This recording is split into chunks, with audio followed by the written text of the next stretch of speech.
The following is brought to you in part by a grant from the Foundation for White Well-Being. Will, we're going to be switching things up a little bit. I hope the microphone is working again. We're starting off with a Swashing through before we get going into the gathering today, and it is with the great, the one and only, it is Yizz, the Unifier. Can you hear me, sister? I sure can. Hello again, everyone. Good to see you all here again. I haven't swashed for several months. It's nice to be back. Oh, it's great to have you back. How have you been? Oh, I'm doing just fine. I had a good Christmas. I've had a good spring. How about you? Oh, it's glorious. Every day is a victory for white well-being. I certainly feel that way. You know that I have friends in different dissident communities, both in England and in America. And I have been diligently promoting lexicon and ideas with them. And it goes really well, especially with the Old Glory Club in the United States. It's an America First Heritage American fraternal order that many of my friends started it several years ago. So I know the guys who run it, the president, the treasurer, and all of them. And they're the ones who I took a big box of 50 or 60 Go Free books and handed it out to the leadership of that fraternal order. So they have chapters in, I think, 13 states. And by the end of the year, they hope to have chapters in 21 states. So they're doing well. That is some great growth. Yeah, and I'm happy with them because I listen to their podcast on their Old Glory Club weekly podcast, and the leaders, they use our lexicon. They say anti-whiteism, they say anti-white mean pathogen, they talk about the anti-white narrative, and they use language like we do. So it's nice to see that spreading into another group of motivated young American men that want to make things better. It's nice. Oh, it's fantastic. It's glorious. It's nice. But what I wanted to talk about today wasn't that. I have my spring picnic coming up, and I wanted to talk about the value of getting together and having fellowship. Fellowship isn't something new. It's old. We've all gotten together in our communities, our families, our churches for thousands of years. And one of the things that hurt me when starting around a decade ago, when I really started becoming a dissident and realizing things were very wrong and everything was a lie, I felt very lonely because even though I'm surrounded every day by family and friends here in East Tennessee who love me, most people, they just don't know. They don't care. They think things are all right. They don't really realize just how we've been sold a bill of goods and and the anti-whites have had their way for decades and decades. They just don't really realize it. And it's easy to feel alone in this struggle if you don't have people of like mind around you. So That's why I wanted to talk about the value of meetups. Because when I have my camping trip in the fall, when I have my spring picnic, we don't really talk about politics or history or any of that stuff. It's just knowing that you're around people who get it, who understand we are up against an existential threat of mean pathogens, as you would say, hostile propaganda, mind washing, whatever you want to call it. The anti-white narrative, the way that we view identity, heritage, being a patriot, that kind of thing is different for us than it is most regular people in our lives. And it helps me not feel alone to have these little meetups, even if it's only 5 or 10 people that come together, that spend their time to come visit me, to cook burgers, to have pork chops and chili and to have sandwiches and just, look at the lake and enjoy nature and talk to each other. That kind of fellowship means the world to me. And it helps me not feel alone. And it really helps me get through what people call normie life of dealing with the in-laws, talking to the cousins, having to go to work and deal with people who just want to talk about sport ball and what happened on TV last night. Like, I'm so far removed from that now, I couldn't even tell you what's on TV. I haven't watched TV in like 15 years. I don't watch sport ball. I don't know any of that stuff. So it takes its toll and makes me feel sort of alone and isolated. So starting 4 or 5 years ago, I said, you know what? I need fellowship. I don't really have it with people who have come to a racial consciousness and a healthy, mature understanding about what we face. And so I started putting together events and inviting people of similar mind. And that's been wonderful for my health and well-being. And I wanted to encourage other people to do that. Look for people of like mind to do stuff with, maybe a book club. Maybe you like to play Frisbee golf. Maybe you like to go fishing. Maybe you like, going to the gun range or going to somebody's property if you live rural like I do, where people just shoot guns on the farm or whatever. Like, find people who are aware of the stuff going on we talk about, aware of the existential threats and the lies and the anti-white mean pathogens and all that, and try to have fellowship with them. It really helped me be in a much healthier,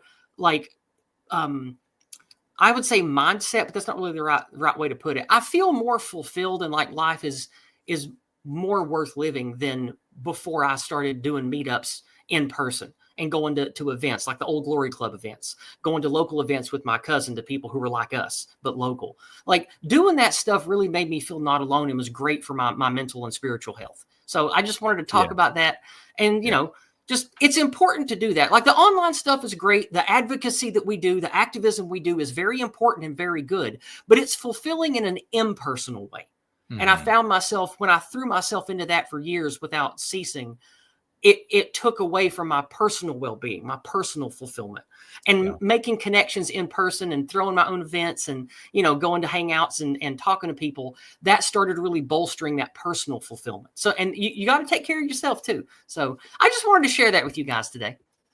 Yeah, exactly. And did you give the date for your picnic? It is April 12th. It is in, I think, 2 or 3 Saturdays. Let me pop open the calendar here. It is April 12th. That is 2 Saturdays from now.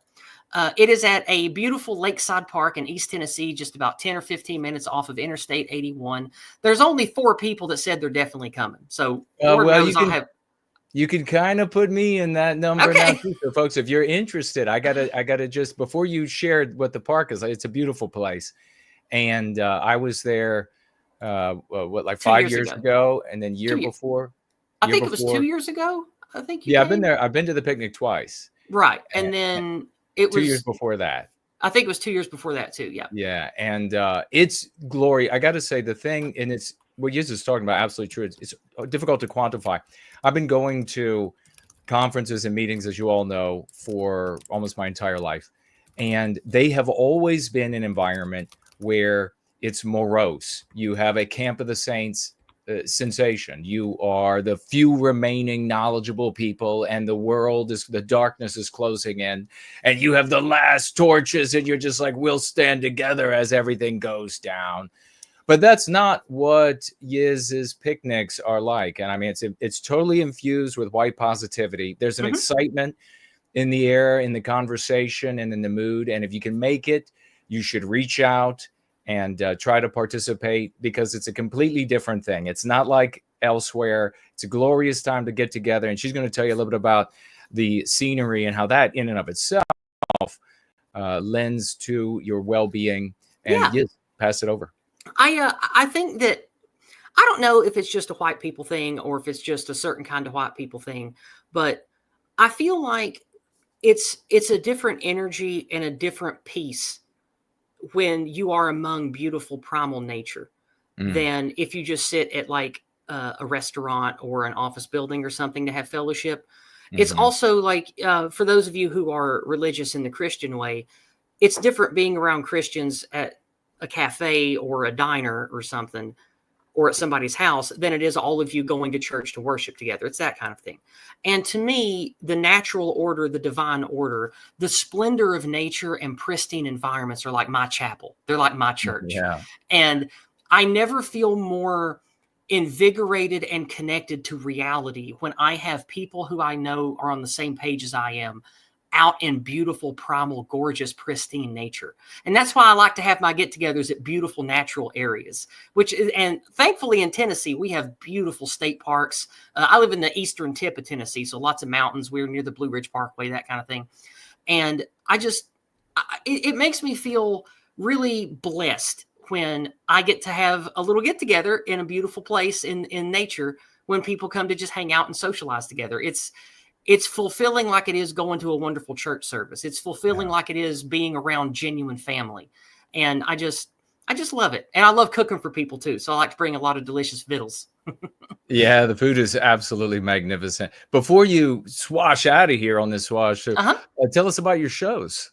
Oh yeah, Mondays in the White Well-Being community are for the dragons. Before Four Null's Dragon Synth Adventures, I do Discordant Dragons. It's a panel show where I invite on a few people each week to talk about the news, and I usually select news that happened in the last couple of weeks. I don't like to cover news that happened like today, because it's almost always in a few days things change and the details come out and stuff. But I try to cover current news, and I try to make all the horrible news slop palatable and fun. So I pretend to be an ambassador to make-believe Dungeons and dragons who are curious about Earth and want to find out what's going on. So they ask questions about our news cycle. And so that's the framing device for us to just talk about 5 news stories a week. And then we are rewarded by the dragons with treasure from the Dragon's Treasure Trove, which is memes and white pilling stuff and good news in the white well-being community, that kind of thing. It's a fun couple of hours every Monday evening, 6 p.m. to 8 p.m. Eastern Standard Time, or Eastern Daylight Savings Time now. And it's immediately before Dragon Scent Adventures. And I don't leave the streams up on YouTube because YouTube is a censorious anti-white platform. And since I speak candidly about the news and what should be done, they punish me and give my channel strikes if I leave it up.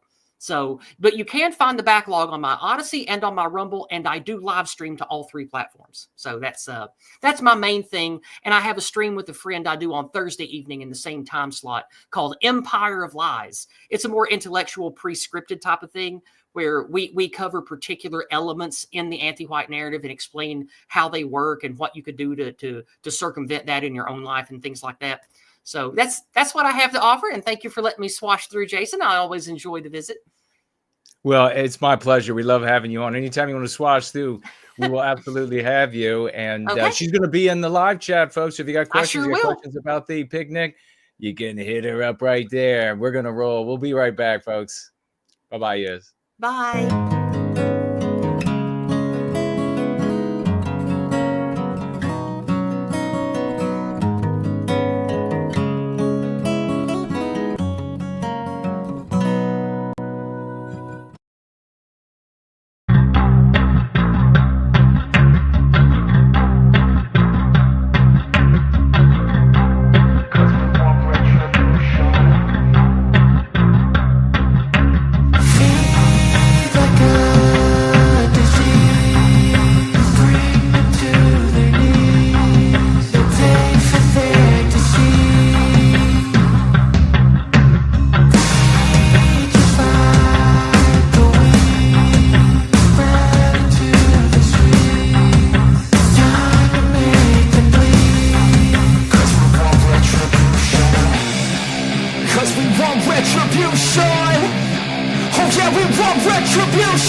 trying to tear us apart. They throw their stones, but I've got a brave heart. I'm proud of my roots, I won't be ashamed. With fire in my soul, I'll never be tamed. They want us silent, but I'll raise my voice. With every ounce of strength, I'll make my choice. No more shadow, I'll step into the light. With pride in my blood, I'll stand and fight. No white guilt, I'll carry the flame. In this fight for our honor, I'll stake my claim. With every heartbeat, I'll stand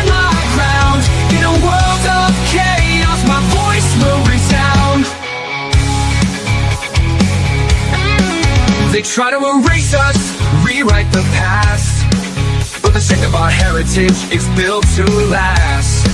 I'll shout it from the rooftops, let the truth be known. With every step I take, I'm never alone.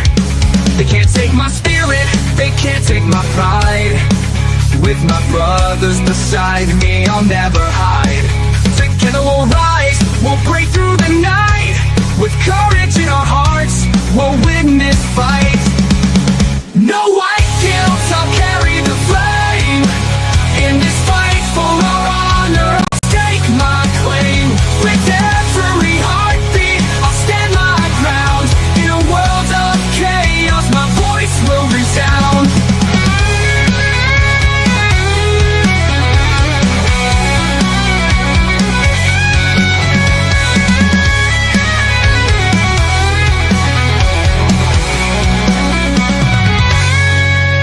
So here I stand, unyielding and proud. In the face of their hate, I'll shout it loud.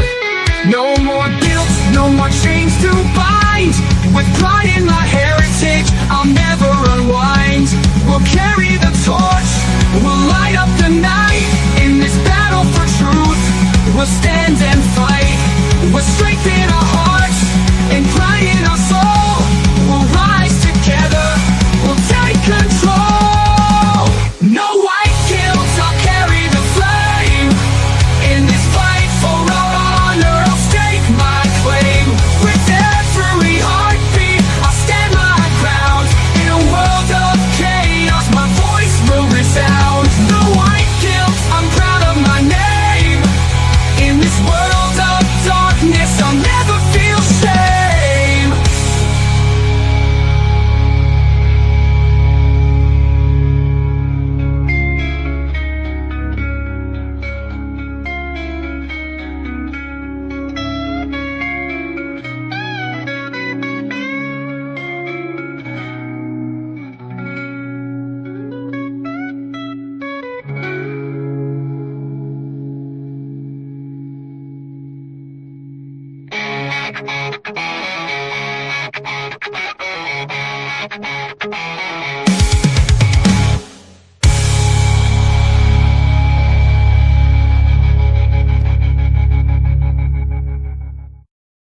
When there's nothing left but the fire in my chest and the air that fills my lungs, I'll hold my tears and trade my ears for a glimpse at kingdom come. On the other side of misery, there's a world we long to see. The strife we share will take us there to relief and sovereignty. Oh, by God, we'll have our home again. By God, we'll have our home. By blood or sweat, we'll get there yet. By God, we'll have our home. In our own towns, we're foreigners now. Our names are spat and cursed.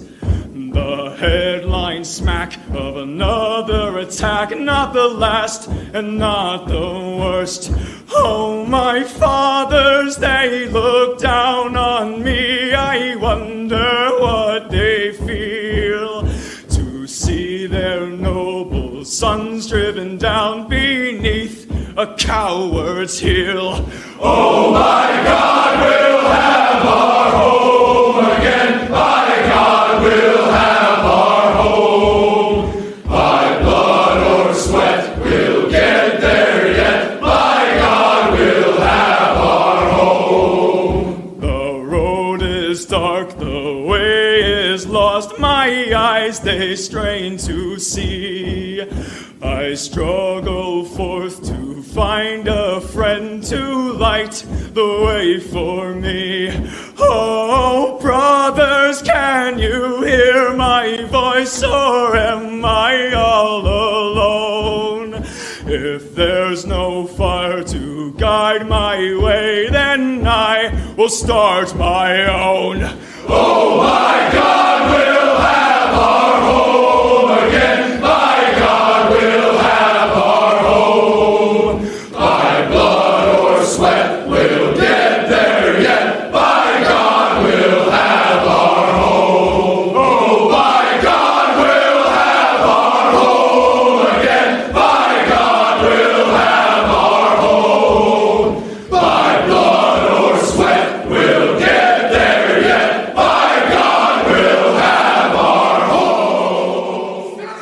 It's Sunday, and you damn well know we're going to be having our home, ladies and gentlemen. Let me know if you can hear me or not. Featured stories today. Pro-white Tate beats his girlfriend. Harsher jail for white men. Schools to target white boys. And vet pilots, are they afraid? Go free lesson of the day. The Great White Awakening. Imperative mandate. And what motivates an anti-white? Your comments, your questions. And then there is this. The bartender gives him a strange look, but serves him the 3 drinks. The stereotype of an Irishman takes them to a booth, clinks them together, and drinks all 3 of them. He then goes to the bartender and orders another 3 beers, which he proceeds to drink in the same fashion. On the 3rd round, the bartender can't help but ask him, "Excuse me, sir. Can't help but notice that you order 3 drinks every time. If you don't mind telling me, I was wondering, why is that?" The Irishman grins and says, "Well, I just moved here from my hometown. When me and my 2 best mates split ways, we agreed that we'd always have a drink for each other when we went out, so that we always were drinking together." The bartender nods, even if curiously, and serves him the next 3 drinks.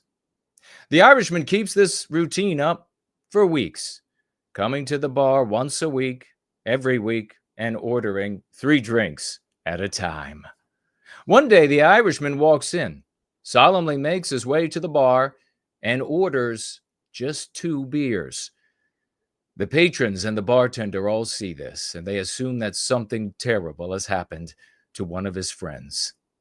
However, they don't want to disturb him in his time of grief, so they refrain from asking. When he goes to order his 2nd round, the bartender can't help but remark, "I'm sorry for your loss, man." The Irishman looks up and says, "My loss? What are you talking about?" Bartender says, "Well, when you bought 2 drinks tonight, I assumed that one of your friends had passed away." The Irishman laughs and says, No. They're fine. But me, I gave up drinking."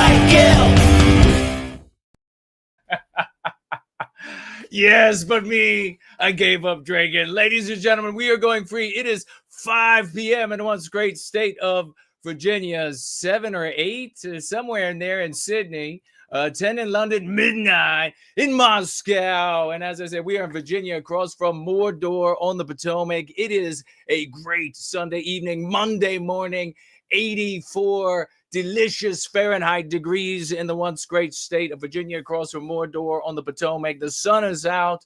The plants are blooming. The flowers are blooming. The trees are blooming. It is spring in the Northern Hemisphere, and we are springing right to battle for white well-being. We started off with this glorious pre-gathering swash through by the great Yizz, the Unifier. She's still in the live chat right now. If you have any questions for her, make sure you reach out about that coming picnic, and I might be there to steal the picnic baskets, as the old yogi used to say. We are streaming across the numerous platforms that we are on, as is our want, and you can financially gift on those platforms. You can financially gift on the Dude Bro Moment platform, aka Entropy, up and running at this very moment. Ladies and gentlemen, I can see it. It's working. Premium Rumble is up and running, and I can see it. No more than $1 there when you financially gift. D-Live is working, and I see we already have somebody who just joined. Mwah, well done, well done. And D-Live with its cryptocurrency, also Odyssey with its cryptocurrency, and we are still working on getting the dollars, the cash dollars over there on Odyssey. It's a mission, and we'll get there. We have the app over which people can financially gift, up and running. We have Subscribestar up and running. It is a beautiful day, and you can tag me, and you will tag me as No White Guild. No White Guild across all of these platforms, and I'm primarily keeping my eye on Premium Rumble directly in front of me on Twitter, X, and I'm looking, and if you have a wonderful comment there, it will go up on the screen. Promethean Hails from the great Seamus McCarthy, who's already over there. He wanted to get in first, and God bless him. And, of course, keeping my eye on the YouTube live chat. It's looking glorious. Let us begin right away and remark on the fact that a celebration here, an announcement celebration I wanted to mention in just the beginning for a moment. But, my friends, we have succeeded in getting back on Twitter advertising. We're back. We're back. We can't be stopped, ladies and gentlemen. We are back. We have the advertising account back, and all the pistons are firing. We're going to be back in their faces over there on Twitter X. We're going to be back in your faces, you anti-white pigs, whether you like it or not. We're going to be over there, and we're going to steamroll you. We're back on Twitter. We have some other developments. It's a glorious thing. We'll get to that a little bit later. But if you would like to donate to the only foundation on planet Earth that serves the well-being of white people, you can think of it, if you will, as the ADL for white people, white positivity. You can think about it as the APAC for white people. You can think about it as a white positive worldwide ring around the globe of white roses, the Foundation for White Wellbeing, 501c3, ladies and gentlemen. You can head on over to thefoundationforwhitewellbeing.org, and you can donate there. When you do, please tag yours truly as the destiny of those financial gifts so that I might receive those donations. God bless you, and thank you for that. The Foundation for whitewellbeing.org. You can also head on over to nowhiteguilt.org. Click on the financial gift tab. You'll see the options we're talking about here today, as well as a snail mail address. A snail mail address, and you can reach me through the snail mail. And in fact, the Thaumatological Mailbag has a letter in it today. How do you like that? We're going to be getting into that a little bit later as well as so much glorious conversation and articles and news we're going to be covering. It's going to be magnificent. Also, you'll find over there under that financial gift tab the cryptocurrency wallets that I use, and you can financially gift me. And a cryptocurrency of your choice. I know they're collapsing. I know there's some collapsing going on, but you can still do a little bit of good over there with a cryptocurrency, and I'll be keeping my eyes out for that. A big salutes to everyone who has shown up here today. God bless you. Let's get right into this. There you have it. Starting off today with a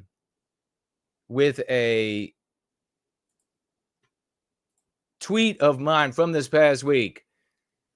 I tweet this: do not teach your children, your white children, this boomer tier paternalistic coddling of women garbage. And I had a couple of people that were like, I don't think it's. Oh, well, let's listen to what Trump has to say. As well. Since Democrats seem to struggle answering this question, I wanted to ask you, what is a woman, and why is it important that we understand the difference between men and women? Well, it's sort of easy to answer for me, because a woman is somebody that Who else? I mean, how is this hard to answer, right?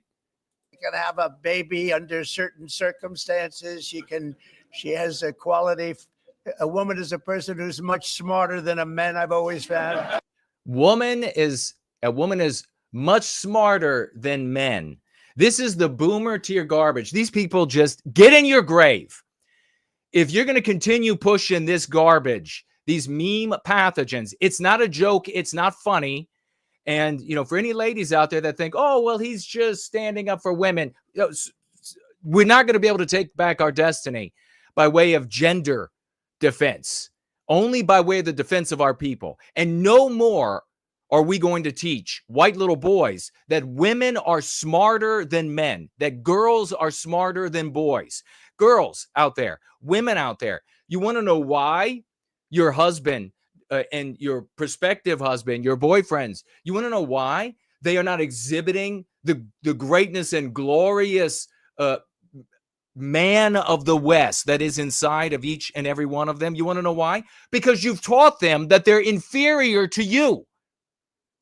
It's not a joke. It's not funny. Now, we can look at IQ scores and we can literally see that on the genius side of the spectrum, there are almost no females. There are almost none. According to IQ tests, it would at least be factual, according to those tests, to tell little girls, hey, you're dumber than boys. That would at least be factual according to those tests. But we wouldn't say that. You wouldn't tell an individual little girl, hey, you're dumb compared to the boys. It doesn't matter how hard you try, you're just dumb. So any woman out there, and definitely any man out there, you deserve to have your ass kicked. Maybe we'll introduce you to Andrew Tate, because all this guy did was beat on women a little bit. Maybe we'll introduce you to Andrew Tate if you're going to continue teaching little boys that girls and women are smarter, which colloquially, smart is referencing IQ. That's what it colloquially, in my definition, it means education. But from most people, it means IQ. It means a person's processing ability and etc. So no, if we don't tell little girls, hey, listen, little Mary, listen up. Look at this IQ test. You're dumb compared to the little boys. This is what the data says. No one would do that. So stop taking little Johnny and telling him the lie that girls and women are smarter than him and his father. So out of the mouth of an absolute boomer that would feel happy to take us back just to 1980. That's not good enough for me. Women are smarter. A woman is a person that doesn't give a man even a chance of success. This is an awkward way of saying a woman is a person that doesn't give a man even a chance of success. That's another way of saying the meme pathogen that women can do everything a man can do, but better. Again, ladies, would you like to date men? Would you like your husband to be a man instead of that browbeaten bitch of a loser that you drive around the house and endlessly complain about and feel no sexual attraction to? Would you rather have a man in the house? Well, you need to stop telling him and stop telling your sons and your nephews that a woman can do everything a man can do except better.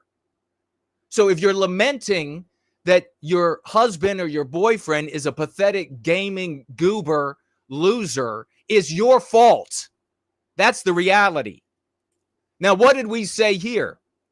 We said here that when this Donald Trump signed that order to protect females, it's not just, by the way,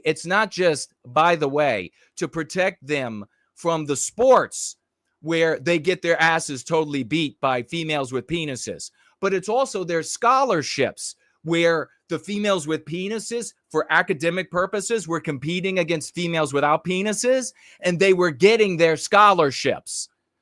So, in other words, females, you wouldn't be able to play sports. You wouldn't be able to get an academic scholarship if your life depended on it, if the females with penises were allowed to compete with you.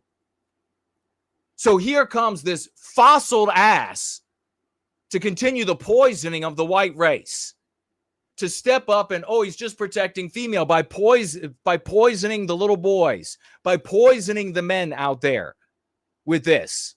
Everybody laughs. And here you have the Oval Office where the president of the most powerful country in the world is making this joke and everybody laughs. The exact same joke is told at church, and you've heard it, is told at the family dinner table at Thanksgiving, and you've heard it, to the exact same laughter.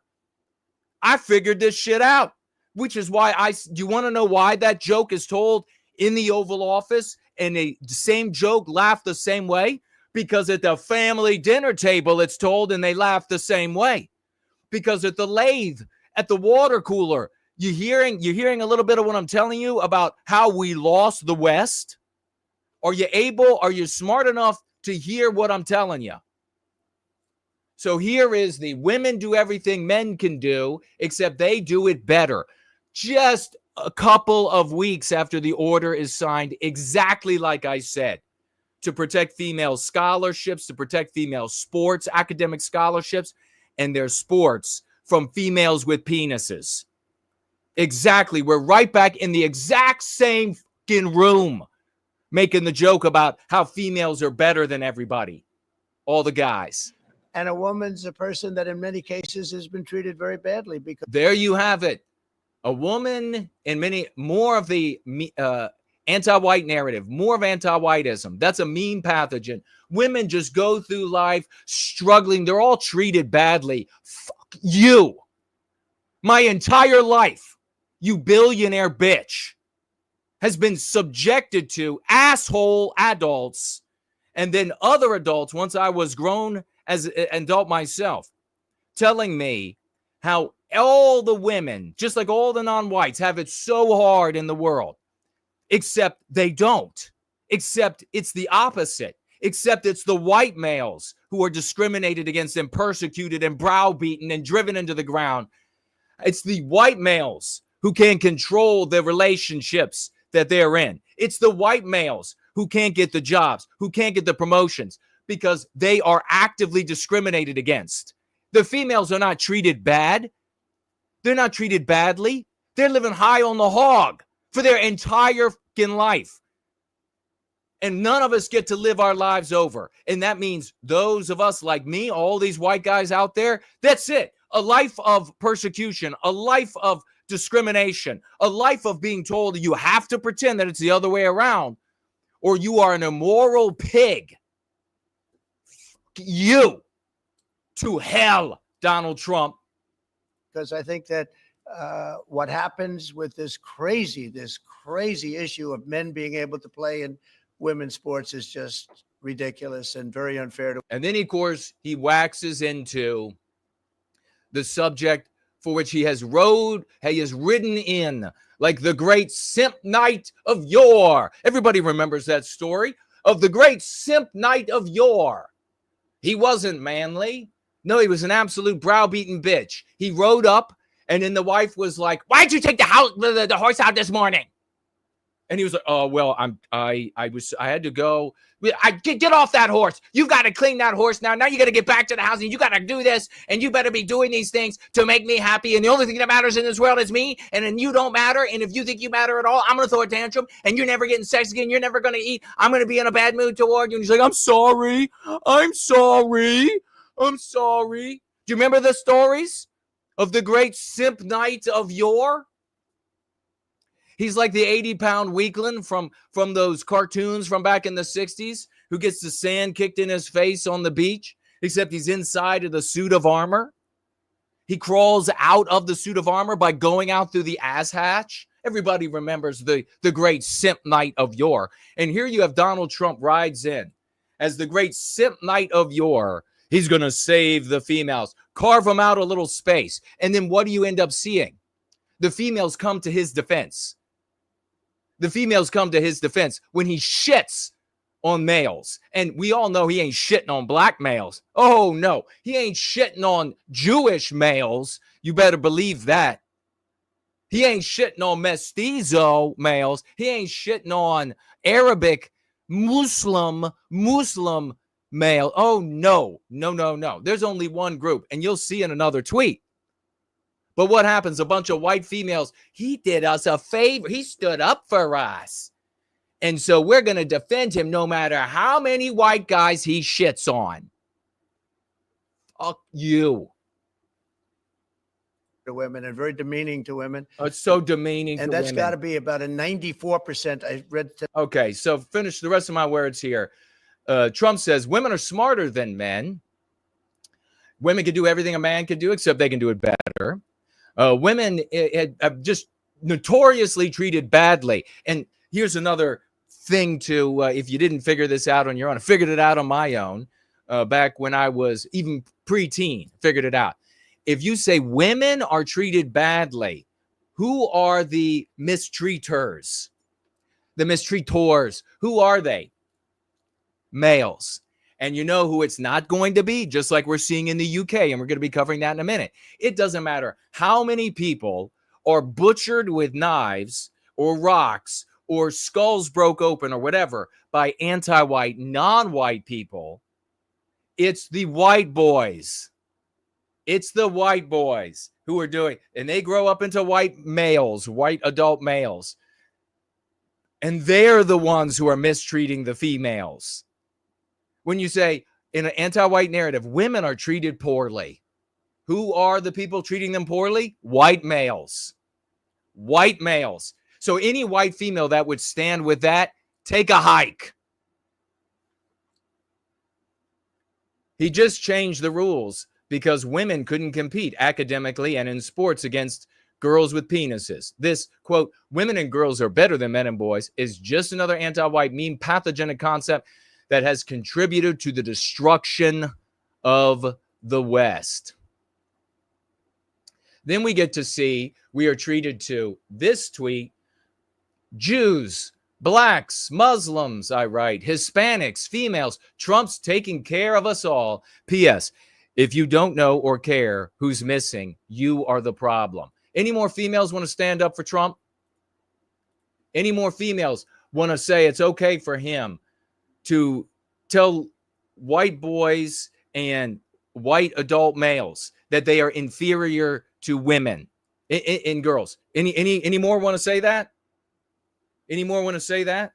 Isn't this exactly what I told you is the problem with carve-outs for white females? They will not stand. The women of the West will. White women of the West will stand with us, but the vast majority of white females, they won't. Any simp knight that rolls up and will serve them and will be their bitch, they will applaud that guy. That's your modern white female. They will applaud that guy. They will defend that guy.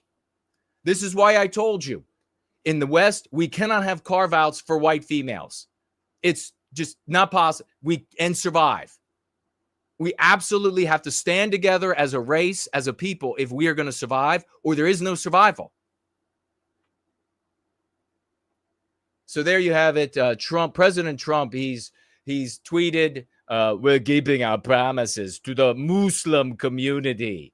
My administration is engaged in relentless diplomacy. And then you have all of these other so-called Tate type follower losers. And they're out there. And what's the first thing that comes to their mind when they read this tweet? You can look underneath of it.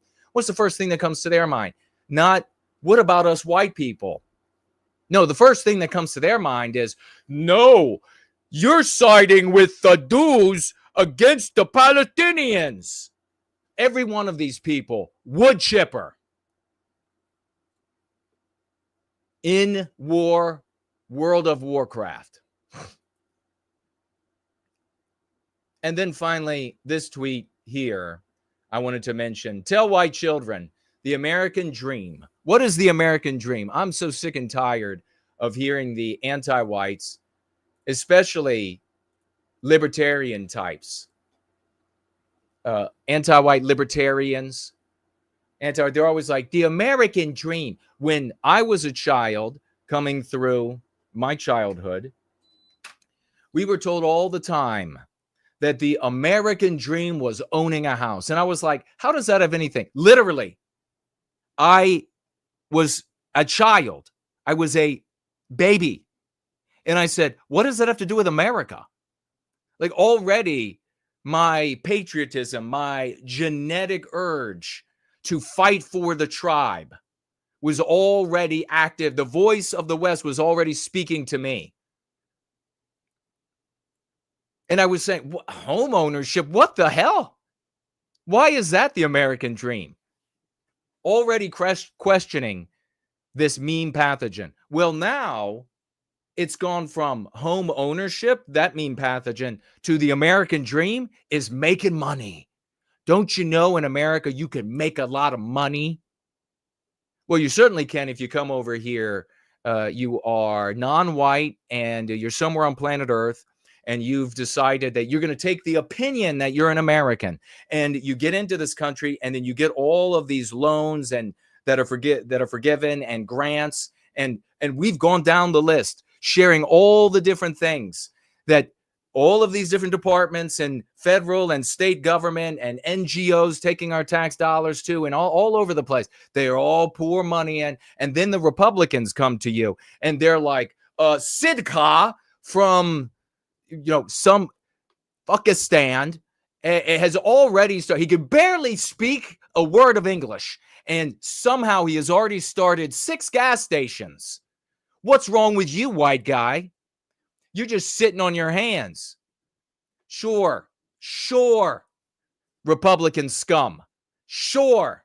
That's the problem, is that us white guys are just sitting on our hands. It's not that we're being fleeced and that these people are being paid.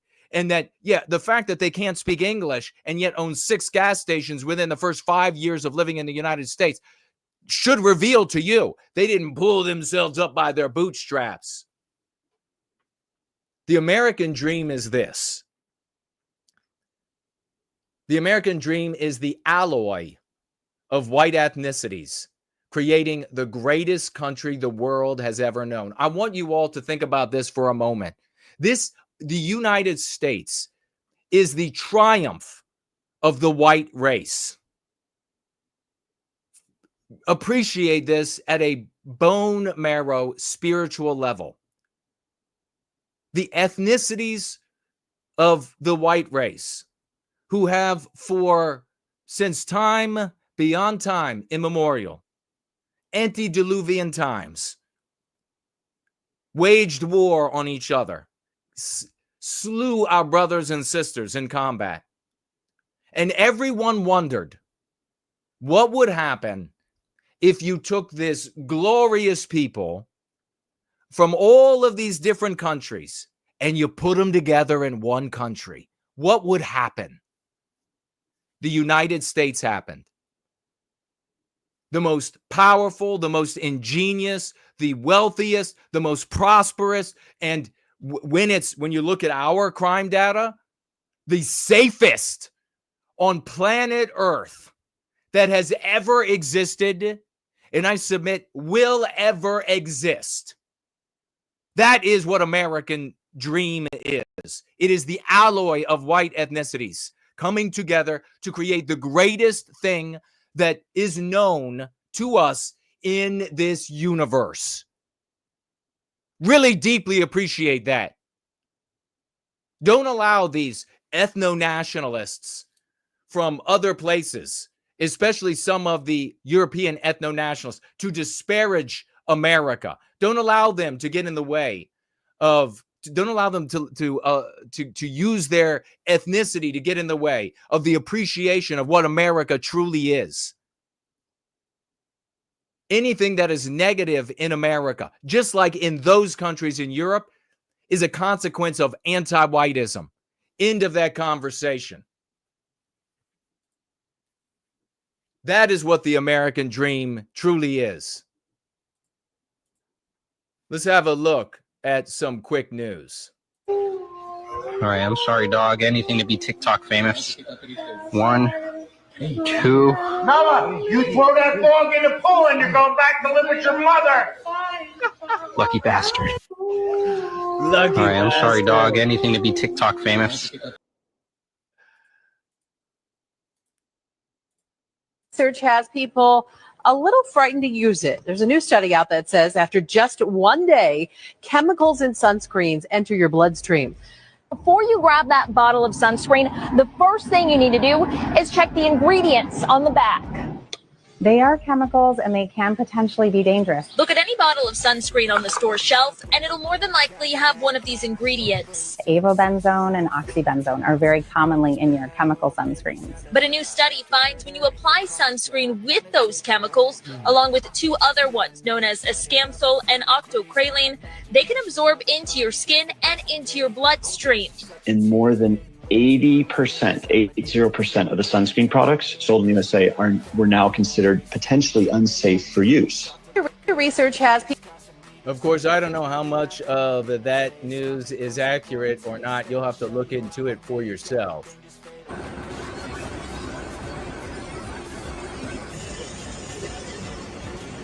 A limo in Putin's entourage exploded. That's what that reads.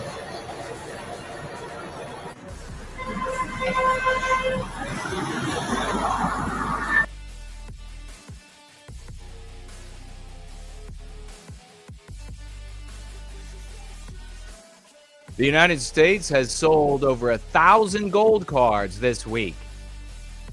And they want to brag to you about that. How many did they deport? Less than that number this week.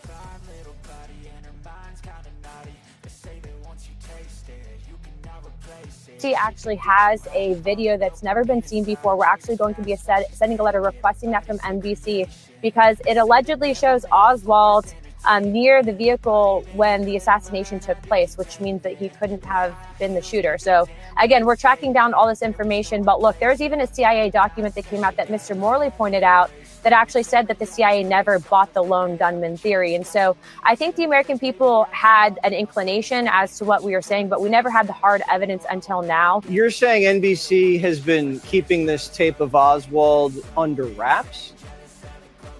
Correct. In fact, Director Stone actually told us that he was showed this tape, that it was a secondary copy, and that he said that this could blow open the entire JFK investigation. What I will also tell you, though, Jesse, is he said that NBC's been very, very much so guarding this tape. And so I believe that that tape belongs to the American people. We are going to be sending a letter asking for that tape. And I would sending a letter asking for that tape, NBC, if you shoplift, if I shoplift, and the police are there, we're getting immediately arrested. If we shoplift and they call the police and we wait around, the police are going to come and immediately arrest us. Send a letter. Get real. Kick the door in at NBC and arrest every Finkelfine who gets in the way of taking that video. Bullshit.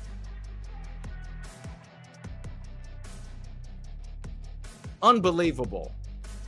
You know that the U.S. drops about 14.5 million live flies on Panama every week? Sounds crazy, but Panama doesn't mind at all. Moreover, this process creates a kind of barrier that helps protect all of Central and North America. And it's all because of these parasitic flies known as screwworms. Female screwworms lay hundreds of eggs directly in the open wounds of animals, and even humans. Once hatched, the larvae literally feed on live flesh, causing serious infections, pain, and livestock deaths. To combat this pest, the U.S. developed a unique method called the sterile insect technique. Male flies are bred in specialized facilities, sterilized with radiation, and then released into the wild. When female flies mate with these sterile males, they lay eggs that never hatch, quickly reducing the parasite population. Back in the 60s, the U.S. completely got rid of these flies at home, and establishing a protective barrier was more cost-effective not along the long border with Mexico, but at the narrowest part of the continent, the Panama Isthmus, between North and South America. Did you know? Damn white people. Figuring shit out again. Butterworth, why do you taste so good? I put a whole bag of jelly beans up my ass. Let's roll. I see you running through the lies they tell, chasing ghosts inside a hollow shell. They paint the world in black and white, but the story ain't what it seems tonight. Hey, nobody's with us today, so take this opportunity to share, give a like on every platform that you are on. Give a like, give a tweet, give a retweet, give a tweet with a comment. I see we have Land of the Fake is with us over here. Aliens exist as well. Academic is there as well. Kitty is there all over on Premium Rumble. Good to see you.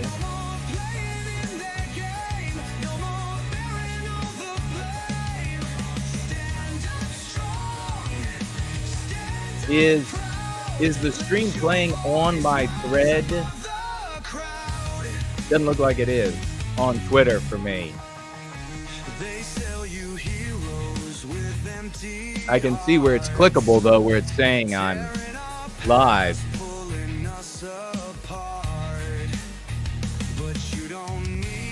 We have Crazy Lady Jane from the UK is with us over here on D Live. She said, hey, from the UK.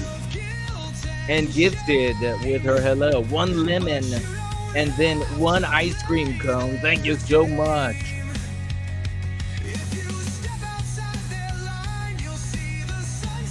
Land of the Fake over here on Odyssey.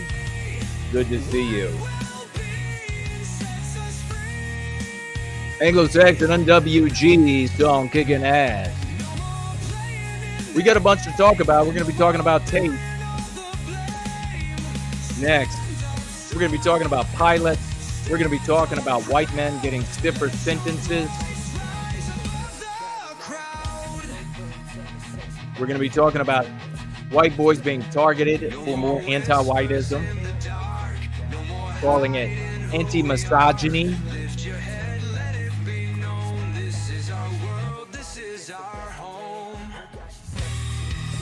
Got a pilot telling us, Tucker Carlson, that the captains are afraid to leave their posts on airplanes because they're worried that the co-pilot, the anti-white hire co-pilot, doesn't know how to fly the damn thing. Promethean hails, white well-being worldwide, daughter of Eve. White males are the first target. Then they come after the white family. Well, white well-being is over here.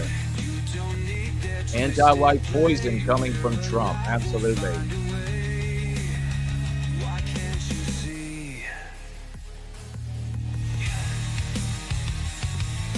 The great Franklinator is here in the live chat. Good to see you, brother. Manuel is here. Angriel is here. Eva is here.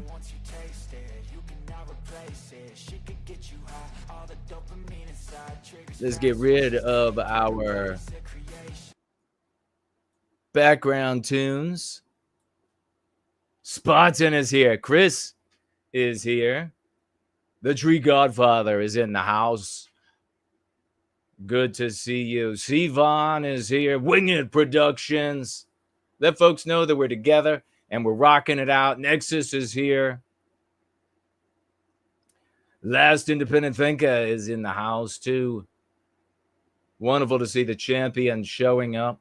Masumik Stan is here. Roger.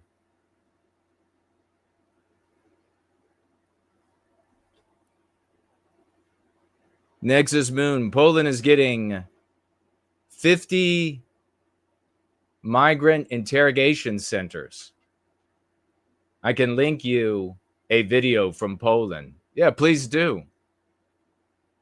But I thought the white nationalist, ethno-nationalist types told me that Poland was based and they didn't need Go Free over there. Mestizokov is with us. I agree with you 100%. I cannot stand simps. Dennis is with us. The great Brant Danger is in the house.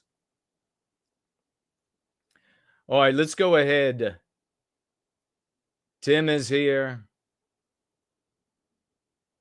Ivan the Horrible is here. Let's go ahead and keep this moving. Tag me as No White Guilt if you have anything you'd like to share over the course of this gathering. And please do share that we are live and you are speaking with the hierarch of Western kind. You're so very welcome. Andrew Tate's ex-girlfriend, Bree Stern, reveals horrifying threats he made as she sues him for alleged violent abuse. He says, "You are my property." Let me put that up on the screen.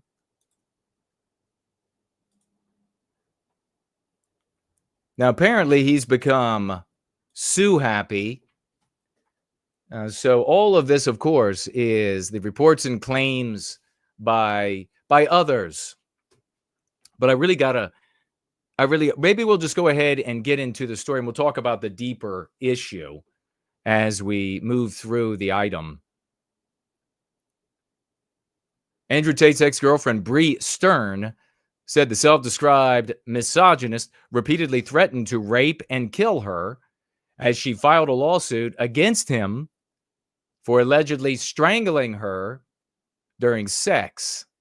Stern described horrifying details of her relationship with Tate in an extensive Instagram post. Quote, he has told me on many occasions before that if I crossed him, he would ruin my life, rape me, or kill me, Stern wrote. Who would not believe that he said that? This guy has said in numerous videos that this is the way he talks. This is what you're supposed to tell a woman. This, by the way, this black guy. Andrew texted me recently and let me know, quote, if you ever betray me, you will regret it, close quote. Now, this sounds like the absolute trailer park, and there's no difference. Trailer park kind of relationships. We'll just call it that. The way they talk to each other, the way they fight with each other, the police always have to be there. The guy said, if you ever betray, I'll kill you. Stern, who met Tate, in the summer of 24, accused him this week of strangling her until she was unconscious in a Beverly Hills hotel room 2 weeks ago. She reported the attack to police shortly after and said she finally made up her mind to leave him that day. The last time I saw Andrew was on March 11, 2025, at the Beverly Hills Hotel. She wrote, the last words he said to me before I left the hotel were, shut the F word up, bitch. You will never backtalk me. You are my property. Quote, I finally recognized that someone who truly loved me wouldn't say those things to me. You think? Or physically hurt me repeatedly the way he did. I think for the first time I realized the gravity of the situation. This wasn't a joke or an internet facade. This was the reality of my boyfriend, close quote. Stern's lawsuit filed in Los Angeles County Superior Court accuses Tate of sexual assault and battery and seeks a restraining order against him. The facts alleged in the lawsuit filed today are extremely disturbing. Stern's attorney, Tony Busby, said it comes just a day after news broke that Stern had called the Beverly Hills police on Tate, who is currently facing human trafficking charges in Romania over a sex ring he allegedly ran with his brother, Tristan, and revealed a series of vile texts she claims he sent.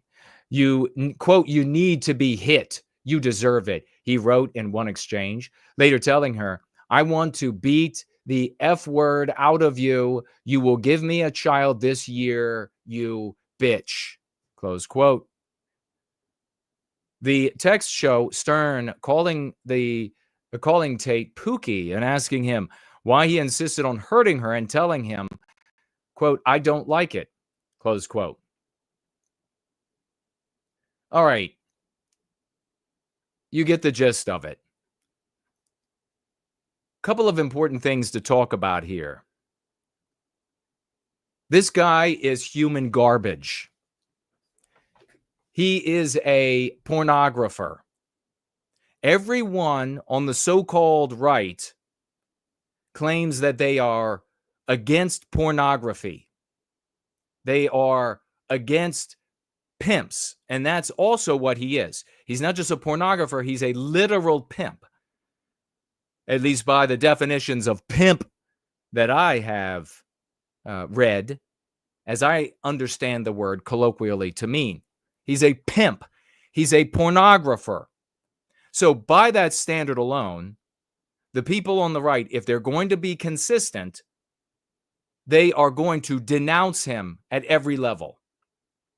They are going to reject him at every single level. He is human waste. This black anti-white. But do they do that? Some, but far too few. You watch, I will take heat for calling this scum out for what he is. Worse than just being a pornographer and a pimp. The girls that he has pimped are predominantly white.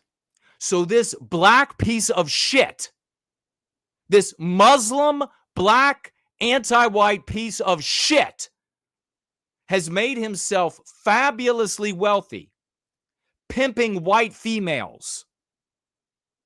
Anybody who would defend him should be subject to the worst that the white race could subject a person to.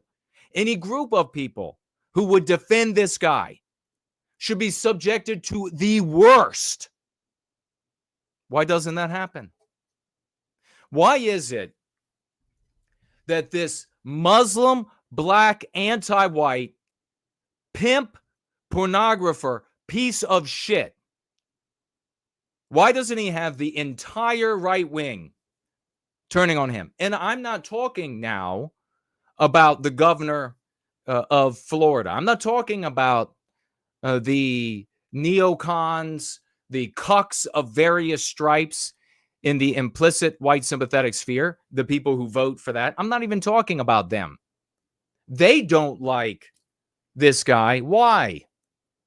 When you look on the right wing and you find the feather on the right wing that represents the cucks, they don't like this guy because he doesn't like Jews. Go figure, a Muslim doesn't like Jews. That's why they don't like him. So DeSantis is like, I'm going to open an investigation without a crime being committed. Guess what? I don't give a shit. These people out there, the content creators out there who will tell you it's not right by law that he's investigated without there being a crime and all of this, they change their standards with the wind. That is an act. When it comes to an anti-white, and that's what matters most about this guy, of everything, but we're just encapsulating the full totality. He is anti-white, Muslim, black, pornographer, pimp, woman beater, piece of shit, who made his millions off of primarily white females who were confused and misled and ruined by Western civilization, the anti-whiteism in Western civilization. So I'm consistent. I'm consistent in that I'm always going to fight for the well-being of white people, including the white females that this rapacious cur has made his money off of.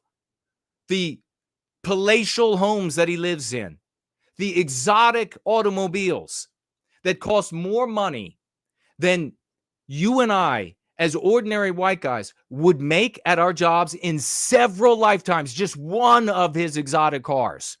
He made off of the trauma, the sexual trauma of white females. So you have the feather on the right wing that says, oh, they don't like him because he doesn't like Jews. I don't care. That's not my concern. I'm consistent because I'm standing up for white people. As I say, including the white females that he has exploited. How about this? Including all of the white males that are being confused by this guy and his supporters, of which there are numerous on the right wing. Why? Because they're all fucking grifters. That's why. All the white males out there that are being taught what this guy teaches is how you treat a woman. So, in other words, you have an anti-white, black, Muslim pornographer, pimp who beats women telling guys, including a massive percent of those guys are white guys, that the way you're supposed to treat the white females in your life is to beat them. I feel like this, every day that goes by with the internet and what is becoming of the right wing, what is becoming of the white man's resistance to the victimization of the white race, that this is some kind of bizarro conflation into like a Twilight Zone, Barnum and Bailey circus, where non-white content creators, even if they're just a quarter, 25% Mexican, they're going to get all the attention because all the non-white guys out there are going to follow them first. All the non-white guys are going to follow the 25% Mexicans, are going to follow the 50% black Muslims, are going to follow these guys first. And then as a consequence, you have these high audience numbers. And then all of these dumbass white boys out there, they say, look at the numbers. I'm going to waddle over there. And then they listen to this filth right here. They listen to this garbage. And they say, oh, that's how I'm supposed to treat a woman. No, that is not how you're supposed to treat. So that is another reason to hate Andrew Tate and Tristan Tate. Another reason to hate them. They are teaching white boys that to be a man, and this is no man. This guy is a quintessential boy. He is a quintessential boy. I mean, hey boy, I'm talking to you, boy. That's what Andrew Tate is.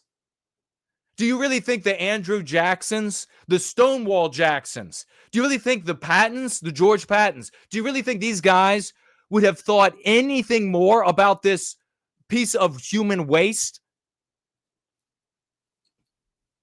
So he's teaching our white boys how to treat our white girls, which is to beat them, that they are your property, that they're none of those things. What's going to happen to our white boys?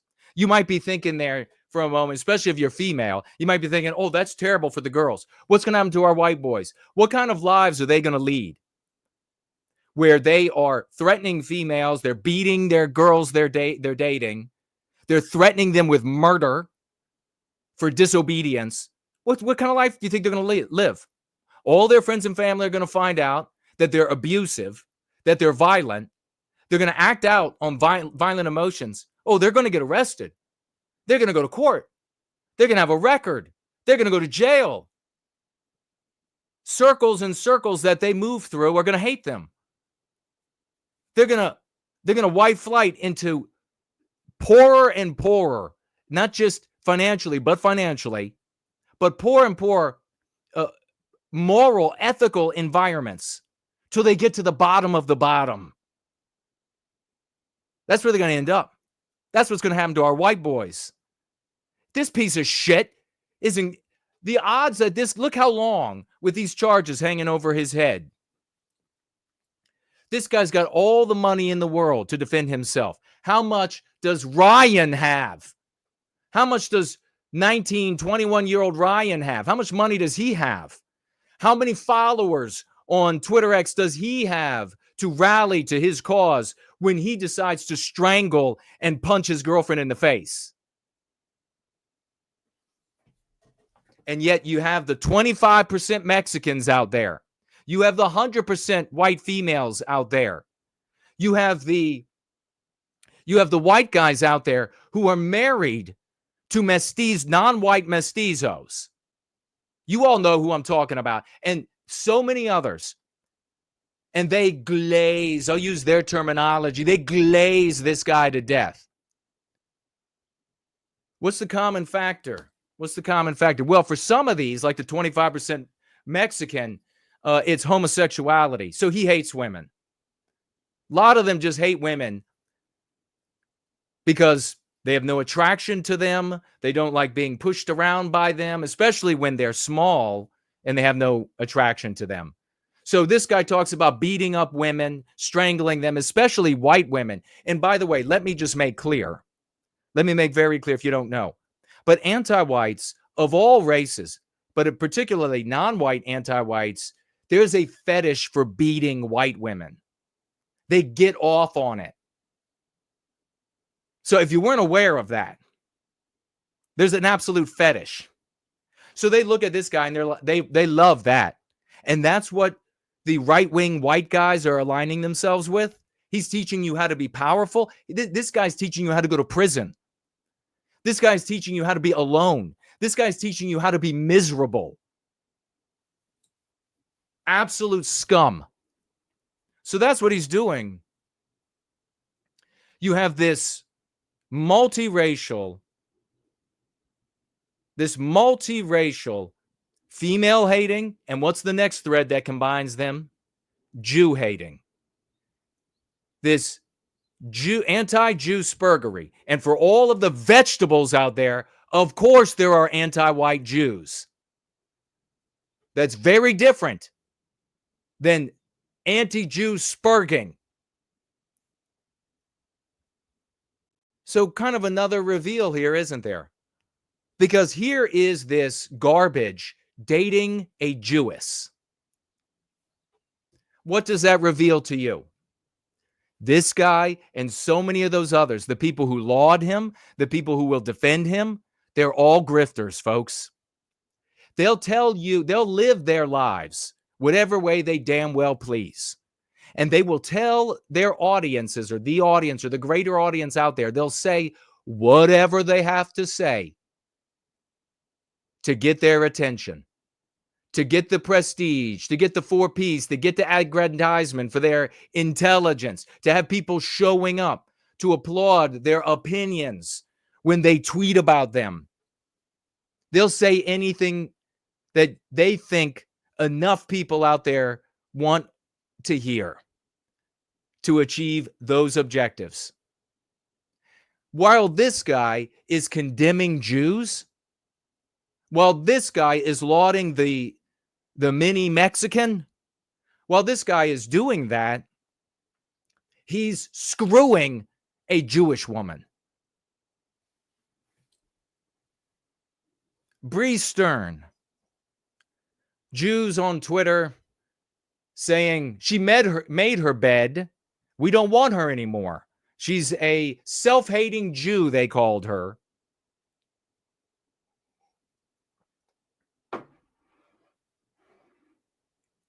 What else is there to say about this guy? Do you have an opinion? You could tag me as No White Guilt. He affects the culture in a very bad way.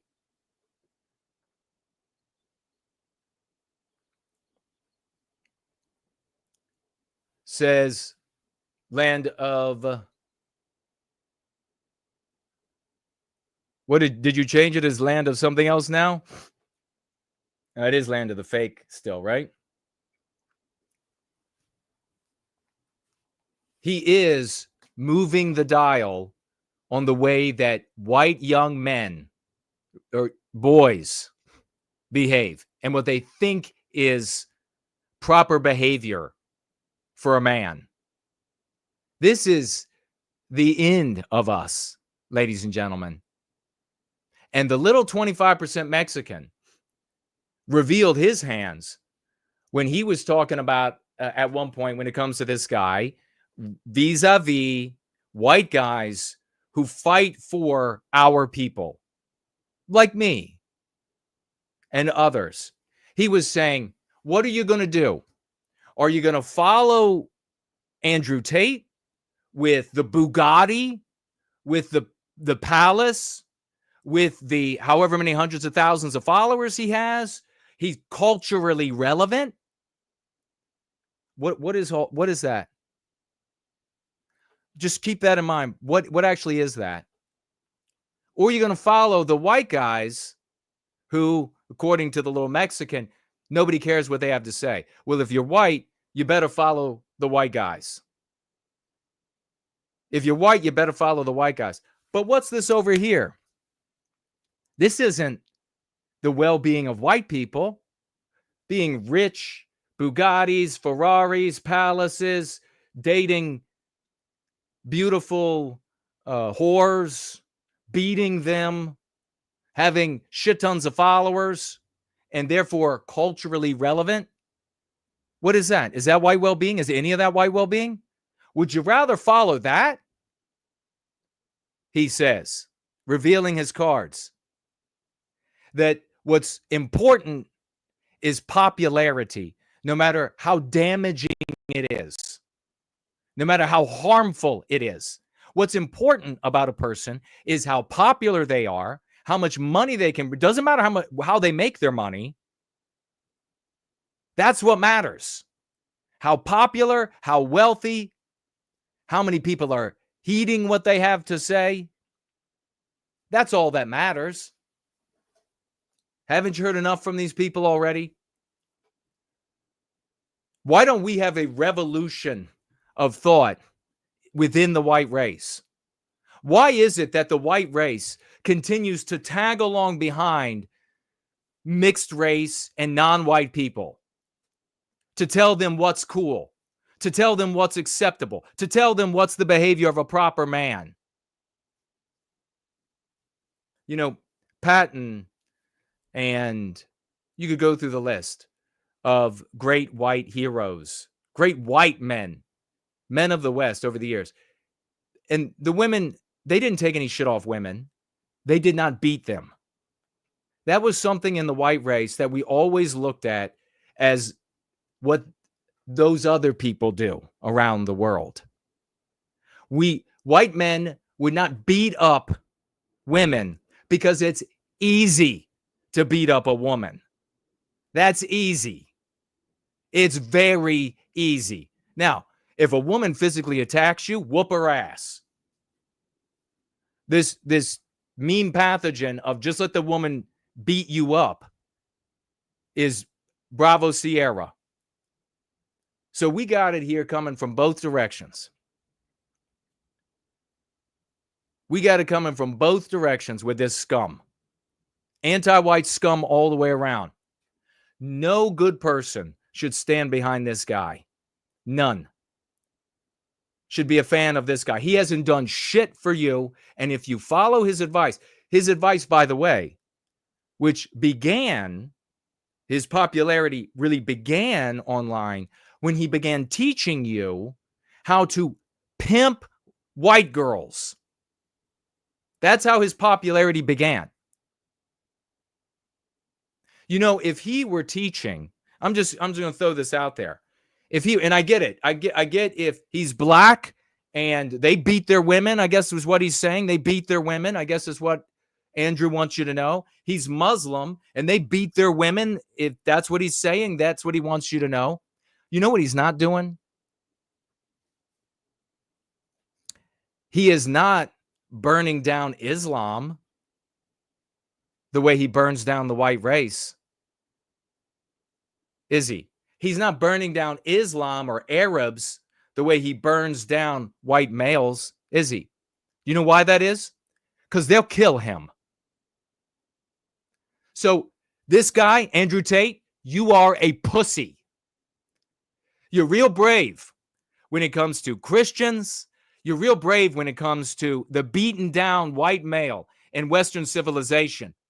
You are not brave when it comes to people who will fight back. That makes you a pussy.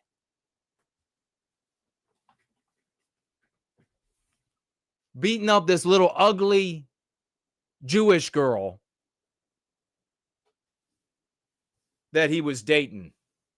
You're my property. Can you think of anything as a white male, anything more childish and immature for a guy to do? You are my property. I can strangle you. If you do this to me, I'll kill you. This is in the white race. How have we fallen this far? And now they're all looking at this guy. He's culturally relevant. Well, you know what can happen real fast? White guys who are being ignored by the white guys who are following these people, they can become culturally relevant real fast with a single encounter with one of these people. That's all it takes. An up-close and personal encounter. And they'll become culturally relevant real fast, motherfucker. They'll be known real quick. So you can do all that you can to tell the people in your communities and in your circles, don't talk to them. Keep them out. Don't let anybody listen to them. Don't let anybody know about them. We're going to keep them, those white guys, culturally irrelevant.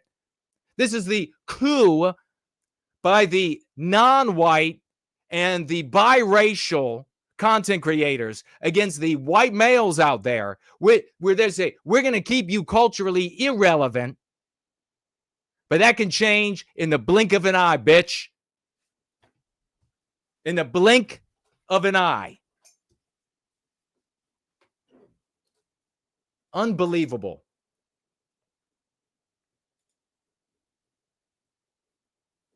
Meanwhile, we have in the UK, white men, come this Tuesday, I believe it is, are going to be facing sterner penalties than non-whites and females. Let me see what you all have to say. Share and give likes, because this is it. This is it. And what's happening, for example, in the United Kingdom is a highway marker on the road to hell. It's a mistake by the anti-whites. I'm going to explain it to you. I am infinitely more intelligent than your anti-white, black, Muslim, pimp. Infinitely more intelligent than your 25% Mexican, closeted, lover of his own sex. I am infinitely more intelligent.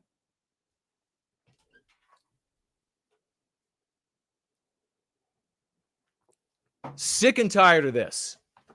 All of the greats, all of the white guys that you look to in history, if you can hear my voice, know this.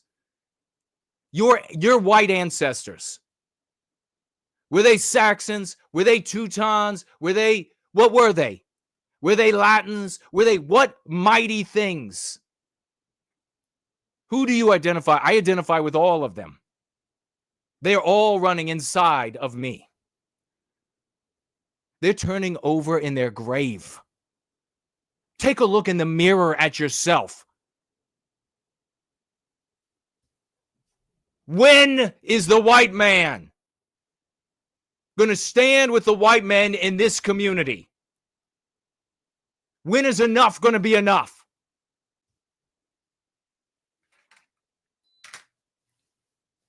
I swear to God, if some little prepubescent I don't care if he's like 25, 29, prepubescent boy says, oh, but you know what, the Tate guy is funny, I will beat the ever-living shit out of you, C's.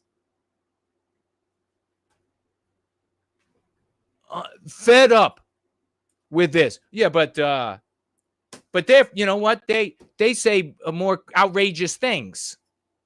Be a man, do the right thing. Grow out of that immaturity, you bitch. This is the way that you have to talk to white boys of all ages. Grow up, bitch.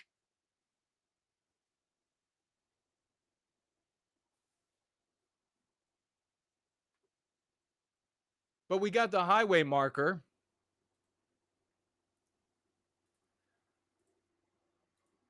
Here we have the highway marker telling us you are nearing the point of no return, white race. You're nearing the point of no return.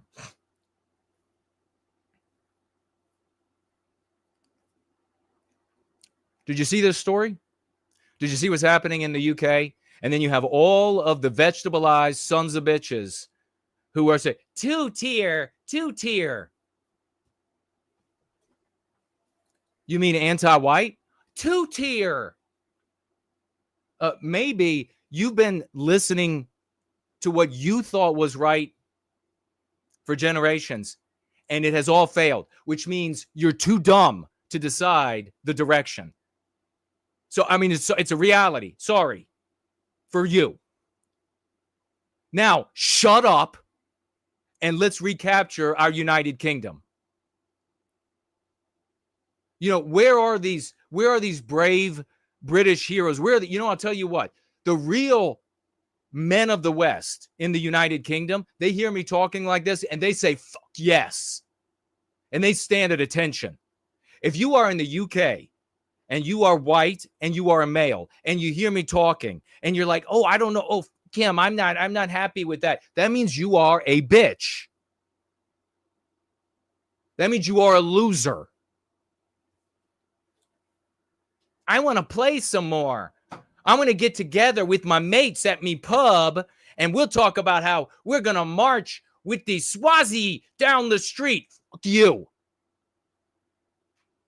When are you going to be a man? Well, we're going to go fight over soccer. It's a girl's sport, you bitch. But yeah, you'll fight over that. And now, this is what you have.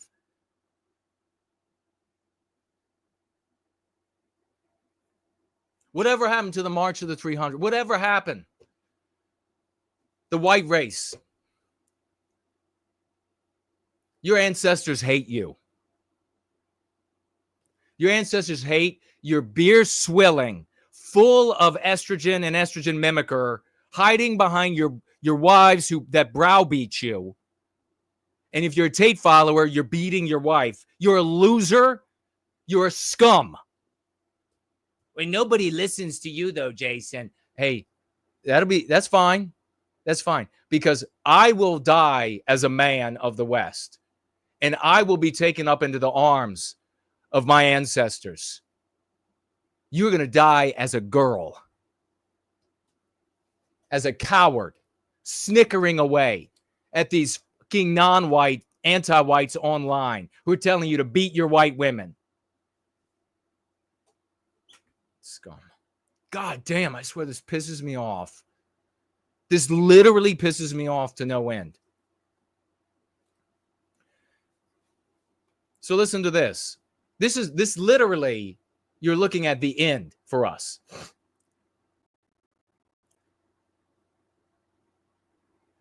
From Tuesday, new judicial guidelines in the United Kingdom will introduce sentencing policies that apply differential treatment based on ethnicity, gender, and age, leading to so all of that by this garbage rag online to say one standard for white males, another standard for everybody else. These are cuck bitches who just refuse to acknowledge the truth of it. The move has been met with criticism from Keir Starmer and the Justice Secretary, Sabana Mahmood. The country full of Arab Muslim governors. But keep doing it your way. By all means, keep doing it your way.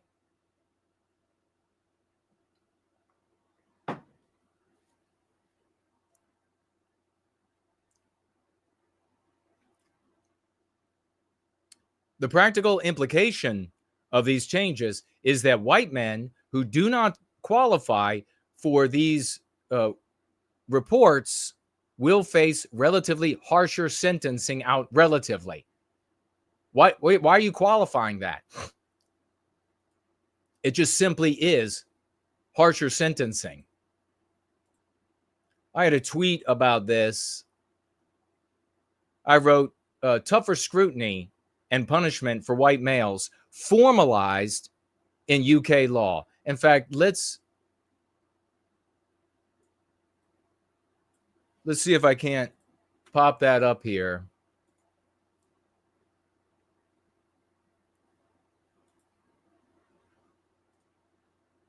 The policy has sparked controversy, with many arguing that it enshrines racial, gender-based discrimination into the judicial system. Critics say the new approach is a violation of the principle that justice should be blind to race and gender and background. Well, I'm disappointed in this response, and the Lord Chancellor is obviously continuing to engage on. I mean, do you hear like this gelded? I'm disappointed. I'm disappointed. You're disappointed. This, and we're considering our response, and you know, all options are on the table. All options are on the table. I don't want to get my knickers in a bunch. But I am disappointed at this outcome, and now we'll have to consider what we do as a result. Well, and then look at this. Here's the UK news, ladies and gentlemen. I'm surprised they even bother to have. How much you want to bet this white guy is of a certain variety? Let's cross live to our political editor, Christopher Hope. Now, it seems to me, Chopper, that the politicians want the Sentencing Council to change their direction here, but they're not willing to legislate to do so. They're in a bit of a war of words here. Yes, they are. Hi, Charlie. Hi, Nana. Welcome to Huddersfield, where it's pretty cold up here. I've been talking to the Prime Minister moments ago. I asked him twice, will you just scrap the Sentencing Council? It's a quango. You have the power to scrap it. What you don't do is have the power to overrule it. And frankly, the judges now are looking back at the elected politicians here, both Sir Keir Starmer and Shabana Mahmood, who is a Justice Secretary, and saying, I'm afraid to say, these are what's going to happen. And from Tuesday, this is what will happen. Judges will prepare pre-sentencing reports where necessary. And if someone is of ethnic, cultural, or faith minority, or a young person under 25, or a woman, or a pregnant woman, they will get a special sentencing report. Normally, those pre-sentencing reports do mean that the sentence is mitigated, that time is taken off for a jail term, for example. What it means, though, is that white men are going to be treated a lot tougher by judges from Tuesday compared to other groups in society. And that is unacceptable to the Prime Minister. He said in terms there, I said twice, would you scrap the Sentencing Council? He said all options are open. Shabana Mahmood, she's the Justice Secretary, she's put out a note just moments ago. She said that in her view, these guidelines represent clear differential treatment under which someone's outcomes may be influenced by their race, culture, or religion. This is unacceptable, says the Justice Secretary, and I formally set out my objections, she says, in a letter to the Sentencing Council last week. She's extremely disappointed, she says, by what's happened here. All options on the table, that same language used there by Keir Starmer, and they will legislate if necessary. The question now, though, is can they legislate by Tuesday? The answer surely is not. It will take months and months, and in that period, there'll be a lot of uncertainty, I think, for white men in front of the judges. All right. Let me tell you what's really going on here. And I said it in my tweet. This is a huge error. It's a false start by the anti-whites. And there'll be more of these false starts. Now, will it remain? Will this particular policy remain? Will they dissolve this department, this bureaucracy, this whatever it is that has come to this conclusion because they can't change it otherwise, as this reporter said, a war of words. So they can't change what the conclusion is that this department or this panel, but they can dissolve it. Are they going to end up with that? Will this be modified in the future? Whatever ends up happening to it, it's a false start. Tougher security and scrutiny and punishment for white males formalized in UK law. Diminished scrutiny and mitigated punishments for non-whites and women formalized in UK law. Before I read further of my tweet, do you see how this connects to Donald Trump at the beginning of our gathering? Carving out space for the white females who will then do what? They will not rally with their husbands, their sons, they don't care. White women of the West will care. But because we are not reaching enough people, there are very few white women of the West. You just have a bunch of white women out there functioning within the anti-white narrative. And they're more than happy to stand by and watch the white males get tougher sentencing and tougher scrutiny as they have always been willing to stand by and watch white males get pummeled by society, even indeed to participate. Standing down is participation. So there you have what I was talking about with regard to Donald Trump. The white females are like, hey, we're good. Hey, don't badmouth these guys. You know what? Don't badmouth them. No, shut your mouth. Just because they are slandering white males, men or adults and boys, just because they're setting up these differential standards, don't do that. Don't slander them just because they're doing that. I mean, didn't you see that they set aside a space for us white females?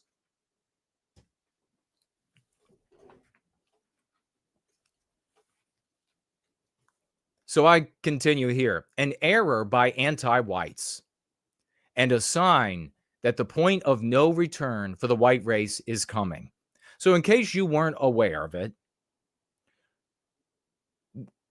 our recapture of our destiny at various levels and in our lives and etc.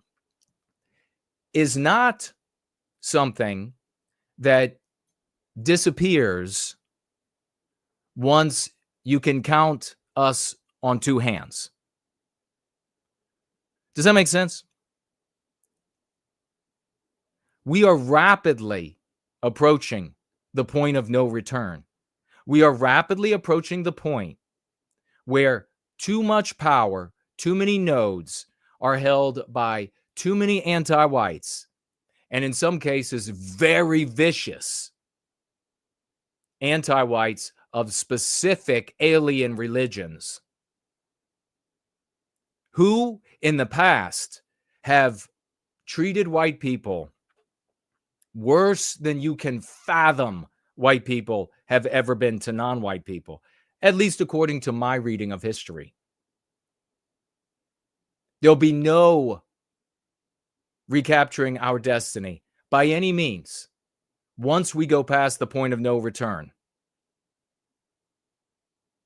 So, this is a sign of the approach to the point of no return. The anti-whites holding so many positions, nodes of power, so much cultural power by way of the social morality in the West, that even though for generations white males have been treated with greater scrutiny and given longer sentences, according to my reading, they still wanted to formalize it. When you are a white guy, does anybody remember the endless number and parade of white guys who, when they go on trial and you get an opportunity to see it, see that the white guy is the white race on trial, and that the judge or judge panel, the en banc or the jury, the grand jury, the prosecutors are all acting on that social morality, that anti-white immoral imperative in the West to victimize the white race. The prosecutors who decide to interpret the laws to work in the favor of anti-whiteism and against white males, against white people. This has been going on for generations. I told you all very explicitly about this for many years, that the anti-whites can leave everything written as it is. They don't need to change any of the laws to continue getting and to exacerbate their anti-whiteism and arriving at anti-white conclusions. Why? Because what's written doesn't matter. What matters is the social morality, and therefore the interpreters. They are the ones that matter. The prosecutor, the judge interpreting the law. How many times do we see the anti-white, non-white rapists, murderers, etc., getting pecked on the wrist, and the white girl who defends herself with mace going to jail?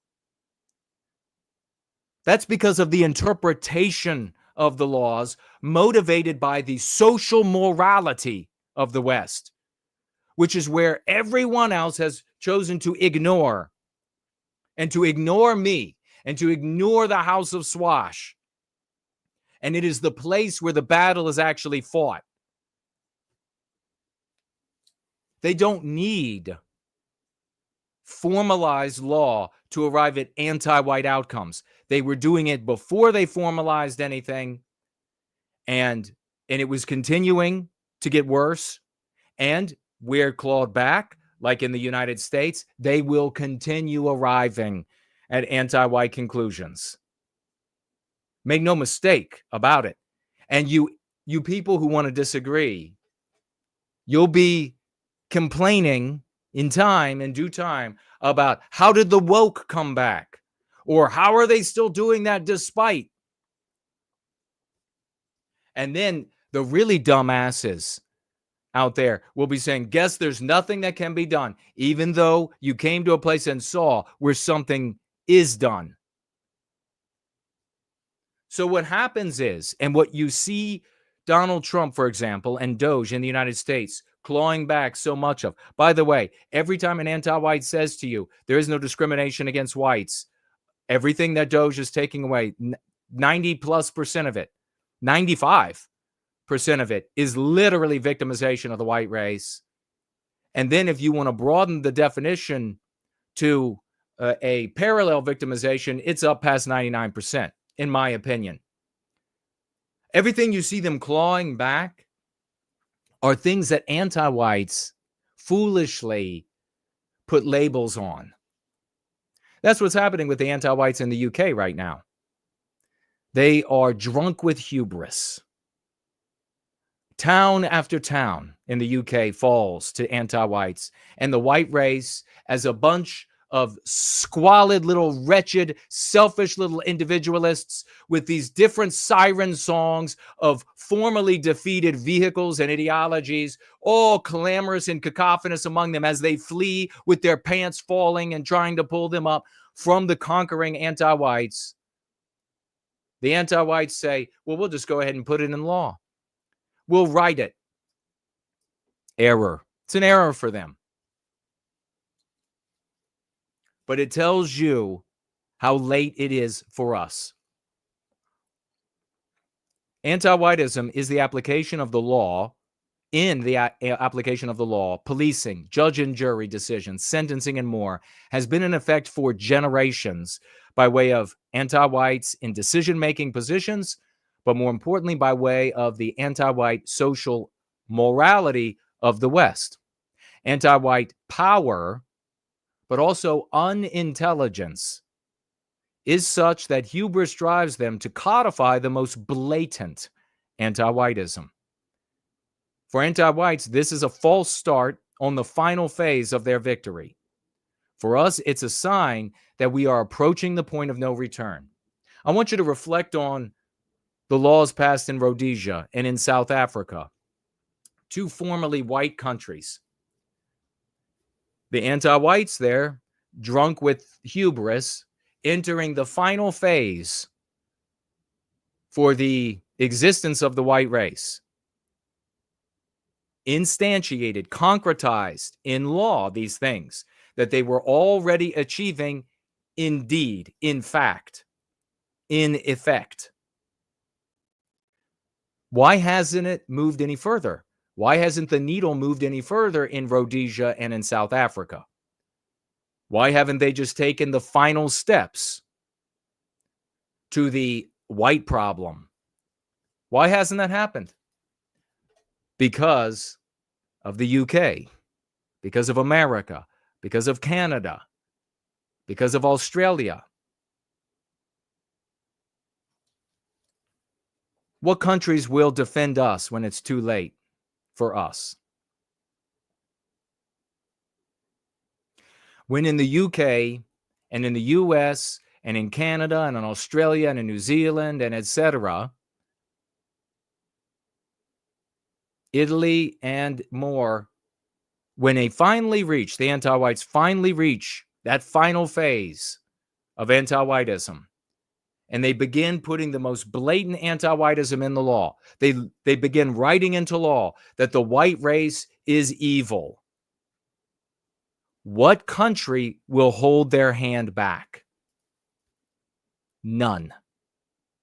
In fact, countries like China, India, Mexico, they will put their money behind the final phase. Because geopolitically, that will empower all of them to bring down the West, which they know that would accomplish. The rest of the West is the only thing holding the hand of the anti-whites in Rhodesia and South Africa. There'll be no holding the hand of the anti-whites in the UK. Holding the hands of the anti-whites in the US. You better wise up, white race. We are running out of time. And what you're looking at here is the evidence of it. Do you want to keep, as you have been for decades, shouting against me, slandering me, and the strategy that works, and keep telling me how you've got another way that works? You're going to keep doing that? You're all going to die. You're all going to die. And it's not going to be an easy death. And it's not the camps. It's not the laws they pass to come that will signal that it's over for us. It's much sooner. It's this point of no return is only going to be visible to those with the eyes to see.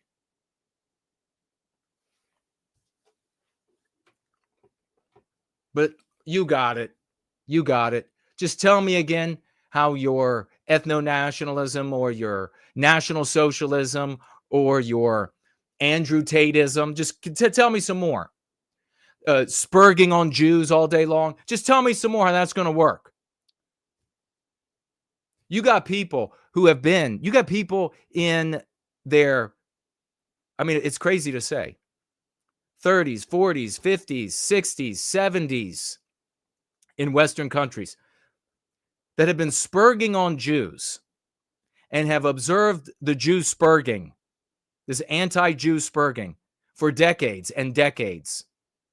And they've watched our countries go from nearly 100% white to the majority of children having the name Mohammed, and they still want to spurg more on Jews. Absolute garbage is what they are. Because they're garbage, because they don't care about the white race. They're too dumb to get out of their own errors and to employ what works. Garbage.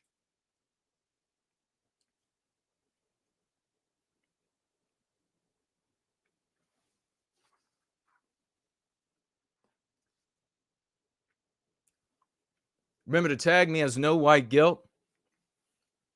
Schools to give boys anti-white lessons. And the anti-whites are calling it anti-misogyny. Of course, because that's their verbiage.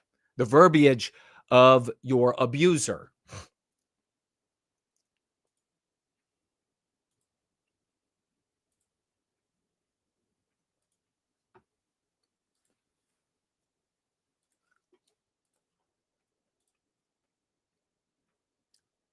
So you had this Netflix hit Adolescence come out. And what have we been teaching you about the subconscious mind? I cannot believe that I've been right since I was a fucking child. I'm just going to say it. I have figured this out as a child, and it's too bad you didn't, right? If you're sitting there and you're like, Jason's wrong, oh, Jason's wrong. Thoughts on the subconscious mind are wrong.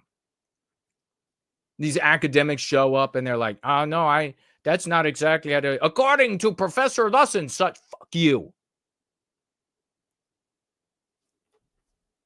The subconscious mind, I can very easily demonstrate it, doesn't know the difference between reality and fiction. The subconscious mind lives 95% plus of your life for you. That means the subconscious mind is the most important thing.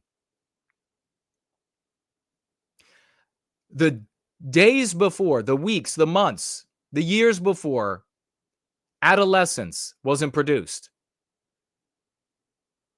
these people now who are howling weren't saying a word about this next level of anti-white obedience training and abuse for white boys. Not a word. But when adolescence comes out and they watch it, it's reality for them. And it's reality for people, the people at schools. It's reality for the parents who will capitulate. It's reality for the little boys who will capitulate. It's reality for the little white boys who will hear content creators on the right who will tell them that it's based and brave to play the villain and be the guy who might just stab everybody with a knife. And then the white little boys that listen to that garbage will march around playing the villain while the real butchers will be stabbing people. But it won't be them who will be getting the obedience, anti-white obedience training and punishment. No, they'll get slapped on the wrist for the actual butchery in the UK by the garbage law enforcement that is employed over there. Probably some of the worst of the white race that has ever lived wears a police uniform in the UK.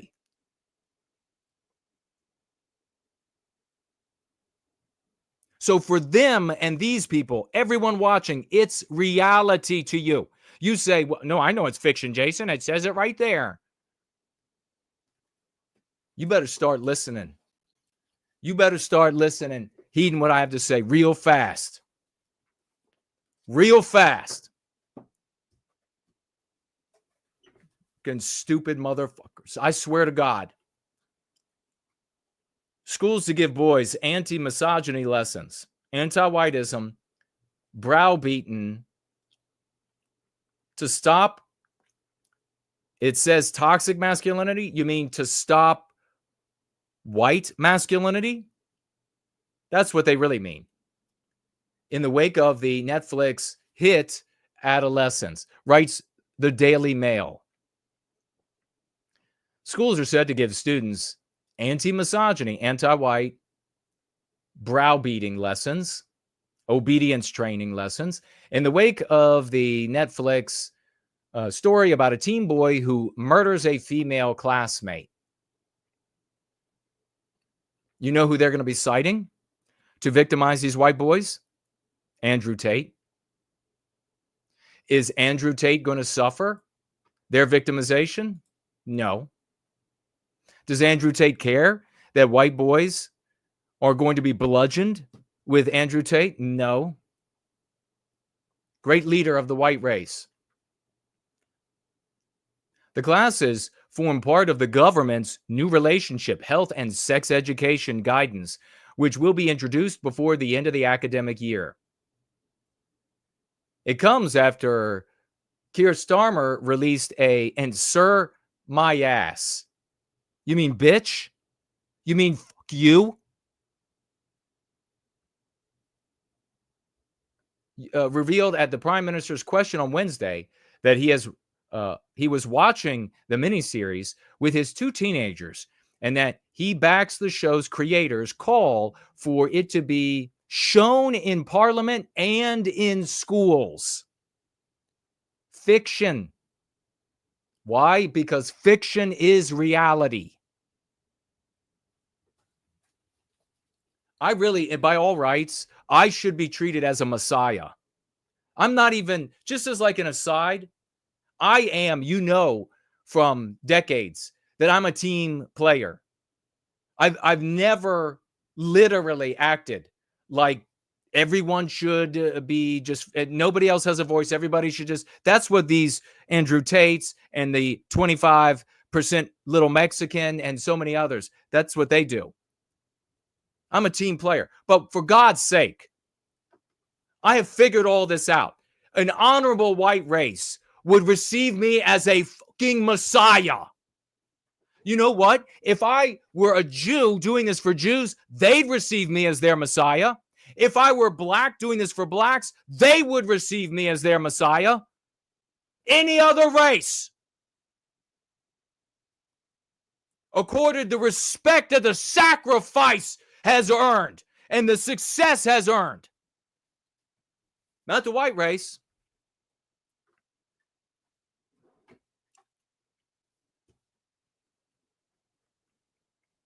Every doughy, soft-ass, academic bitch, white bitch out there has stepped in front of me.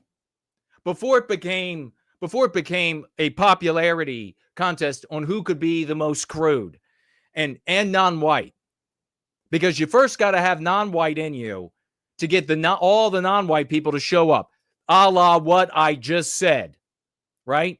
When you're 25% Mexican, all the non-white Latinos are going to show up for you, not the white folk. So you got to first be some percentage non-white, then all the non-whites will show up, and then the stupid, bedraggled, drunk-ass loser whites will wander in. Look at everybody's here. Before them, it was the James Lindsays. It was all of these soft-ass, pathetic, doughy, or emaciated because they're suffering with some sort of same-sex STD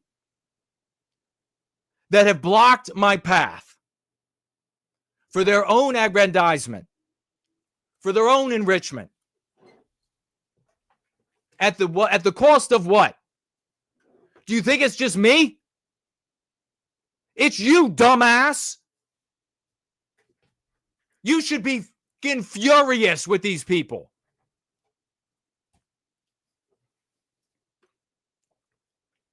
Four-episode program shows the Miller family.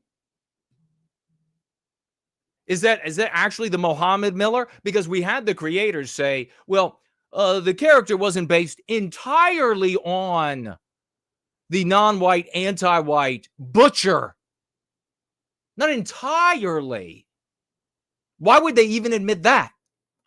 Because we can't crawl in their heads. They could just say, no, not at all. It's just a coincidence. But apparently they said, well, it's not entirely. You know what is entirely true? That a group of people sat down and decided that the villain was going to be a white little boy. That's what's entirely true.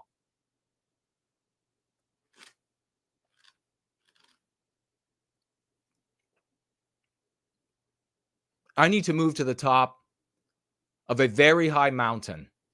And all of my streams should just be me laughing at the white race as you all are fucking eaten alive by anti-whiteism.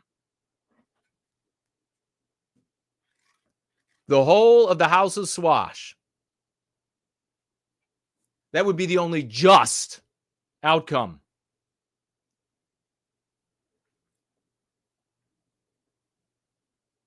"13-year-old Jamie is arrested for stabbing female classmates to death after being influenced by online misogyny." Oh, did I mention Andrew Tate?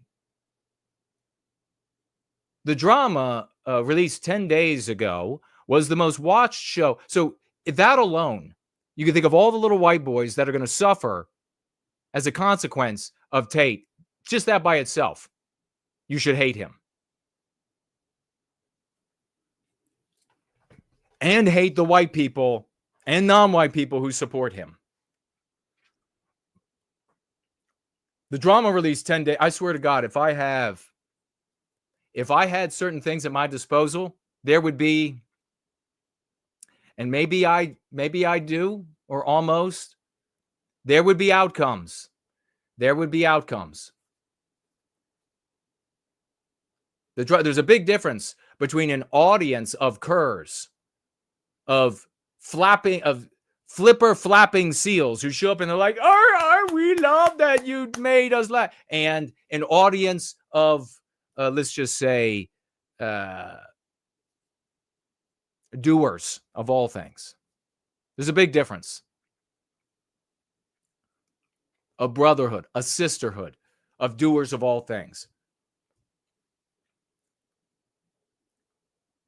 Though Labor's classroom guidance is still being developed, it is understood to include content to support healthy relationships, to enable schools to tackle harmful behavior and ensure that misogyny is stamped out. So any white masculinity is stamped out of any of the white males.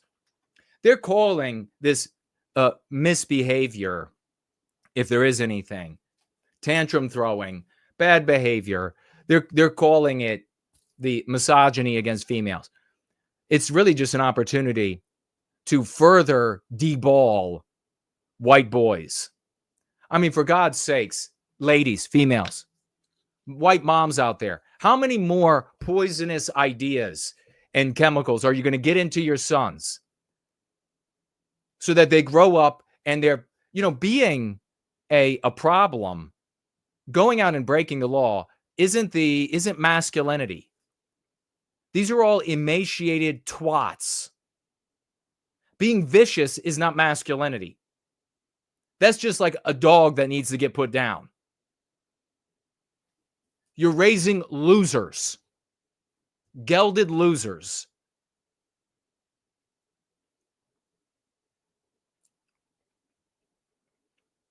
From as early as primary school. So healthy people in this community, we're thinking about the white little boys that are going to be victimized, further victimized by this. Who else is thinking about that? No one. Who else? You want to stop by? Well, maybe I should throw up some of the other shows. Pick anywhere on the stream. These shows that all of a sudden have fancy cameras, studios, they fly people across the country or even from country to country. And pick anywhere on the timeline of the video, and it's going to be somebody saying, it's the dudes. It's the dudes.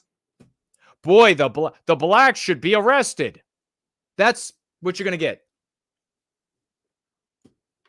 Nobody thinking about the consequences for these white little boys.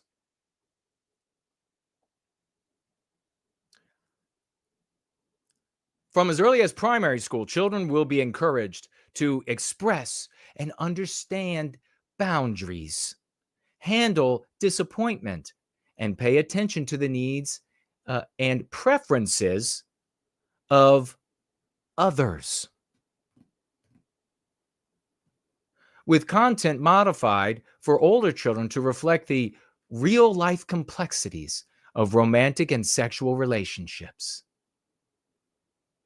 So in other words, you're going to have the white boys are going to be, as they are today, but increasingly too afraid to have a relationship with a browbeating, dominating white bitch of a female.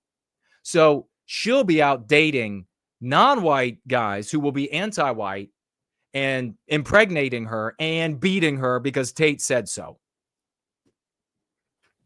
And then after she gets beaten, she's going to say guys are responsible. And by guys, she means white guys, because she's not going to be able to badmouth the non-white guys. I had a guy on Twitter trying to tell me that feminism isn't anti-whiteism. And I was like, really? Because have you read anything? Do you know where the arguments for feminism originated? It's all an attack on the white race. It's all an attack on the white family. It's all an attack on the white male. Promulgated across the West as such. If it filters out anywhere else, it's collateral damage. And then this guy says, well, you know what? Because it filters out elsewhere, it's not anti-white. And I said, oh, really? Because you see all the time Jews and blacks arguing against their fellow Jews and blacks that something is an anti-Semitic or now anti-black thanks to me and the House of Swash rather than racist. You're welcome, you ungrateful turd. You see that happening all the time, where they're like, you know what? This policy that harms us, this ideology that harms us, this argument that harms us isn't really anti-Black or anti-Semitic, because people who are not us are also being harmed by it. Exactly. You never see that happen because healthy people are not that stupid. For God's sake, only the white race. If Ben Shapiro finds a policy that is harming Jews and he says that's anti-Semitic, Jews are not going, they don't attack Benny and say, no, it isn't. It's harming all the races. So therefore, it's not anti-Semitic. No, if it's harming Jews, it's anti-Semitic. Jews are smart enough to get it. What the f is wrong with you? You donut eating, beer swilling, couch sitting, game playing white loser. Only white people this dumb.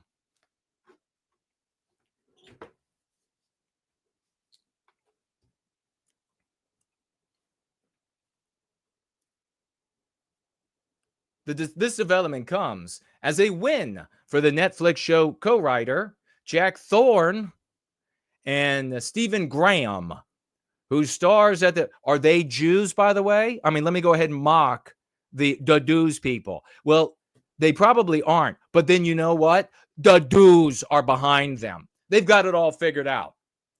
I say we feed you first to the Middle East. I say...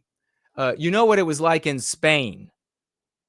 I say we give you the Muslim treatment that white people got in Spain. That's what I say you deserve. Because why? Because I care about white people.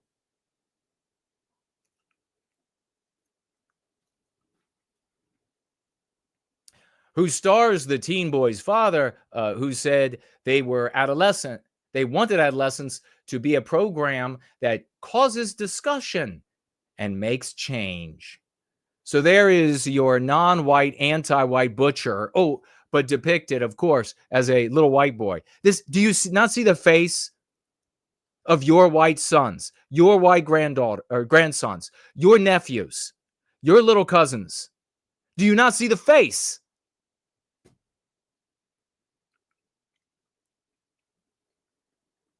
And then there's, look at who is this supposed to be? Look at this sorry loser here. Look at the soy face on that bitch. He's like, you were almost a baddie. You were almost a racist baddie. You got to change your way. Now bend over for the gelding. Bend over and spread your legs for the gelding. We're going to snip them right off. I mean, for God's sakes, do they really have to snip many of them? They don't even grow them anymore.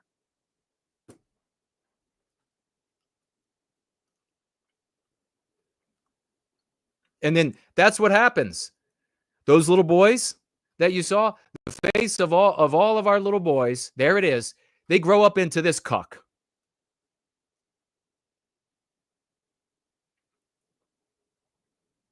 Preparing right now for the next gay movie he's going to participate in.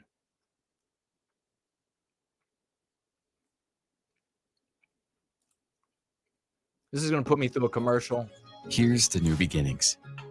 Hi, I'd like to schedule an appointment. How do I silence that? And new surroundings. Creators of the show are calling for screenings in Parliament and schools to spark change.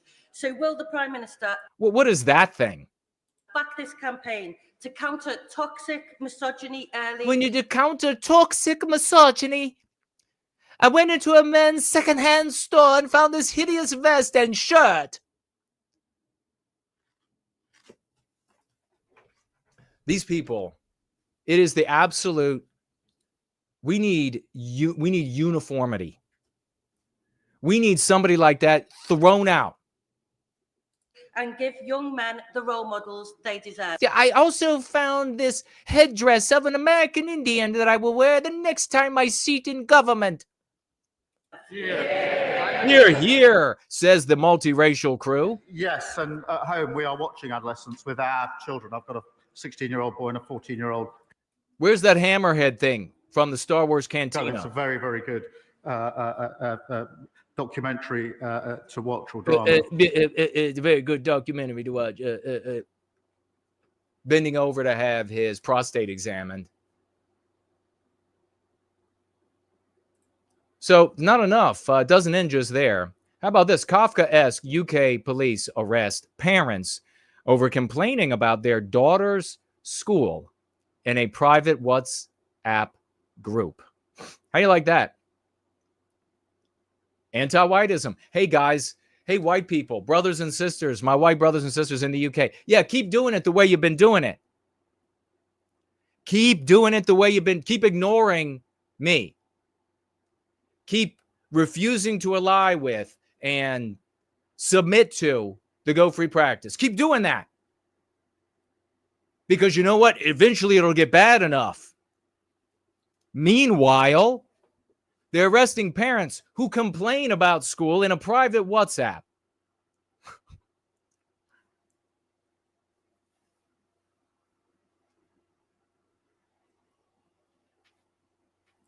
Let me put that up on the screen here in 1 minute. By the way, hello. I get up here with you all. I want to have a really good time. I get fired up sometimes. I get really fired up sometimes, especially when we begin with a garbage like Andrew Tate and so many people who give him respect and defense and prop him up. And his audience, so let it be huge. Let the 25% Mexican be huge with non-white people. No white people should be showing up in those audiences. Zero. Unless they're anti-white. None. It's just harmful to us. Teaching that little 25% Mexican giggling his little ass off about Tate teaching young white guys to beat white girls. He should have the ever-living shit tickled out of him, if you follow me. The ever-living shit should be tickled out of that little Mexican for thinking it's funny and giggling about this black Muslim teaching white young guys to beat white females.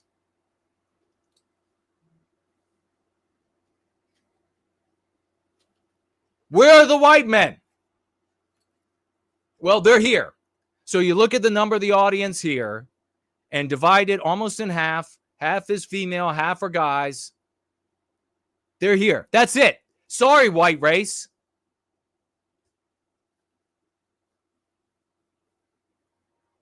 I'm gonna go on over to my Jeeps and Gun channel. I'm not gonna talk about race. The missus will get upset. Yeah, you're real tough. Got a jacked up Jeep, know a lot about guns, but the little missus pushes you around. Real tough.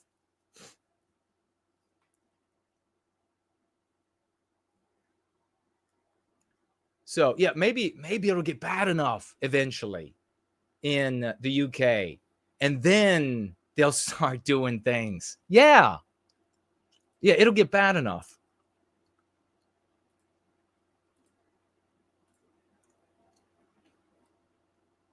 British police have been accused of acting in a Kafka-esque manner. Like, who accused them of Kafka-esque? Let's just bring up a Jewish writer that wrote a absolutely bizarre, demented story / poem that really should be banned in the West. If he wrote other things that are worthwhile, whatever. But ban it. You mean acting in an anti-white manner? Is that what you mean?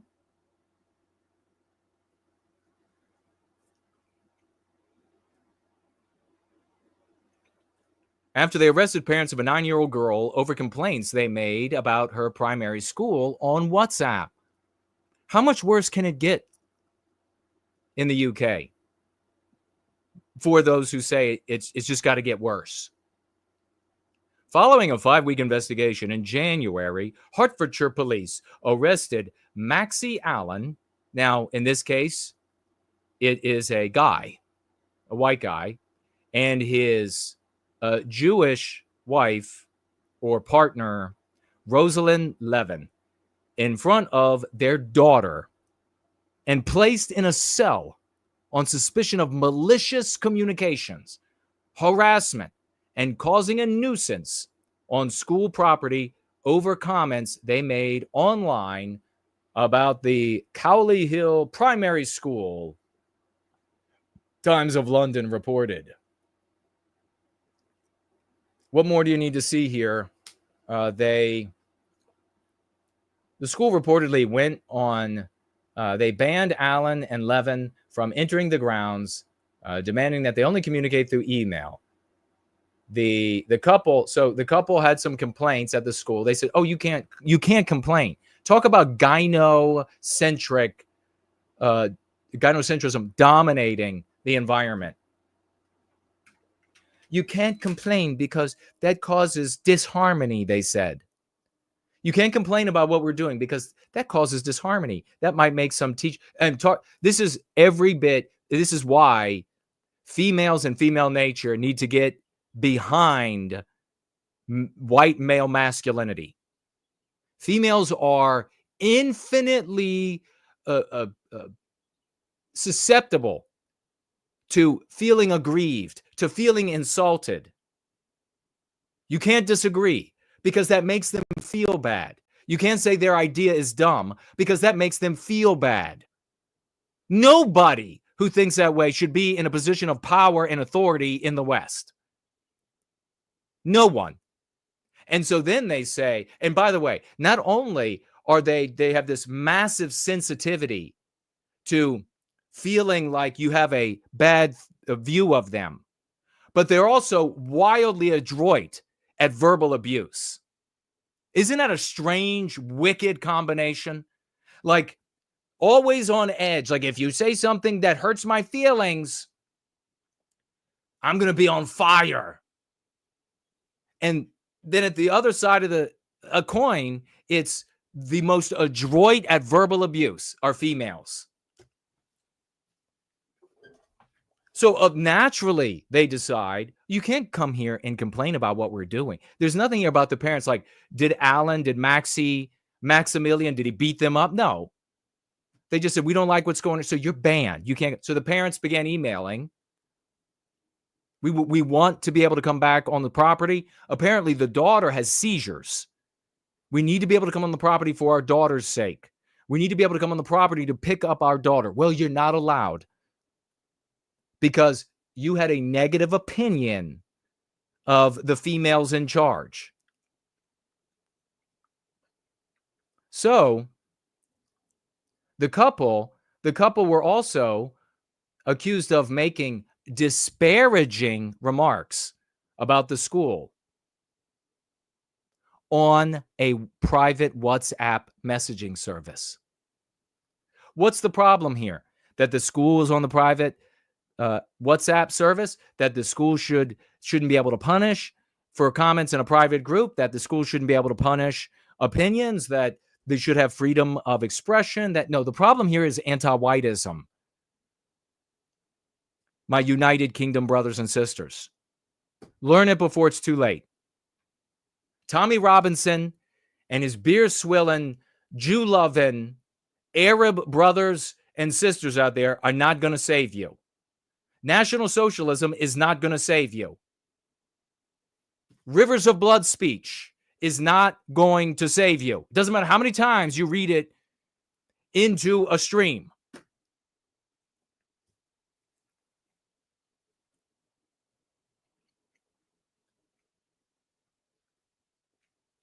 In December, the police are said to have told the parents to remove their child from the school, which they ultimately did.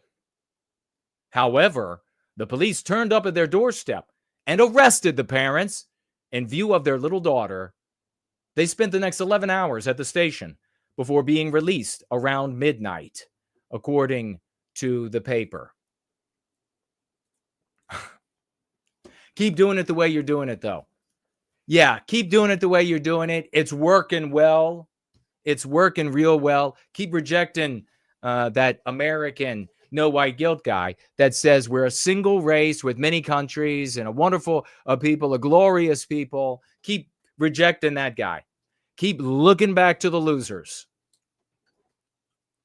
Meanwhile, we have to ask ourselves, how is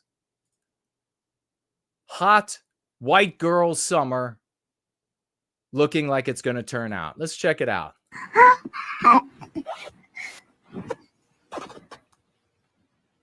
It's looking a little heavy in the gut.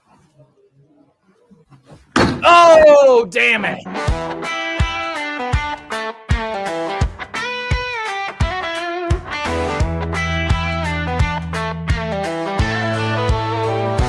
Got my boots in red dirt, working since dawn.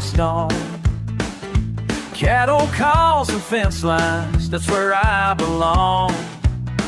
No time for your blame game, got work to do. All right. What are y'all thinking? Are you tagging me as no white guilt as we move through this? We're going to be opening up a very alarming report by a 36-year pilot or something like this. Actually, a female pilot who deserved to be there, apparently, because it was so long ago when she got involved, but perhaps. But she's revealing, if you can hear me, that pilots, captains, are afraid to leave the controls. They're afraid to take their required nap because their white erasure co-pilot don't know how to fly. We had another near deadly accident right here in the nation's capital. They say I owe something, but can't tell me why. While I'm out here working beneath this sky, blood on these hands from all this work, sweat on my back. Raymond Foster from Down Under. We've got great victories coming up. We have our lesson of the day, which empowers us. Which, of course, all of the real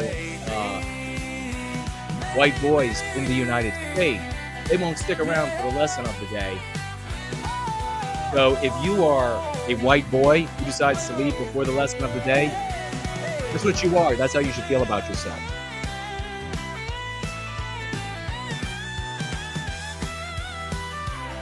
Kitty says, that hurt. That hot white girl summer coming up doesn't look like it's going to go very well for you ladies. Strength on my side. This soil knows my story, knows who I am, and I'll keep on. Agnes, no white guilt if you got something to share. Good to see everybody who has shown up. Give the streams a like and a share.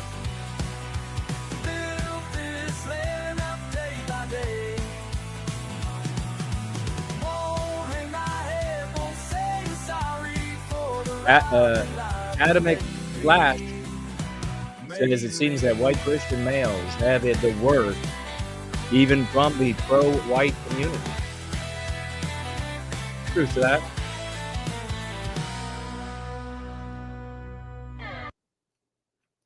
Thank you so much, Raymond Foster, for those tunes as we continue to move along here with the empowerment of white well-being. Having a good time. Even though I've got to get violent sometimes, having a good time. Is the stream? All right. It is playing on Twitter X, but it doesn't look like it's on my thread. Nobody wants to hear the hard truth as the proverbial Rome burns. You know, you got Hetep Jesus. That was brought on as a commenter on Fox News. Hotep, Jesus, black nationalist, conspiracy theorist, not an enormous audience. More non-white leaders. Isn't it amazing? You could have the non-white leaders in the cuck element on the right, and then you have the non-white leaders in the alternative on the right. White race doing this to itself.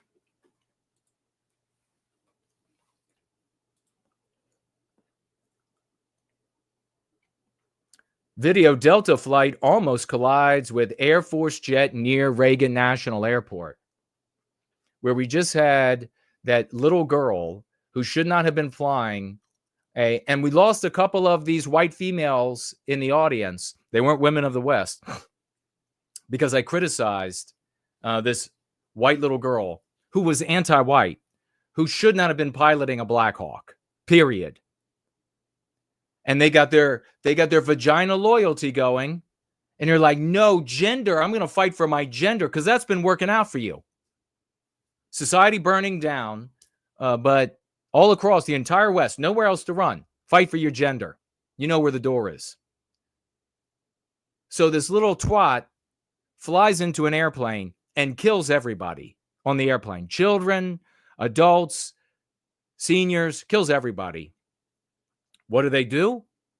There's no condemnation of anti-whiteism in hiring. No, across the right wing, they celebrated her. She was a great war hero. Pete Hegseth and so many others are like this great war hero. She never been to war. She was escorting people by a volunteer to escort people around the Biden White House. But there's the right celebrating her because she's female. And that's part of anti-whiteism. Killed all those people. She's a murderer, is what she is. You know what they do? They don't condemn that. No, they say, we've got to change the way that things are done because the old way that things were done was white guys, and they made that work. It worked when it was white guys. But that's too complicated for everyone else. So now we're going to change the way it works. Well, over there at Arlington Cemetery the other day, some Air Force jets were going to do a flyover, and somehow the white erase tower screws up and has the jets and the commercial airliner in the exact same airspace, setting off the alarm that white men invented for dumber people and females to be able to fly.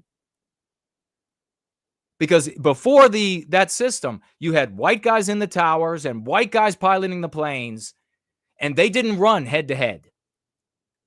But they had to put that system in because white guys have to create a push-button society for all you fucking losers out there so that you can push the buttons too. And wouldn't you know, the white erase tower, they have that pilot and Airbus and the fighter jets, they come within ramming distance. The alarm goes off and decisions have to be made by the pilots of all of the aircraft involved. So they'll make more changes so that the not white guys who now have all the positions can push the buttons.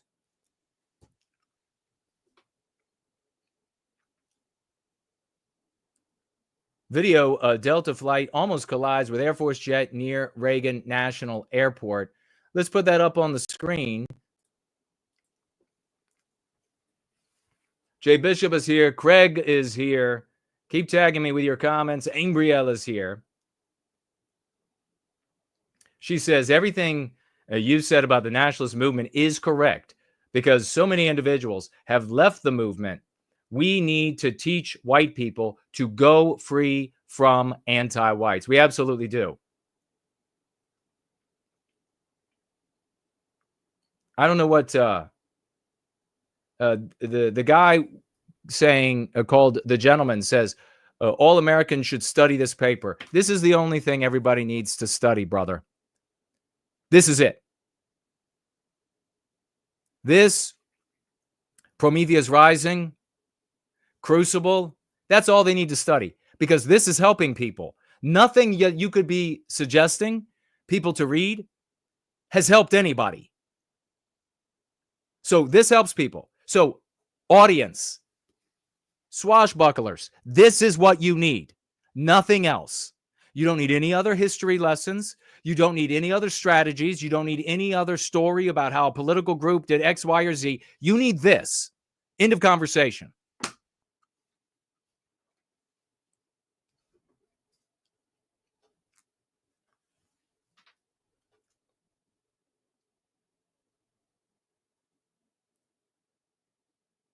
So is the gentleman, are you slandering me about that I'm on YouTube and that somehow reveals what? That somehow invalidates all of the victories that people have, that we have had in this community? It invalidates all of these enormous victories? What are you, working for the government?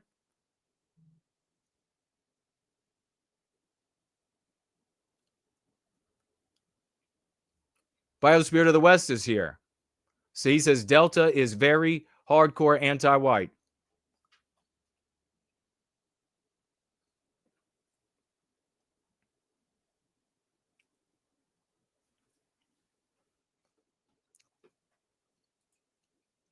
All right.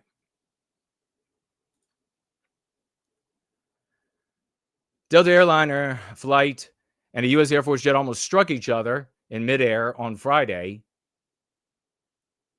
Friday's incident happened outside Reagan, Washington National Airport and involved an Airbus A319, a big passenger jet, and an Air Force T-38, an old jet. NASA uses the jet because it's extremely maneuverable. Maybe my pilots in the audience can confirm or not that you're able to do a Pukachev's Cobra in the T-38. NBC News reported on Saturday, a flight radar website tracker tracked the moment the two aircraft, seen in yellow, approached each other in flight. Seconds later, they nearly missed colliding as they passed one another. Another close call reported tonight at Ronald Reagan Washington National Airport. Don't you love America? It's all non-white here. You can tell this by watching any of our news channels. By CNN. The network reporting the incident happened between an Air Force jet that took off from Hampton's Langley Air Force Base and a Delta passenger flight. Flight Radar 24, a website that tracks flights marking the incident, and another website, liveatc.net, capturing the So you can potentially kind of see the jets on the collision course. Audio of air traffic control, confirming the two flights were within about 500 feet of each other. 500 feet is touching in the air. The NTSB has cited DCA as an area for concern. Thank God the T-38 is as maneuverable as it is. But of course, somebody in a T-38 wouldn't necessarily see an Airbus climbing on them from underneath.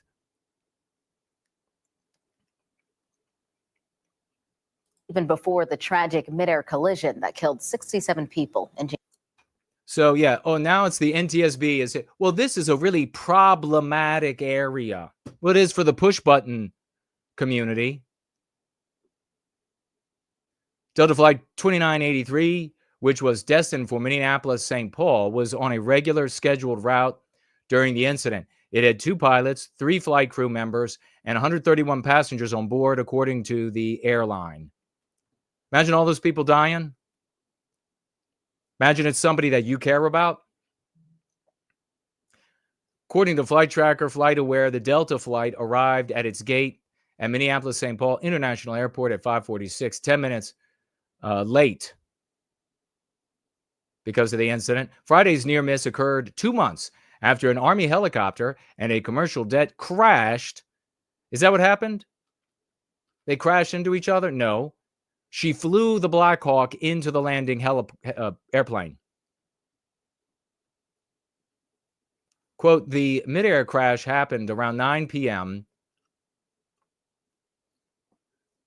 The tragic collision over the Potomac River took the lives of 67 people, Breitbart News reported. Following Friday's close call, authorities did not report any injuries. Delta Airlines said it will cooperate with authorities.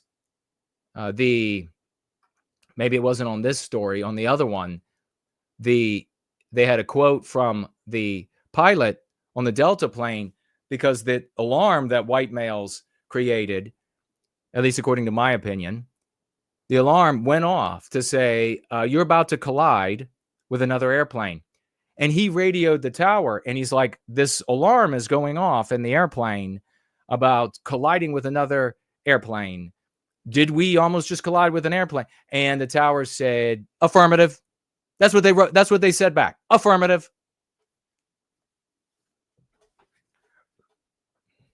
Actually, it was probably showbiz it. Showbiz it.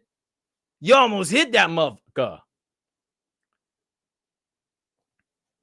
Or maybe it was, sí, señor. You almost crashed.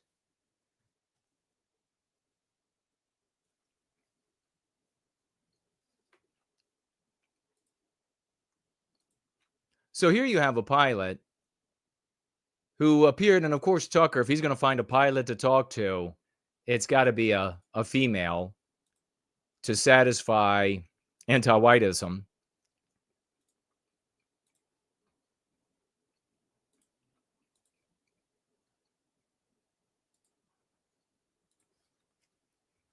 Although banning the DEI's selection of anti-white policies wasn't drastically banning anti-whiteism, I still think it set a precedent that could potentially enable the possibility to.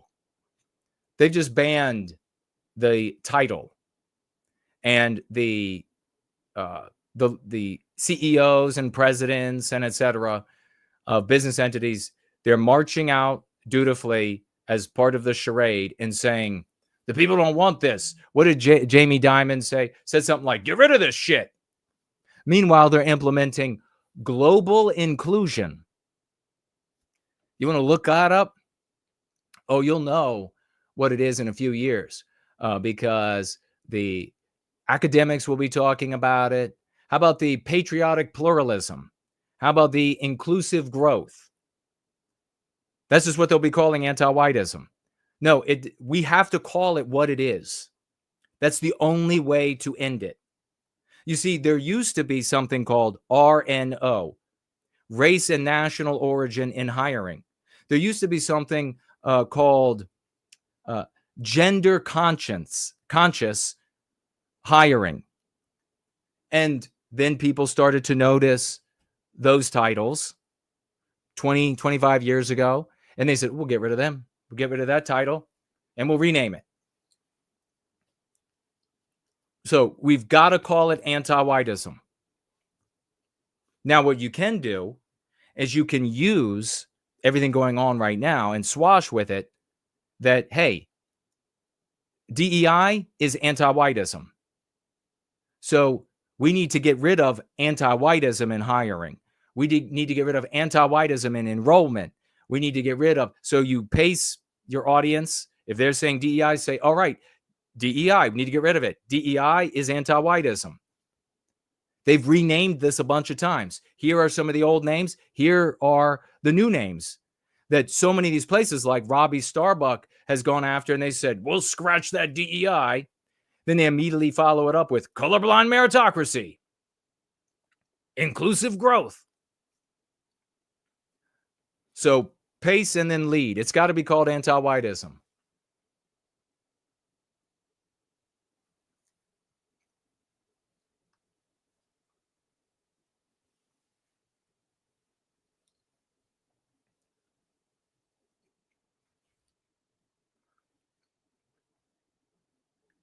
All right. We'll take a look at what this woman said.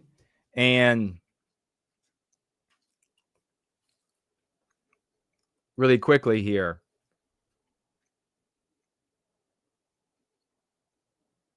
Messier Carf said, even with the newscaster's accent, you don't have to, I guess, see her to realize what you're looking at, even though you're not looking at it.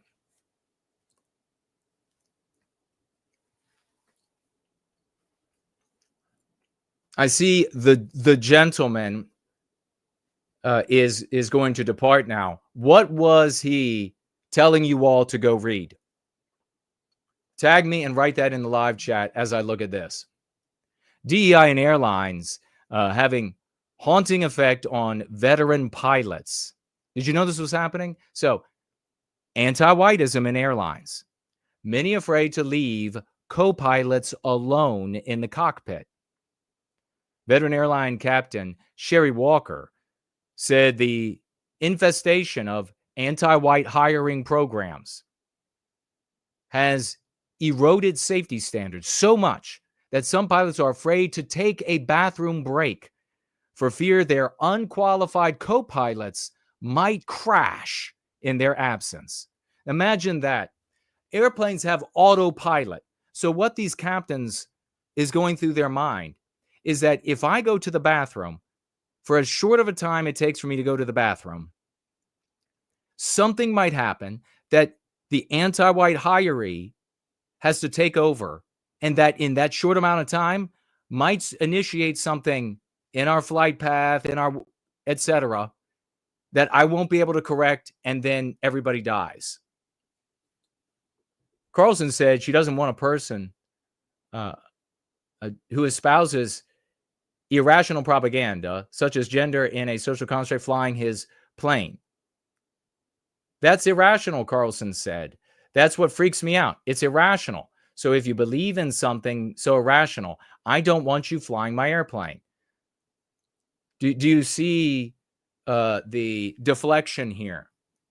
And instead of focusing on the anti-whiteism and hiring, it's Carlson deflects it into, well, they're irrational, and I don't want irrational people in the cockpit. That's not the issue. That is not the issue, Carlson.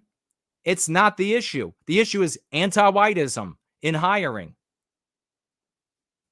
How many white guys need to be discriminated against before Carlson, in his penny loafers, riding around on yachts, will mention our victimization?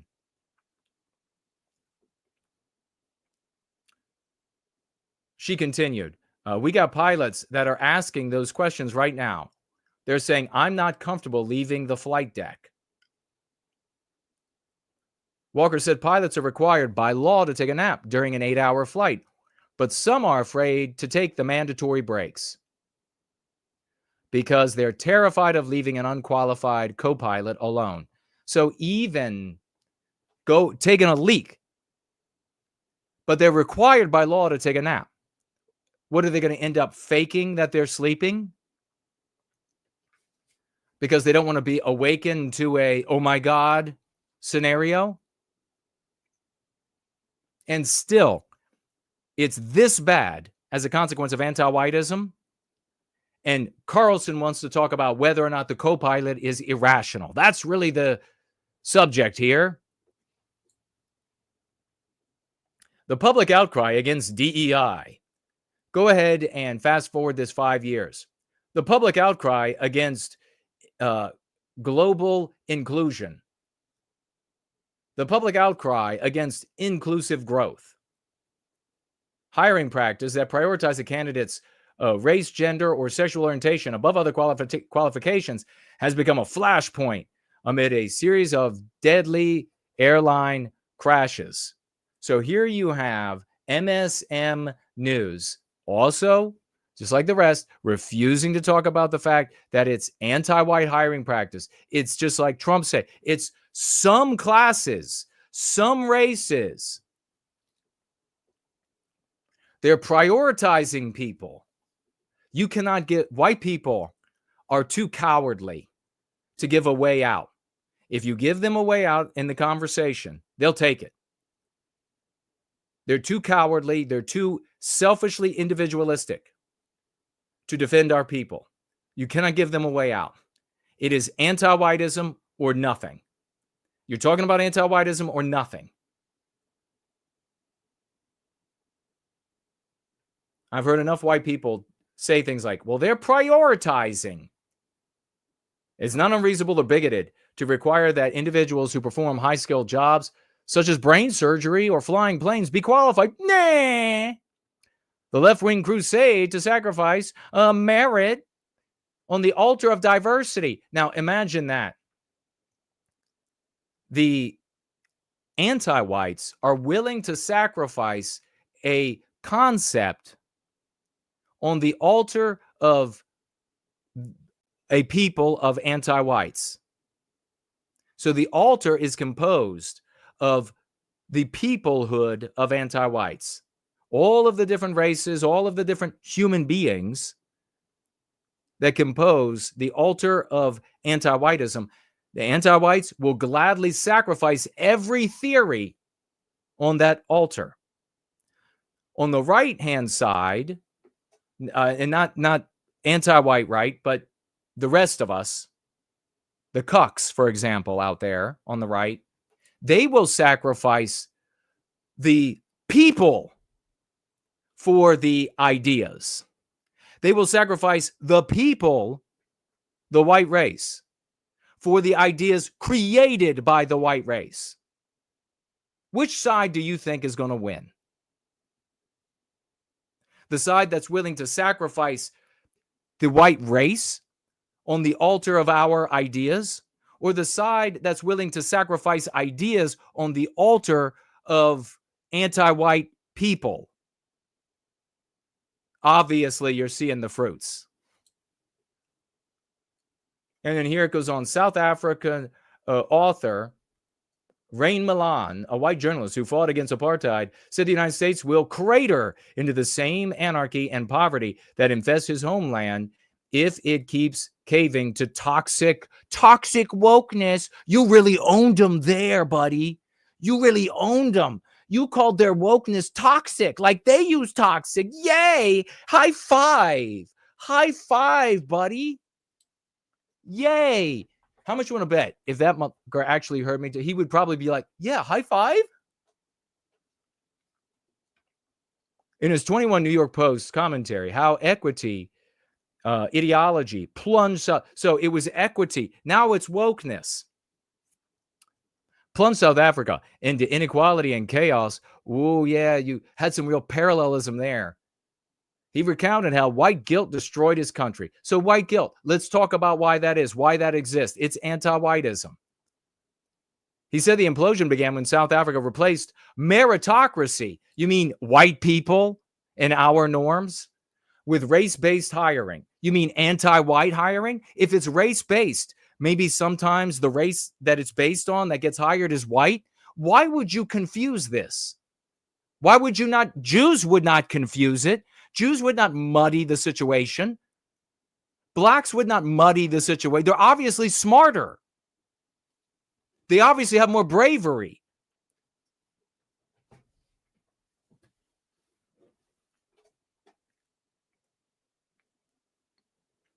Tending the government businesses became increasingly pointless because contracts were invariably awarded to black-owned firms. Now you're going to complain about the black people. You're not going to complain about the victimization of white people. Typical selfish individualism of the cowardly white race.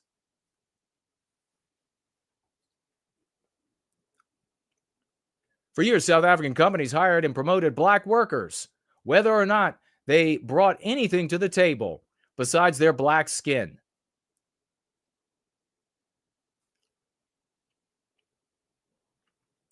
Firms were also required to meet racial quotas in hiring. So does that mean that white people are hired? There's some quota for white people? No. God, they disgust me. They disgust me. I'm so disgusted. And right directly to the point, we have Robbie Starbuck here celebrated on the New York Post. This is conservative activist Robbie Starbuck's secret trick to getting companies to drop DEI. Do you know the secret trick? Let's get them to drop the DEI and then everything will be good, says the vegetables. Says the insufferable vegetables.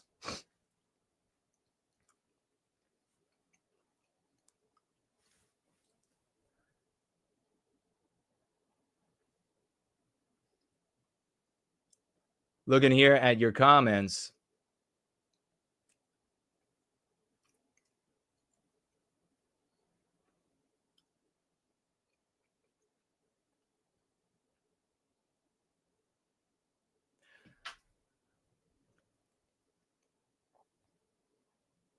The nameless one says, loosen up with no white guilt. Sivan says, I wasn't barely reading his comments, but I saw that he recommended we read about political events that happened almost a century ago. So absolutely do not read any of that garbage. So he shows up in my live chat and he talks to all of you, telling you to go do something other than go. In St. Augustine, Pontevedra, you can make time stand still. Shut up. Travel back in time. I just closed that. And How are even you make playing? time to discover.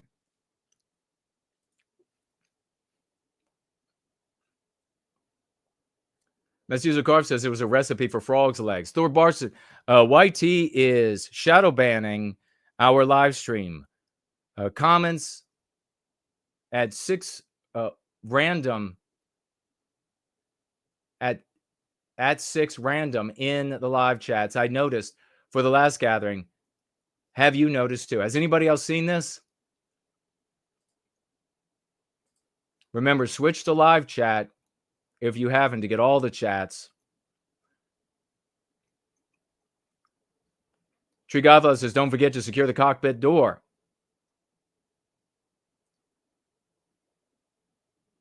The recommended book was about, you guessed it, Jewish people. All right, ban that guy. Ban. I mean, fuck you for coming into my house with something that fails and then telling people here to do the thing that fails.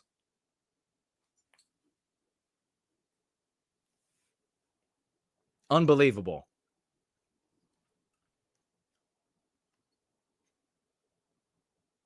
Specifically, some anti-white Jews from the 70s.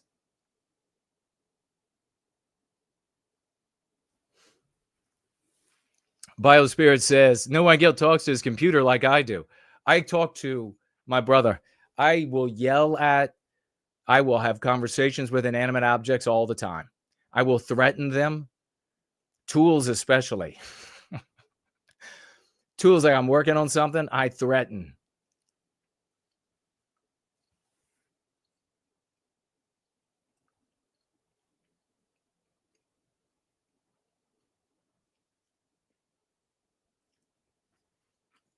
Coming to my house and say, hey guys, you know what you need to do? You need to not do that go free thing that's working.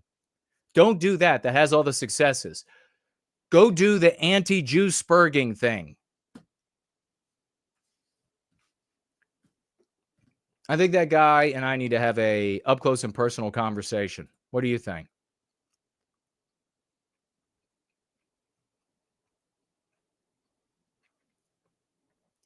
All right.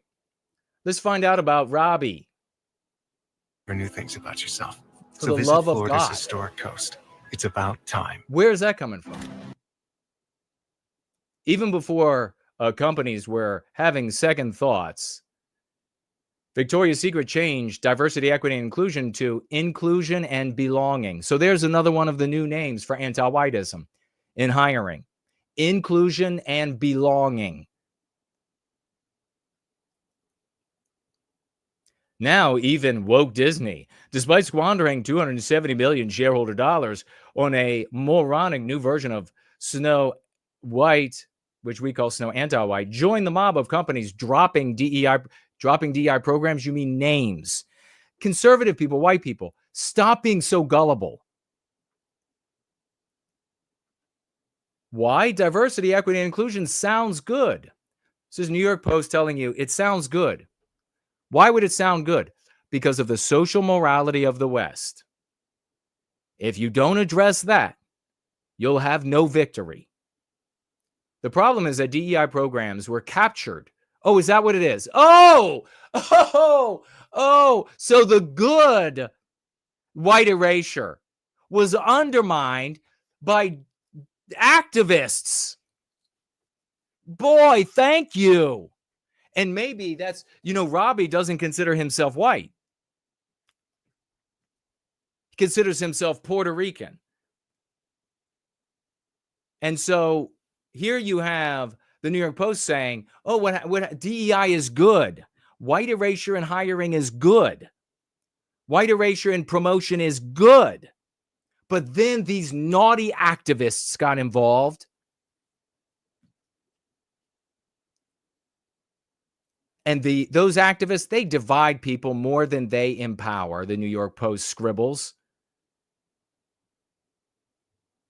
Just like they have incontinence, dribbling, whether it's on their rag here online or in their drawers. Diversity, equity, inclusion, says Robbie Starbuck, doesn't mean what they pretended to mean. So in other words, there's a good version. There's the anti-white right talking for you. There's a good version of diversity. Could you imagine having to yield that in a debate? Having to yield that to the opposition? We all know that it's a good thing. When people in conversation, in their homes, at work, etc., where we have to be winning, when they have to yield that ground, that is telling you that there is a anti-white morality in the West. If you don't address it, all of your other conversations are meaningless. All of your other successes are meaningless. They're hollow. They're superficial.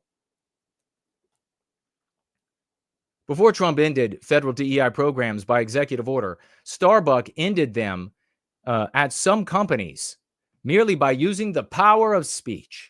Okay, here is the secret for how he did it. His strategy: warn companies that he'll tell his social media followers what stupid things they do. Remarkably, they write, it worked.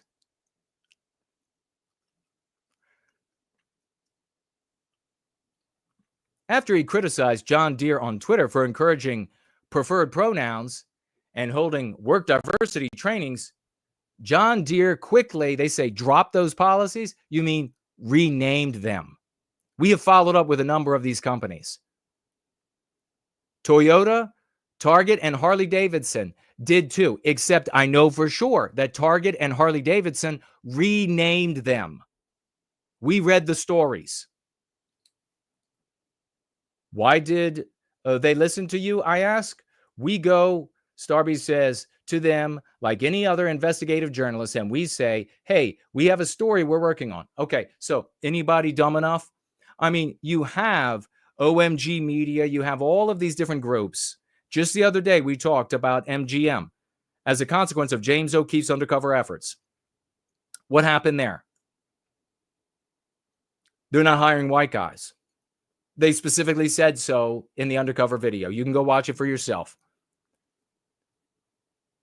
So a lot of journalists have been at the throats of these companies pointing out how inefficient and, like Tucker Carlson, irrational it is, and how certain races are getting preferences, and all of this for years. Robbie's not the only person who has been an investigative journalist doing this. He's one of them. And salute to whatever small part he played in that overall of white people becoming aware of RNO. Oh, yeah, I mean DEI. Yeah, when too many white people became aware of RNO, they changed the name. So once again, the name change is in.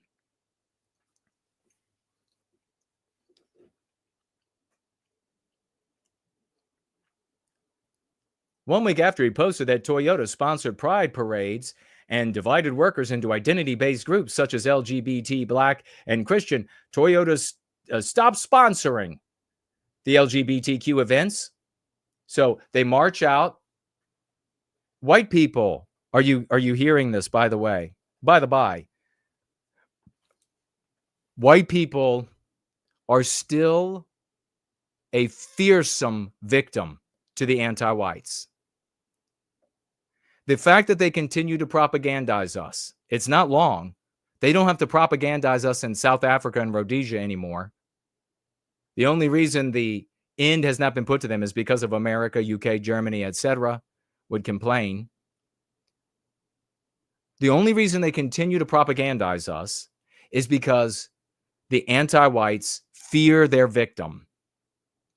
The only reason why Toyota would march out once white people have become aware that Toyota is engaged in a practice that discriminates against white people. So in other words, and pay close attention, the Robbie Starbucks and the New York Post are telling you there is a good DEI out there.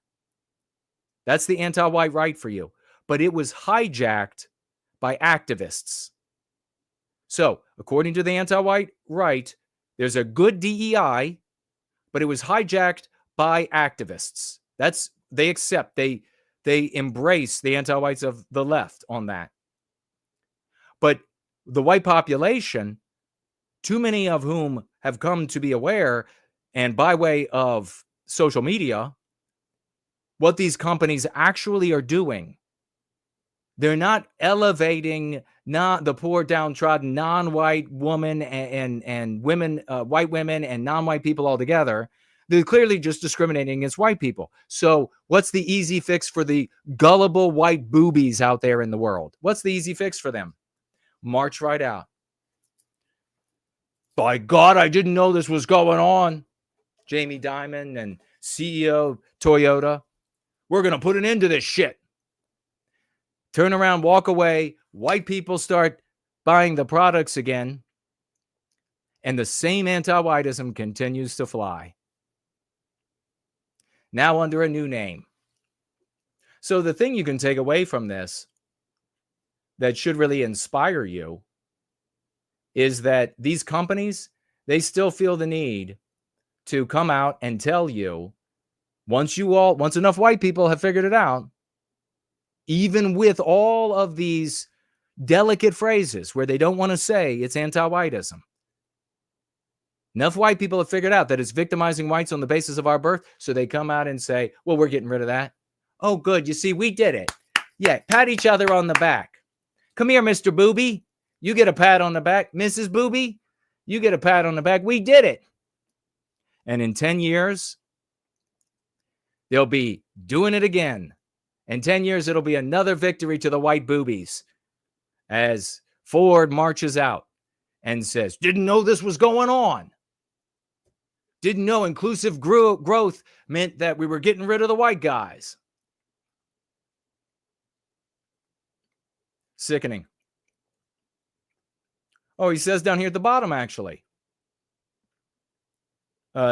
He says, I push back. They're just saying, we have a history of disadvantage. We were slaves in this country. None of them were, he points out. I'm Cuban. Okay, so he's Cuban. I could say my family went through this and that. I didn't go through it. I'm not going to claim their disadvantage as my own.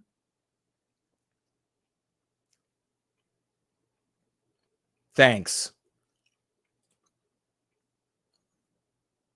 Well, folks, we have come to the hour where we will celebrate the great victories that we've been having in service to white well-being. What the anti-Jew-spurgs never do. They never celebrate victories because they never have any.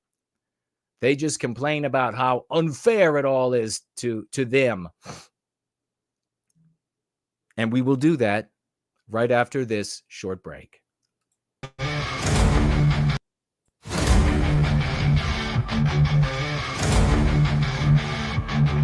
In the shadows of a world turned cold, where truth is buried and lies are sold, stood a man, a warrior bold for no preserves with a pristine soul.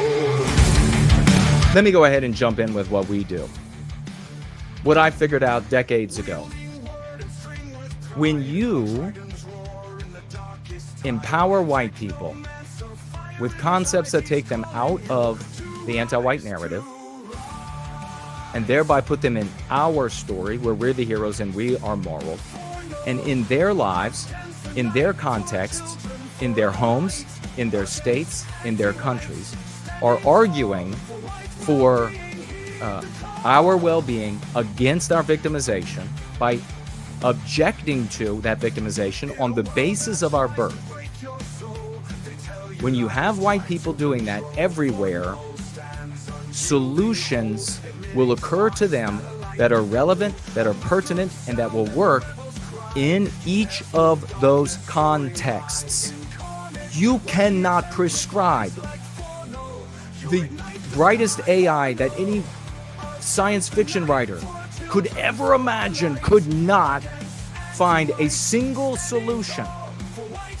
A single solution for your family, a single solution for your neighbors, a single solution for your county government, for your Boy Scout troop, which doesn't even exist anymore, for your state governments or your province governments or your national governments. No. You know one of the brilliant things that the German military did? One of the brilliant things that they did was that they gave power to the commanders on the ground. They gave them an objective. This is what all of the other militaries weren't doing. They said, here's your objective, here's how we would like it to be carried out.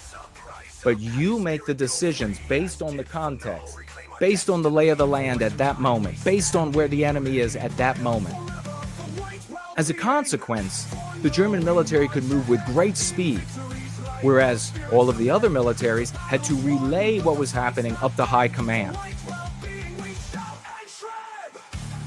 It is sheer genius to empower our people with the tools they need so that they can come to this, they can come to the derivatives in thought that are the only derivatives possible by way of the antecedents. And then, in the environments where they are, find the solutions. What does that mean? Here's what it means. Some of the solutions at different points in time and at different levels could very well incorporate elements that some could argue would fall under a nationalist rubric, that some could argue would fall under a socialist rubric. And they will implement those strategies at that moment, at the right time, to arrest our victimization.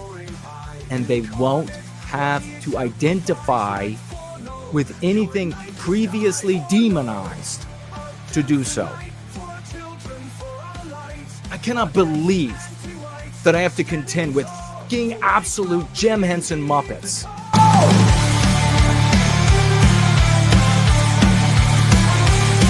For no, against the night. For no,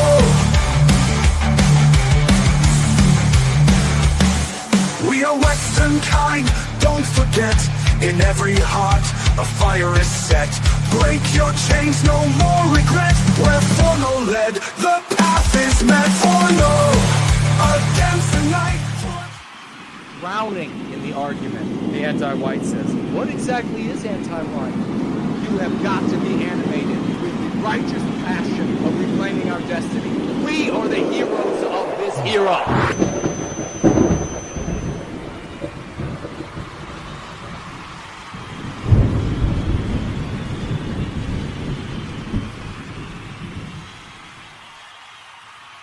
Let these celebrations begin, ladies and gentlemen. Let it begin. Let me know that you can hear me okay. We are swashbuckling announcements, which are the celebrations of promulgating the concepts that liberate Western kind of anti-whiteism and all good non-white mixed-race people who have joined us to combat anti-whiteism because it's immoral, because it's destroying the world for all of us. And we begin by celebrating the one and only, the great Franklinator. Let's hear those raucous emojis, the crepitant emojis. The cacophony is in the house. Corey Woke is here. We can hear you, Jason. Thank you so much for that, good brother. Let's celebrate the great Franklinator out there swashbuckling all the time, gathering most of our victories for us. Let's hear it for Franklinator and doing the timestamps that he does on these videos, a glorious swashbuckling service to Western kind, and we thank him for that. He would like to thank, he and the great Biospirit of the West would both like to thank Ivan the Horrible and Cindy Ben and We Are Western Kind and For White Well-Being. All of these people, including West, were over there at the Don Trump Jr. stream, and they were swashing over there in his audience. The fastest route to Donald Trump is through his number one son. We have already succeeded, and we will continue to succeed. God bless these champions. Here, quadruple 07s for these champions. We want to make sure everybody gets celebrated.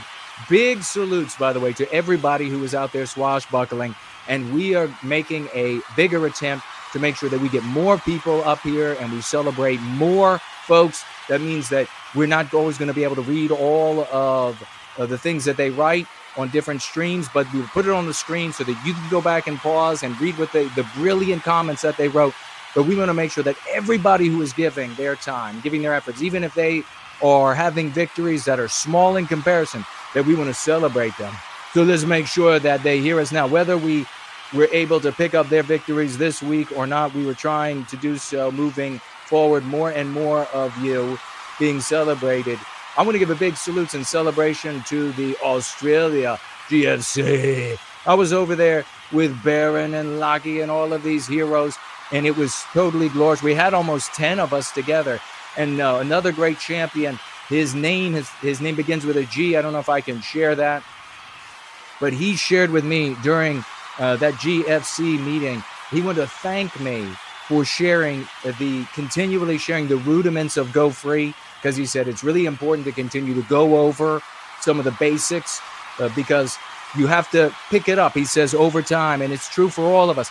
You pick it up and you know what it is, but you don't actually, what I refer to it as owning it. You don't actually have enough of it to be able to use it on the spot. And he is saying that he's finally getting to the point. He's using it on the spot in conversation. Epic swash salutes to this guy and the entire Australian GF. Lovely Porge was there. Brand new guy was there as well. I mean, Raymond Foster was there. It was totally glorious. These guys are really going to bat for white well-being. Celebrate them for that. Let's go ahead and put up on the screen right now these victories that we are seeing. I know I got this already up, so it should show up. Where are you, my friend? Where are you? There we go. We'll start off with this little ditty. I thought this was really worthwhile. Ladies and gentlemen, this is Friedrich Nietzsche from Thus Spoke Zarathustra, quote. He says this, and talk about how pertinent it is to this community and our successes, our victories. He says, quote, and those who were seen dancing were thought to be insane by those who could not hear the music. How apropos for this community and the House of Swash that we are celebrating the liberation of our people. We are dancing in the streets of these successes. And there are so many others who dance not because they can't hear the music. That means they don't understand. They either refuse to understand or they can't understand why this works. Let's give it up. Let's give it up for our heroes in service to white well-being. Let's do this. There you have Anglo-Saxon NWG, ladies and gentlemen. He's swashing over here. This is one of his tweets. He scored 46,000 views, hundreds and hundreds of likes and retweets and comments. Ladies and gentlemen, celebrate the great Anglo-Saxon NWG. Big salutes. You can pause this later, go back and read. It's brilliant what he wrote. You'll find out. We're going to keep rolling. Dandy Westman swashing over here on the alt hype. Had a disagreement with one of these, academic types. He says academic agent has caused irreparable harm to the white sympathetic sphere by popularizing the boomer truth regime. Boomer truth regime. Get how fucking stupid this is. Now everyone calls the allegations, exaggerations, and outright lies of the anti-white narrative truth. Can you believe how fucking stupid these academics are? He's gotten tons of people to call the allegations, exaggerations, and outright lies of the anti-white narrative, to call those things truth, and then acts in accord with this truth. This explains why there's no real resistance to anti-whiteism. Who would be motivated to resist what the subconscious perceives as true? 10,000 views, dozens of likes, retweets. Keep it going, ladies and gentlemen. Here we have Hans the Skipper, swashbuckling extraordinaire. He is swashing over on B something. I can't quite see it from here. Psycho is on the end. Hans the Skipper says, insulting our Westman norms in public is the exact same form of white erasure that drives LGBT. 17,000 views, scores of likes, retweets. Give it up for the Hans the Skipper. We're going to keep it going here. Hans is over here on Dan Root, and he says anti-whiteism works the same everywhere. Everyone overseas company white erasure its staff. Every overseas company white erases its staff. They just call it DEI or inclusive growth instead of BEE. 6,000 views, dozens of likes and retweets. Give it up. Keep it going. We're going to keep it moving. Hans over here on Roland Schumann. White erasure causes infrastructure collapse, but that's not why we object to it. Denying white males their future lives for their birth is not only evil, it's anti-white. The injury to Western kind extends to the wife he never proposed to and the children that he never had. 9,000 views, dozens, scores of likes, retweets. We're going to keep it going. Keep that celebration going. John G. over here. Become a hero in our story. No white guilt.org. Driving up and down the highways. Ladies and gentlemen, give it up for the great John G. We have this coming up, so keep an eye out for King Dice. Homeless bear in the house. Swashing on over. I am yes, you are no. To most people, quote, racism is something white people do to non-whites. If you don't think so, consider that discrimination, hostility toward Westmen is often referred to as reverse racism.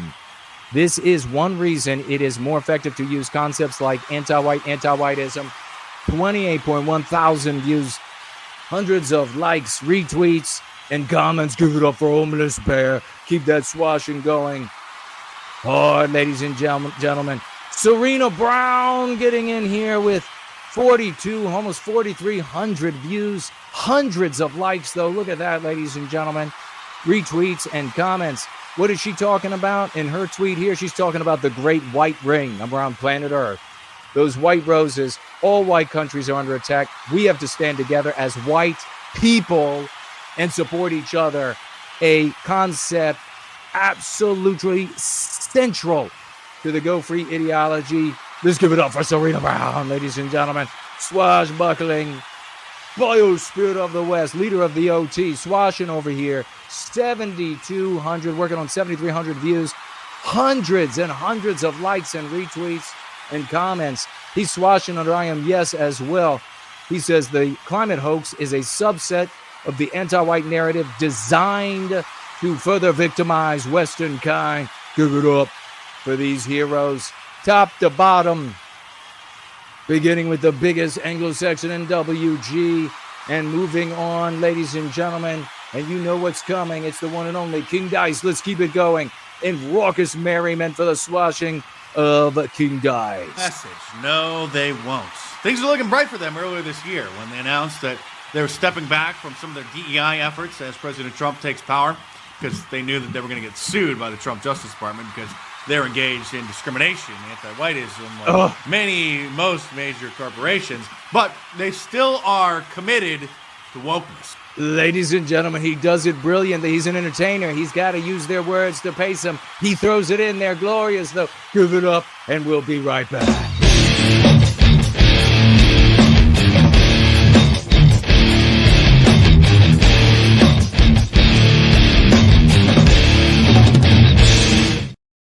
Now that is how you rock the world.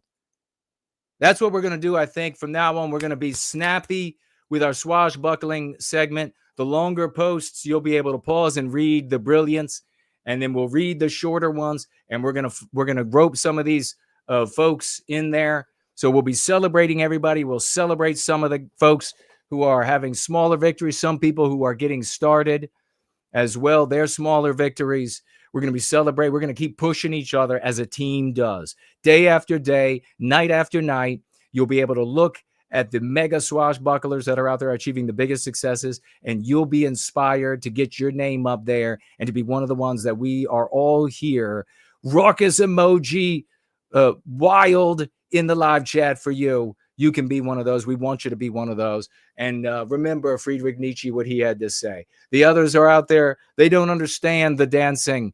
It's because they can't hear the music. God bless you. Let's keep the raucous emojis going right now for Anonymous, who financially gifted 25 white well-being dollars. Give it up for Anonymous coming in here. 07s. Crown and gems for the great Anonymous. Let's also give it up for Corey, the great Corey. He has slid over here, and it's looking wonderful. 50 white well-being dollars. God bless you, brother. Love and appreciation. Big love and appreciation back to Corey and all the hard work that he does in service to white well-being. What a true man of the West. Working men and women coming together. Let's keep it going for Will coming in here. $50. This one on Subscribe Star. $50 from Will. Looking beautiful, my friend. You look beautiful. Those $50, he writes, I've been sharing your YouTube videos on Gab, but you know how it is there. They do usually get shared by a couple of followers, but at what is this, 8818? Is that what it is? I don't have any bandwidth. I get banned from Twitter X way back in good old 2019. Well, God bless you for swashing over there. I know it is a sewer on Gab. I know it's filled with nothing but these anti-juice spurging losers. But there are going to be a good person there, here and there, and you're going to find them. And their life is going to change, and the lives of those they touch are going to change. God bless Will for his swashbuckling and the swashbuckling of a $50 financial gift here on this Sunday. True champions have come to the battle. They've heard the battle cry, ladies and gentlemen. And let's see if I've missed any others to celebrate of the celebratory size. And we will keep rolling. Let's get into the mailbag and all of the other financial gifts below the celebratory level. We will get to right after this. But first, we have some mail in the mailbag. Thaumatological mailbag is rocking, ladies and gentlemen. Look over my shoulder. You probably should have seen by now. There was a beautiful card back here. And inside, there is some perfect cursive penmanship by another Anonymous. Not the previous Anonymous, but a different Anonymous here. This Anonymous, this sister says, hello, Jason. White people are worth preserving. Thank you for all you do. Take care, Anonymous. And with this glorious testimonial and this statement of purpose for her life, she gifts 100 white well-being dollars. 100. Let's get some crowns and gems together for this sister, woman of the West, standing up. We have more women of the West, more women, period, but more women of the West than everywhere else. It's glorious and explicit white sympathy. It is a truth. And for that reason alone, people should wonder what's going on here. But we have the best women of the West. God bless you. Thank you so much, sister. Thank you all for celebrating. The heroes are here. The Westman is celebrated for his celebration. The Nameless One is celebrated. The Tree Godfather, celebrated for your celebrations. Corey for the celebration. Cool Bubba J Magic for his celebration. Stan for celebrating. Celebrating the celebrators, ladies and gentlemen. God bless every single one of you. Big bam salutes. Let's get to the rest of these financial gifts. We'll get to your tags. We'll get to the Go Free lesson of the day. We'll get to our announcements. We're going to reel it in, and we're going to talk about what you want to talk about, the remainder of this Sunday gathering that has been an intense one. That has been a really intense. When I get talking about all of these white guys that are being led astray by these non-white and half non-white grifters out there and leading them into the worst scenarios for ruination for their lives, I get pissed off. Let's celebrate the Tree Godfather. $5, brother. This guy is making clips, several clips a week that are fantastic. He posts them on Twitter X. I post them on Twitter X. Repost these. Let's magnify them. I also add them to my shorts when they're short to get more eyeballs on these things. God bless you for your swashbuckling. Karina is over here. $6 financial gift, saying everything she had to say with those beautiful $6. Thank you so much. Let me make sure that we don't miss anybody. We'll swivel around because I know I saw something over here on Premium Rumble. $5 from Land of the Fake, Home of the Gay. Thank you so much. $5 on Premium Rumble. Hey, Jason, your stream does not appear to be live on Entropy, for me at least. Well, that's odd. Thank you for letting me know that. I wish I had read that earlier. I'm looking at it play. So let me see if I can make an adjustment. And isn't that something? You know, I open up Entropy. For as good as these people are, I open up Entropy all the time, and I see, is it running now? Can you tell me if it's working now? It should be working. It should be working. It's running in two places. I open up Entropy, and every time my eyes are slimed by the worst of content creators, the absolute worst. Why Entropy? Why is it that you have like the Blood Tribe up on your banner, front and center? What are you doing? God's sake. Looks like it's up and running here and in two places, so I don't know what's going on there. But we have to celebrate because you know who was over here, ladies and gentlemen? The great dude bro moment. $50 white well-being, $50 fire. Get this man some fire and gems. Fire and gems. You can find it. You can type in there fire, gems. Pull them up and wrote fire and gem emojis. Get this man some fire and gem. God bless the dude bro moment for his service, his great service, scintillating service to white well-being. Make sure he feels the love as the temperature in the office, in the airy, in the bird's airy, in the some type of bird's airy rises. And thank you so much, Land of the Fake, Home of the Gay, $5 financial gift over here. He says, hey, Jason, that stream is not appearing on Entropy. Thank you for warning me. You did it early in the stream. You let me know right away. And so that's bad on me that I missed it. My bad. My fault. Mea culpa. But we've got it up and running here now. The great dude bro moment. Rocking it out of the park. Let's see what else we have as far as financial gifts. I mentioned earlier that crazy lady Jane had given us a lemon and an ice cream in cryptocurrency over on D Live. Thank you so much for that. Over on Odyssey. Let's have a check. Don't see anything new over there, but hello to those who are there. Swiveling back around here. It is Jason to Infinity on the screen share. Jason to Infinity.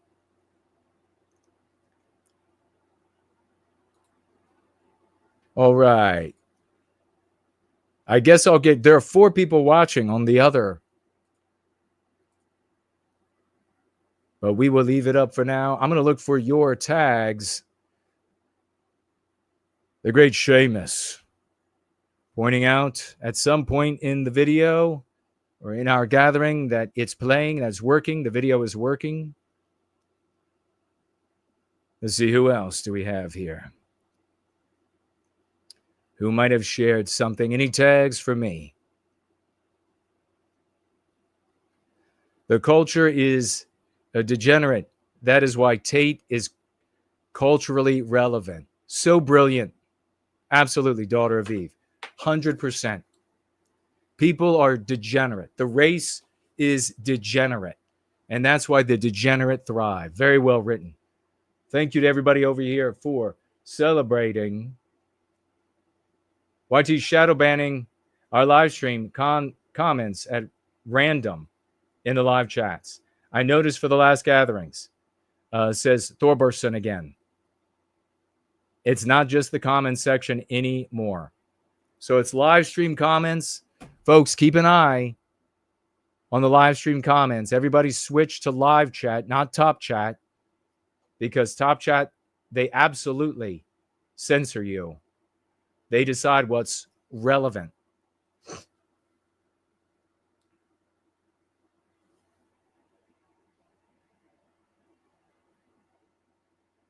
Samuski says the white well-being celebration chat is off the hook for our victory.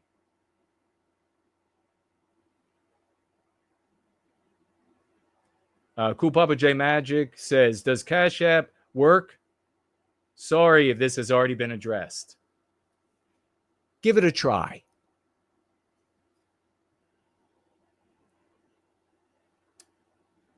Westman Positivity is here.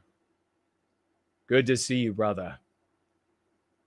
Maverick is in the house. So many heroes. Hyperborean Dream.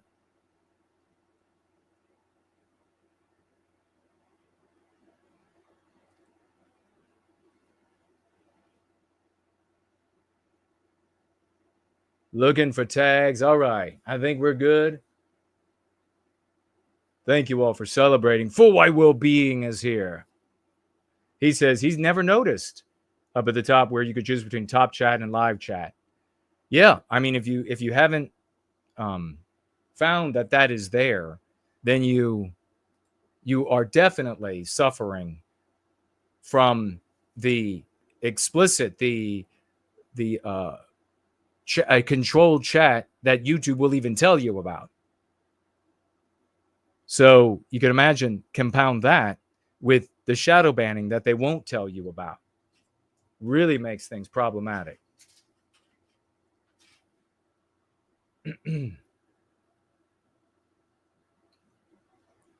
Yeah, you got to get used to.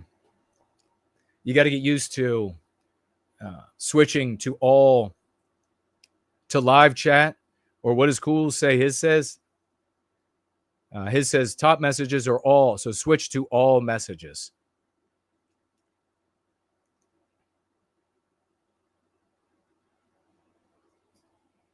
Definitely switch to all messages. And then just make it a habit.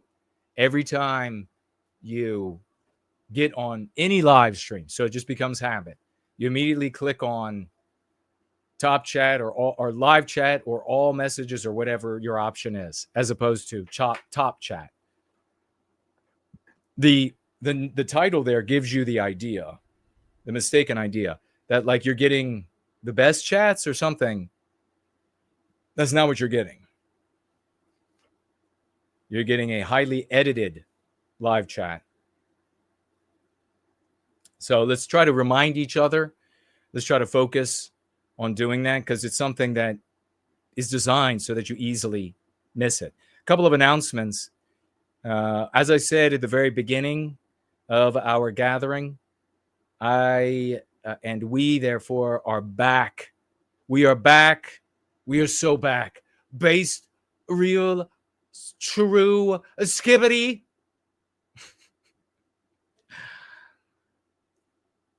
Based, real, true, skibbity. We are slaying it. So Riz. I'm Rizful.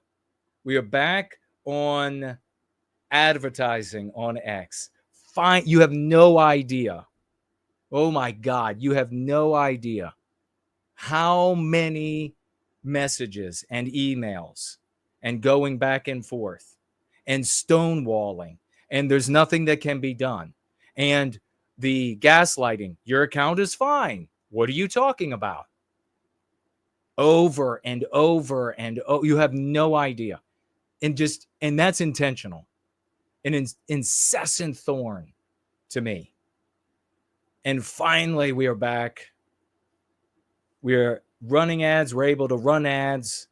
We're going to be running more ads. And I may even get, there's a slim possibility at the moment, some definitive answers on what is not permissible. So that'll be, I mean, we already know what ended up banning the ads account, but maybe we'll find out definitively from them, which will be great. So that's a big victory. The next announcement, another big victory. Back on Gumroad. Emmett, back on Gumroad. Same thing, not as bad as Twitter advertising account, but same thing. Back and forth and banning and taking this product down and, oh, it's broken. Oh, something is not, shouldn't have worked that way. Really? Well, here I am telling you it is working that way. Back and forth and just amazing. This has got to be anti-whites at work inside of these establishments. But Gumroad, and that is for monthly financial gifting. You don't have to think about it. It just happens. It's back up and running for now. If we have any more issues, I may, continue to fight. I probably will continue to fight because that's my nature. But it is back up and running as for now. Still working on Odyssey. Still going some back and forth. Maybe it goes nowhere. Maybe it goes somewhere. But we'll claw back the debanking. We'll claw back the deplatforming from the anti-whites every step of the way. I have not heard back. So, Leontina, if you're hearing my voice, and I hope you are, I'm looking for an email from you. Your account on X is still banned. You would know this. But it's still banned, and I would like to know what the update is. Did you send them your last set of emails? Did they write back yet? Have you emailed again since then? Send me an email so we can find out what's going on, and then this community can help you get that account back up online, because I got to tell you what, talk about a woman of the West. This woman is a swashbuckling legend. You all know, I don't have to tell you. She is a swashbuckling legend, and that's why the anti-whites went after her, obviously. So looking to hear from Leontina. All right, all we have is to cover the Go Free lesson of the day and any financial gifts that come in and what you want to talk about. I want to hear what you have to say. I can relax a little bit after being super pissed off earlier in the gathering. The Tree Godfather says, never give up. That's absolutely, that's our nature. That's what white people do. We're never stopping. We can always expect anti-whites to throw obstacles and hurdles and etc. And it just means that that's something else we have to get around. That's something else we have to undermine. That's something else we have to circumvent. And we do. And we always have.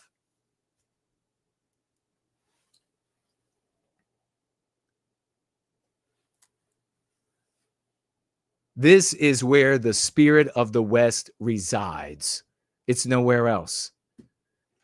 We embody the intelligence, the maturity, the ability to be an aggressive person and have that under control. We embody the perfection. That's what we strive for. So many other places that you look, I can critique all day long. Complainers, bitchers, LARPers, violent little boastful do nothings, forget about it. None of that works. Proud citizen of Western civilization is here. You're the man, Jason. Thank you so much for that. I really appreciate it. Misty is in the house. Brandisher is in the house. 2 Triple D celebrating Nick Fuentes with rainbow flags. That's funny. Are you thinking he might be? Nah. The Westman says, thank you, Jason the Great. I appreciate that very much. God bless you. All right, looking for your tags, and I'll be keeping my eye out. Let me know if you financially gifted somewhere and I missed it. What do you think of these stories today? I mean, you have so many others talking about the Middle East, while white boys are going to be subjected to a whole new burdensome, onerous, anti-white, white guilting, obedience training. They want to talk about the Houthis.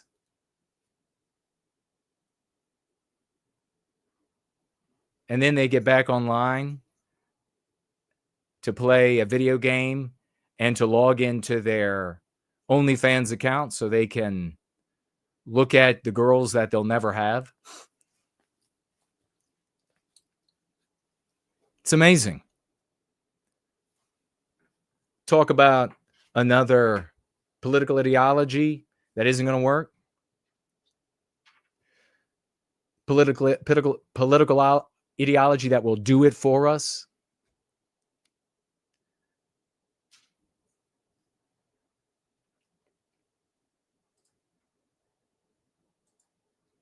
As I say, I will be keeping an eye.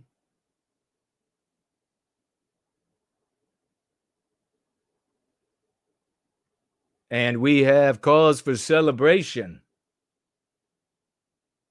We have the cool, the Papa, the J, the Magic.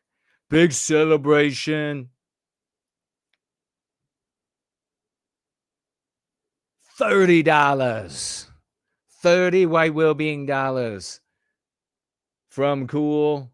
God bless you, champion. 30 white well-being dollars. Haven't had much time for swashing lately. So that's actually like the real example of a true hero. Give this man some 007s. He's got a life to live. We all got lives to live. But our purpose in life is serving white well-being because our families, our people, that's what we care about. Recently, he's saying, haven't been able to swash so much online, haven't been able to, I've had a life. And so here is my swashing for this week. Give this man some love. That's how you remain a real champ. That guy's a superhero. We also have $10 from Bishop over here. Thank you so much. And she writes, white men and boys aren't less valuable in anti-whiteism. Amen to that. With $10, that our men and boys are not less valuable. Our men and boys are not fungible. We are not cogs that can be replaced one for the other. Absolutely. Thank you both. And I'll continue to keep my eyes open. Let's jump into, while you all think about maybe what you want to bring up. And then tag me with your comments.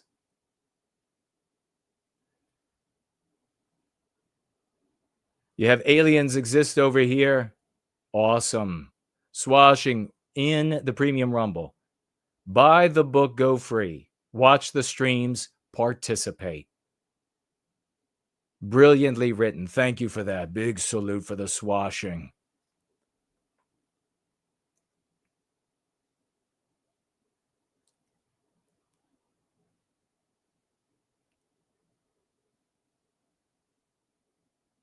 All right. Let's go ahead and have a look at this lesson of the day.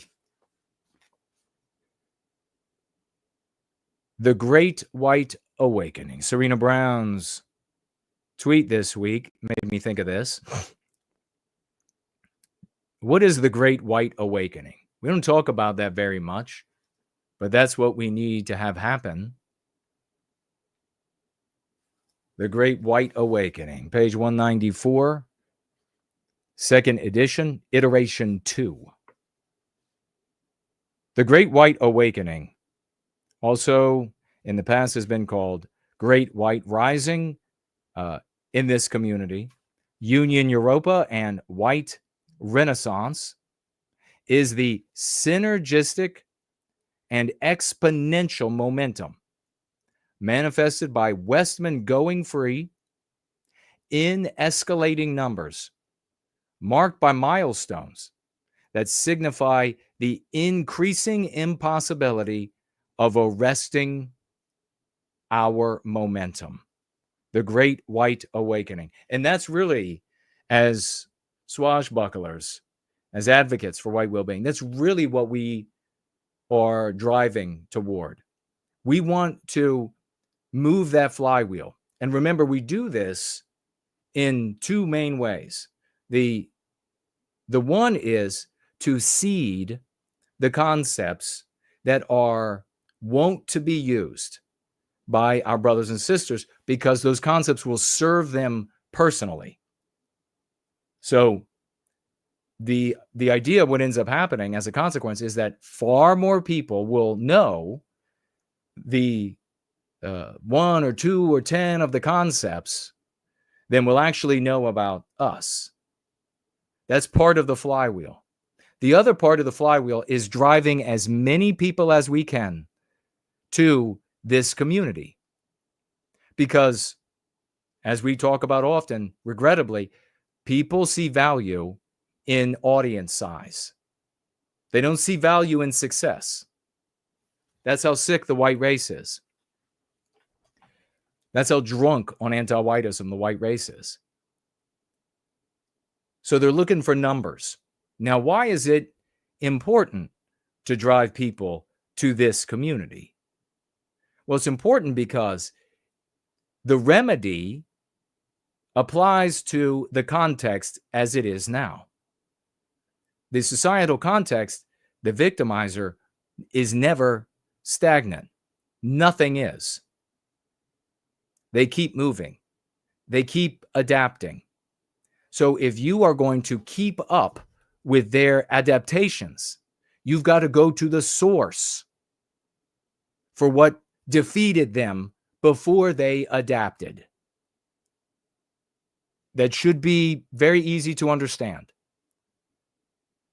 I know there are a lot of white people out there, unfortunately, that think that they could do it themselves. And then they'll steal a little bit of this or a little bit of that, and they can do it themselves. That's not going to cut it. That is not going to work. So we need to drive people to this community because, one, the victimizer, the anti-whites, are not going to be stationary. They're going to continue to adapt. Societal context will continue to move. It's never stationary. So that means your landscape is a social landscape is always on the move. There have to be adjustments. You will not be able to make them. You did not figure the way out of this. So in other words, and then the other aspect I'll mention is the numbers. The victories don't matter. You can see you have this dipshit comes into the live chat, and here we have all these victories, and he's trying to steer you away from having the victories into the strategy that is the most failed strategy in the history of planet Earth. So victories don't matter to him. He's probably not even white. He wants you hating Jews probably because he's an Arab. Probably because he's siding with the Palestinians. So he wants you hating Jews rather than standing up for white people. So those are the reasons. And we move with these efforts toward that moment when the flywheel now is creating its own, and we see this, its own energy, its own movement. And we see this in the House of Swash. We see as individuals who don't or won't follow me or us using the concepts. We see it in conservative circles. We see it in explicit white sympathetic circles. Especially, we have these people who all told me all along it was cringe, never worked, nobody would adopt it. Those same gases are adopting. So we see the flywheel picking up its own energy and feeding it back to us. We are moving toward that great white awakening. That moment when we can say, it's now run away. That moment where we can say, it's spreading like wildfire everywhere. That's what we are working toward. If you want a teleos, it's that. It's the great white awakening. And don't let the idiots like the one that showed up in the live chat redefine what that is. Because he'll have you talking endlessly about Jews and doing nothing for white people. I also wanted to talk about a very important element, the interpretive mandate in anti-whiteism. That's on page 195, the interpretive mandate. It is a critical component of the manipulation of our people in the psychological warfare that is anti-whiteism. So it's something you really need to understand and have an eye out for.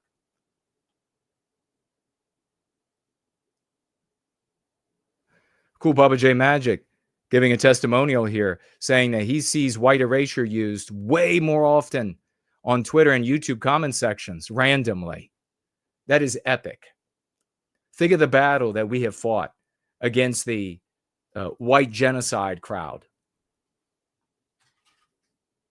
and continue to have to fight against them because they would rather stick with something that, and quite frankly, many of them would rather stick with white genocide because I articulate why that's harmful to us. And they're just like, we're going to do whatever, the opposite of what Jason does. They can't argue how using white genocide is a benefit. I can argue how it's a detriment. Detriment in many, many ways, not the least of which is the believability of the person using it and the inaction that it engenders. White erasure, on the other hand, extremely powerful. So thank you for that. It's great to see that getting used more.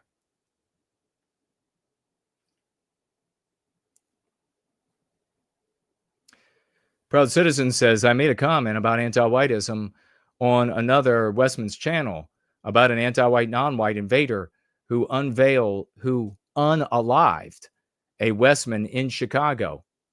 Unfortunately, YT YouTube erased my comment. You may have to, because of the censorship by the anti-whites, you may have to maybe put dashes in the word anti-whiteism. Keep in mind also that depending on who it is, it might be a content creator, and maybe not in this case, but you could end up at a content creator's channel on any platform, and they can have the word anti-whiteism banned. So it's not even the platform doing it. It's the channel host doing it. So keep that in mind too. You might have to change up.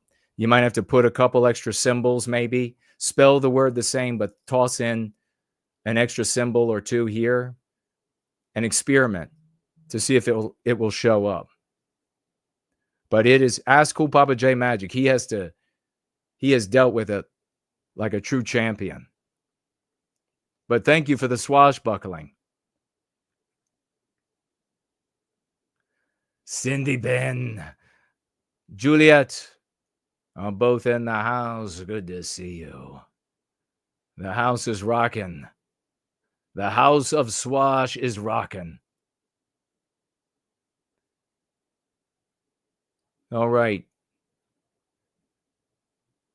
We have here also Samuski. The moment is coming soon because of you and us with this community. God bless you, brother, for saying that. You're absolutely right. Big salute. Samuski, we're doing it, man. The house of Swash. That moment of the great white awakening when it all changes. And there's nothing the anti-whites can do to stop it. And it better, I'm telling you what, my brothers and sisters in the UK, you really better get on it hard because the anti-whites are ahead in the UK of where they are, like in America, for example. And they are really getting close to being able to ban an objection to our victimization. And I know if it gets that far, my detractors in the UK will say, well, what are you going to do now? And I'm going to say, if you had listened to me, we'd have never gotten there. Now you're toast.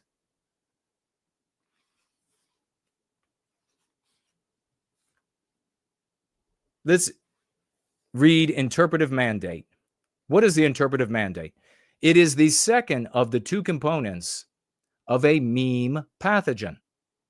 The interpretive mandate of an MP is a form of mental programming that dictates how we are supposed to feel about the first component of an MP, which is the anti-white precept itself. So very important. You have an MP, you have the precept, and then the interpretive mandate. See, it would make no sense to give you a precept without telling you how to feel.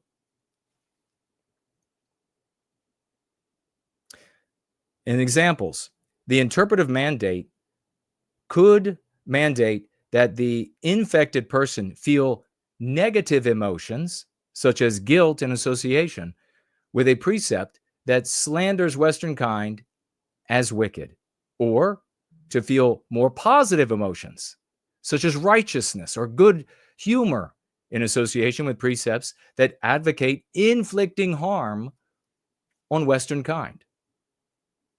How do they deliver interpretive mandates? Well, it's very easy. You've seen it infinite number of times over the course of your life, and that's why it's so hard to see.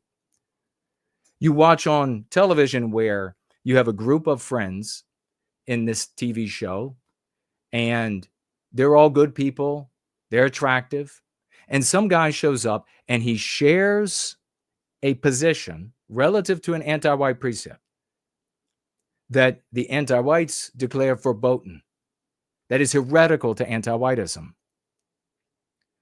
How do the good characters respond? That's where you're receiving your training. That's why all the way back at 11 years of age, I could have 11-year-old little girls telling my 11-year-old white ass that they know my type. They've seen me before. That the Jason guy is a white supremacist that aims to harm non-white people. They know my type. They're 11 years old.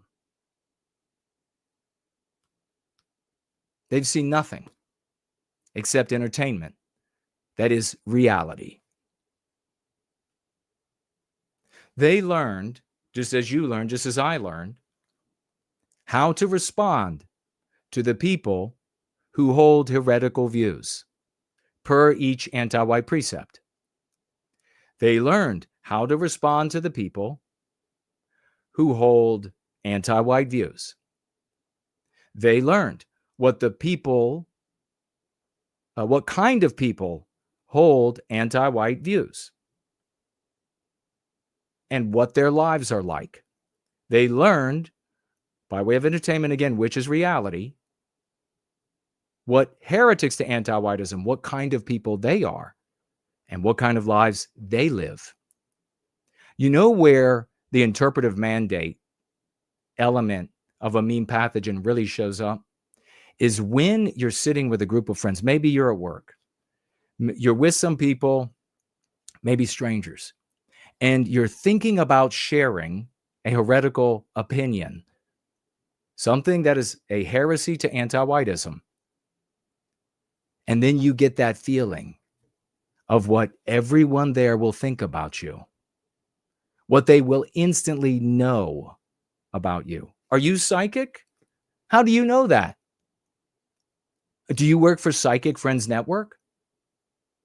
How do you know what everybody is going to think on that subway train when you share a heresy to anti-whiteism?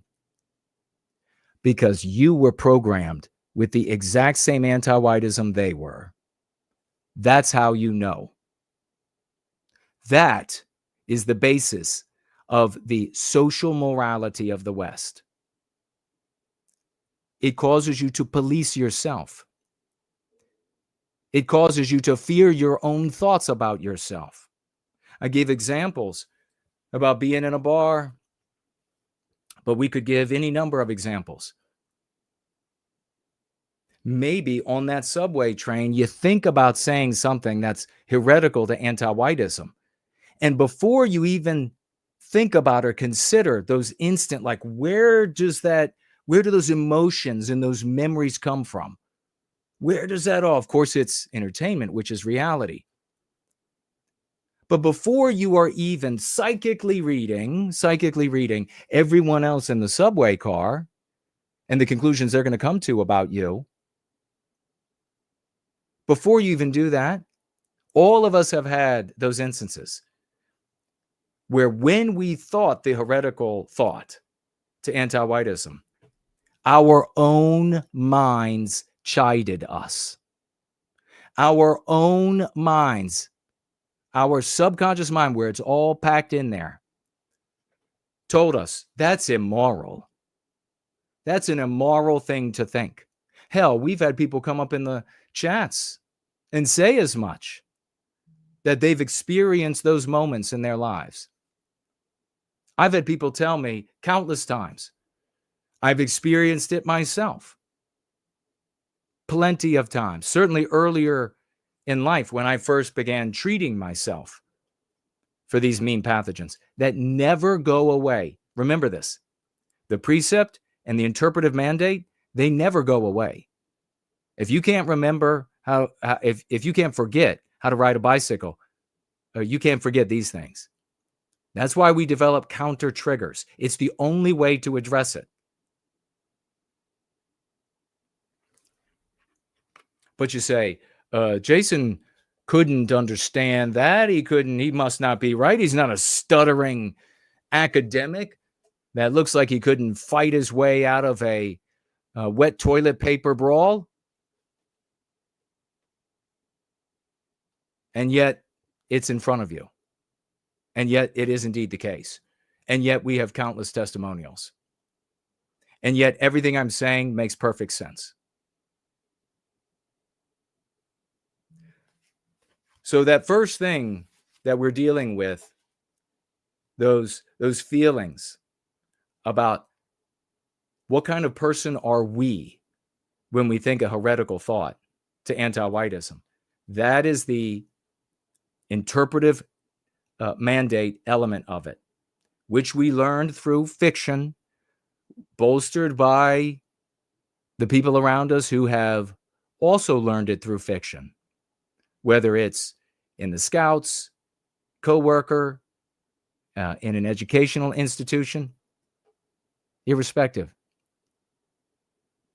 All coming by way of fiction, which is reality to the human animal. So if you have any questions about interpretive mandate, tag me and I will speak to them. Otherwise, in just a moment, I will be getting into motivators of the anti-whites. But as the temperature climbs, the AC has to go on. Wow, it's 80 degrees Fahrenheit in here. Thorberson tags me. Have you heard of the MP? Sounds about white. What would you say in response to that? I suggest sounds about anti-white, or sounds like you're an anti-white, or so I see you are anti-white. Brother, all of those are good. That is epic. That is epic. I am going to be able to go to my grave an honorable man and feeling satisfied, because you all are just absolutely becoming superhuman demigods. 100%. I think I've heard I obviously haven't heard it much. Sounds about white, but it's obviously being used as an insult.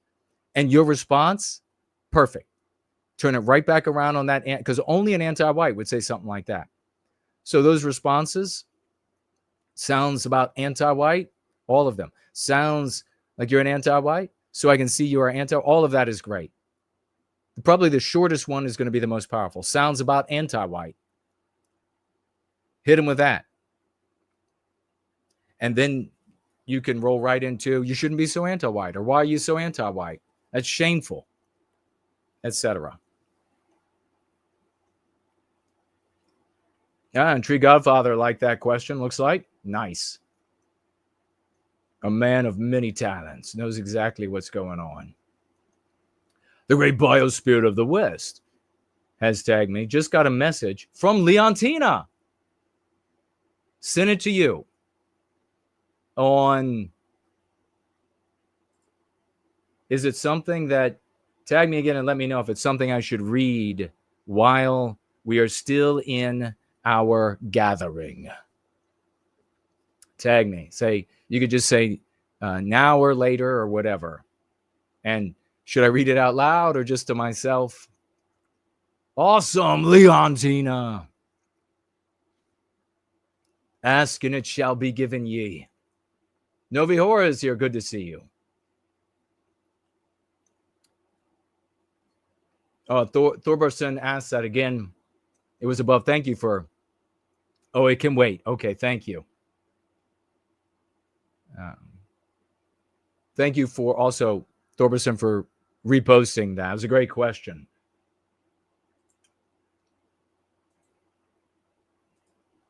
We're going to be getting into the motivators of an anti-white, which are extremely important to really grapple with. Remember that guy I was talking about from the Australian GFC? It was glorious. These guys. I show up and this guy's like, listen, I got to tell you, from the heart, real kind of a guy,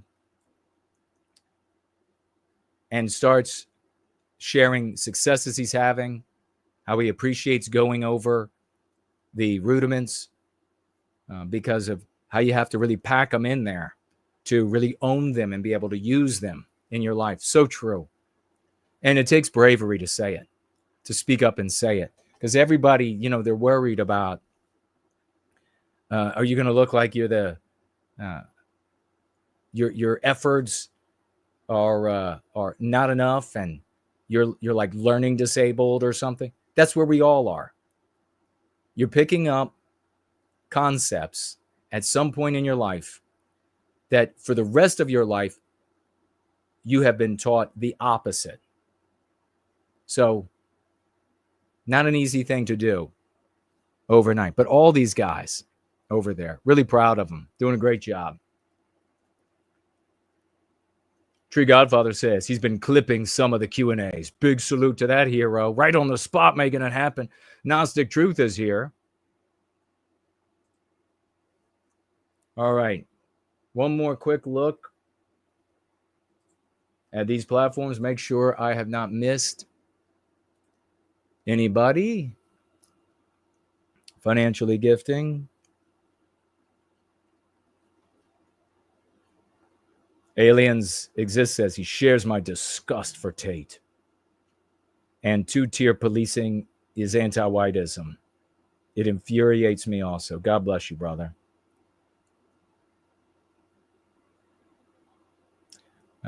Meta-analysis says, cool, well-built theory and praxis, solid. I appreciate that. Good to see you over there on Premium Rumble. And Land of the Fake getting back saying that, yes, indeed, entropy is working. We have a new follower, USA, over on D Live. The community grows. The community of the House of Swash. Putting it into our victimization, the recapture of our destiny. All peoples participating here to put an end to the victimization of Western kind and therefore the end of the ruination of these Western countries. What motivates the anti-white?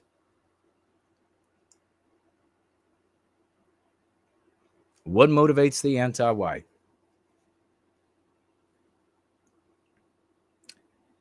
Jealousy and envy. The fundamental motivations of the anti-white, envy, is specifically delineated from jealousy as a feeling of discontent, resentment, covetousness of Western kind's successes, possessions, history, etc., where jealousy is anger, rage for a perceived rival who has or is likely to triumph in competition. So do you see the both playing out there? As we look at the anti-whites around us, it's really important to appreciate what's really motivating them. And you can understand then how anti-whites are don't just come in the flavor of anti-white Jews or anti-white black people. They also come in the flavor of anti-white white people. The biggest element here that drives the jealousy and envy is the history, in my opinion, because it is what history bequeaths to the present, the glory, the grandeur, the pomp and circumstance, the accomplishments, the achievements. That is what an individual measures their value with. So it is this history of the white race that anti-whites want to steal. Do you notice how they don't just white erase our civilization? They attempt in ourselves and our norms, they attempt to become us. They want to be the inheritors of that great and glorious history. Like Hotep Jesus, that was is invited now regularly to Fox News to be a commenter. Rewriting history. Rome was not something white people, it wasn't great and glorious. It was this little proverbial nothing, and that it survived by way of black people helping it along, feeding the white people. And this is literally this effort to thieve our history, to thieve our identity. How many times? I mean, where do you think this Judeo-Christianity comes from? To say it's not yours, it's our history. That's what you see all over anti-whiteism. White people touched it. White people created it. It's their norm. It's got to go. But in the end, it's really not theirs at all. It belongs to this other group of people. It's their history. It's their great accomplishments. It's their great achievements. And for further evidence of this, the history being the most important part of it, I think, is people creating nationalists of various races, creating totally fictitious histories for their people. where they were, I mean, Hotep Jesus, he was literally the guy that either created or was the one who promulgated and made known we was kings. His sentence was, we were kings before slaves. That's where that came from. So they were in, according to him, they were in the, and remember, Fox News now has him regularly on, not as someone to lampoon and mock and ridicule, but as a person with a legitimate opinion that should be heard by Fox's viewing audience. That all of the Americas were filled with black people who lived in great kingdoms.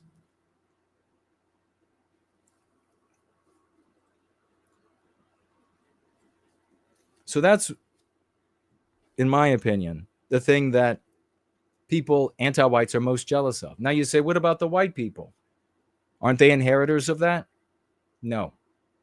For various reasons, personal, white people, and we've all known them, and a lot of these are Democrat voters, do not feel themselves connected to the white race for various reasons. They're ugly. They're sickly. They're fat. They are stupid. They were impoverished. Etc. So they conclude that they are not inheritors of the white race. So they too feel the exact same envy and jealousy and therefore hatred for the white race. It's also important to note here that when the anti-white is feeling this jealousy and envy, and to show you how pathological it is, they are imagining the best.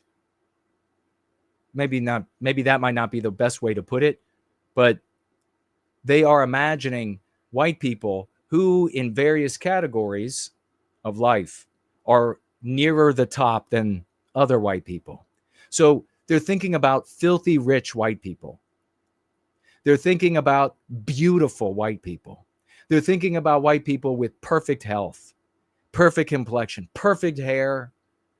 They're thinking about brilliant white people. Those are the ones they're feeling the jealousy and envy for. But the white plumber who's ugly and fat and poor at the end of the street is the avatar for all of that.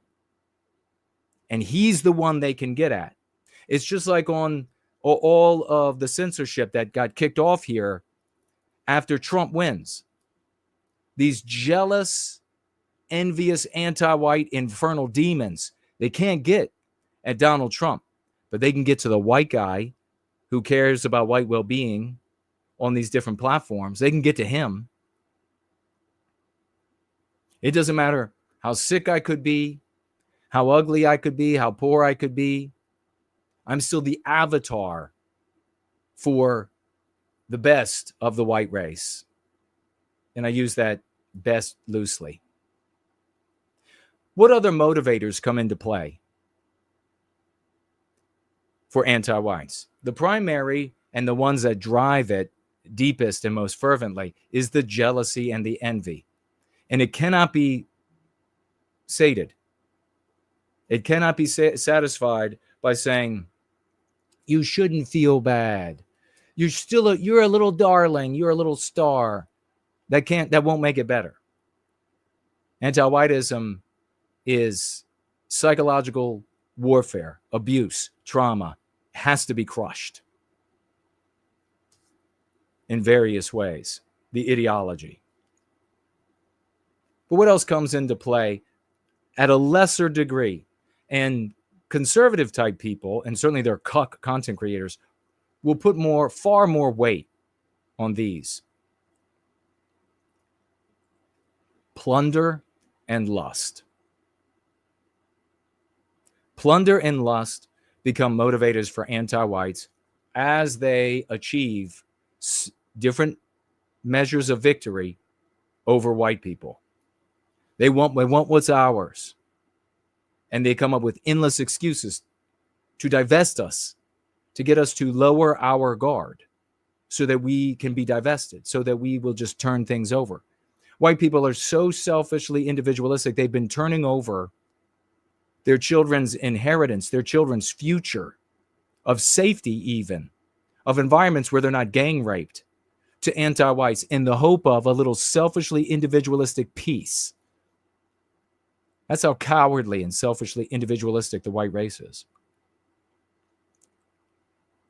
As the anti-whites achieve different measures of victory, they then have an undying hunger, impossible to satisfy, of plunder and lust.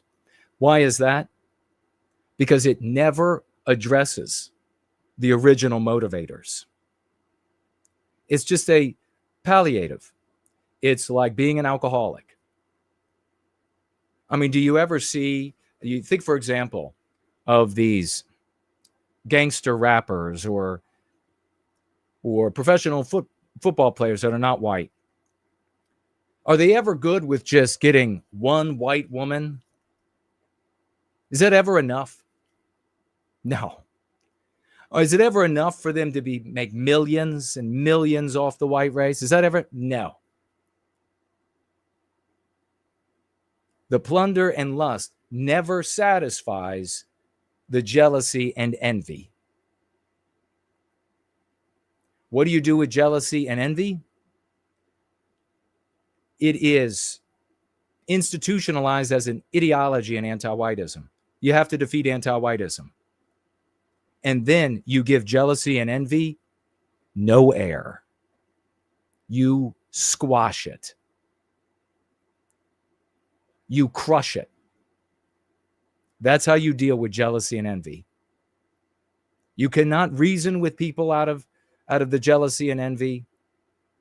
You cannot gift them out of it. There's nothing you can do. As children, the healthy among us learn that we're all going to feel jealousy and envy throughout our life. And the way to deal with it in a healthy way, or the most healthy way, is to have it motivate us to do better where that's possible. There's always going to be somebody richer, better looking, better health, achieved more, better success, etc. There's always going to be someone more, even for that person that you think is at the top. There's someone more than that. So we learn these things. And where we can't improve our lot, we know to give it up. That's the way the world is. If you're born without a leg, you give up the jealousy and envy of people with two legs, or you're going to end up with a palliative like drugs or drink and ruin yourself. It's one of the reasons why it's healthy to celebrate those who, I mean, maybe it's somebody who was in war and had an arm blown off, but they decide they're going to go on and they're still going to live a full life and they're going to do fantastic things. And they're not going to allow that handicap to get them back. They're not going to sink into being the doldrums of jealousy and envy over not having the arm anymore. It's one of the reasons we celebrate it. That's the motivator of anti-whites. When you really grapple with that, you really begin to understand what you're up against. You don't want, that's not somebody who, and here I'm talking about hardcore anti-whites and ideology. That's not somebody that you're going to be able to reach common ground with. Are you hearing me, conservative ladies out there? There's no common ground. There's no way to appease. Now, when it comes to vagues, when it comes to people villainy signaling, anti-whiteism, that's another story. You can address that villainy signaling. You can bring them away. You can neutralize them so that they are no longer sure about the supreme morality of anti-whiteism. You can bring them over to using the concepts. You could bring them all the way over to becoming a swashbuckling champion, like the folks we have here. But you'll really begin to look at the world differently when you see anti-whites for what they really are. And honestly, you had blind sight on this. You knew this all along. When I said it, you said, that's it. That's it. You see it in their faces. You feel it viscerally. Even when they sit up in front of you with all of their pomp, academics, and they speak in this urbane manner about anti-whiteism, and they list all of the reasons why whites should feel white guilt and should divest themselves and turn it all over to the... You still see it in their quiet faces. They still give it away. But you definitely see it in the most vociferous anti-whites. They are there for the consequences of your hard work. They are there for the consequences of the time you spent studying and laboring while others partied. They are there for your savings when you, with circumspect precision, saved for rainy days and for opportunities in the future. With your health, with your money, they are there for that. They are there to steal your stores of everything that your labors, your ingenuity, your biospirit has equipped you with, and with which you have encircled yourself, improved your life. They are there for all of that.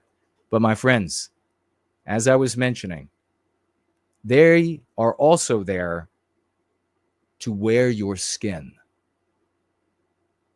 They are also there to be the new white race.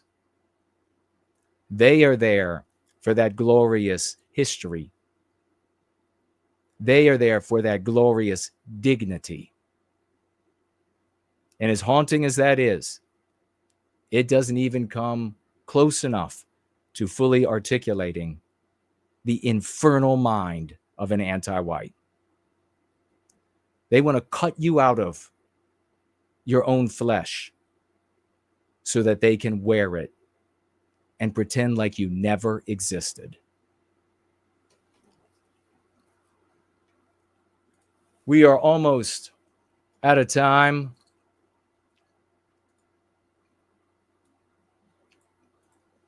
It's been another glorious gathering. I'm going to take one more pass around and see if there's anything I missed.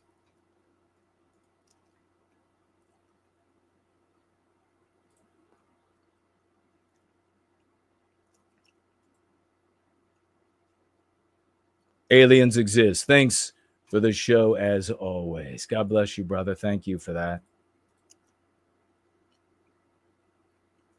All right. Didn't miss anything over here. Let's get a couple of refreshes.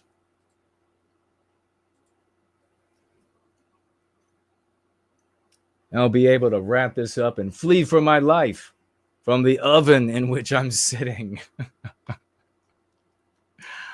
The oven. All right, let me check out YouTube. Thank you all for being here.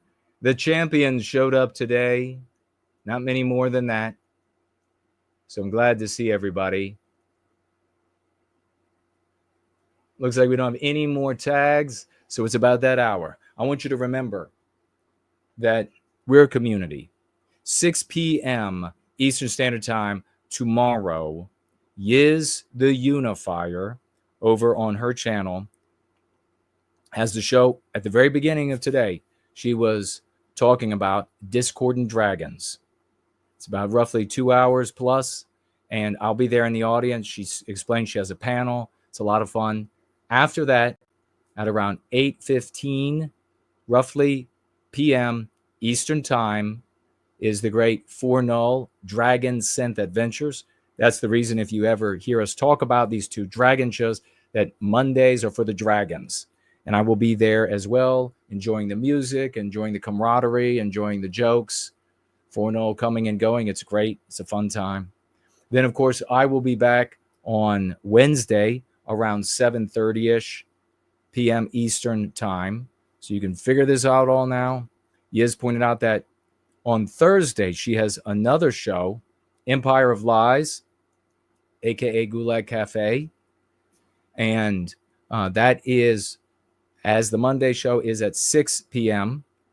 And she does with, of course, News Fist. It's an hour long. And I am there as well. So retweet, quote tweet, repost, give likes across all of these. Make sure another thing that's part of Swashing is try to get in a comment here or there among our brothers and sisters' tweets and posts. If it could potentially drive or help or be instructive to somebody who sees the comments, then you have swashed gloriously. Think of these Sundays and our get-togethers as the fuel for the week. You're going to fire out of here like that howitzer. You're going to fire out of here like the howitzer, and you're going to swash with great energy all week long, achieving enormous victories. Because if you don't, the anti-whites are eventually going to write it all into law, and there'll be no remedy at that point. We are the last line. We're standing shoulder to shoulder, and it is my honor to stand beside you. Love you all. Let's go free.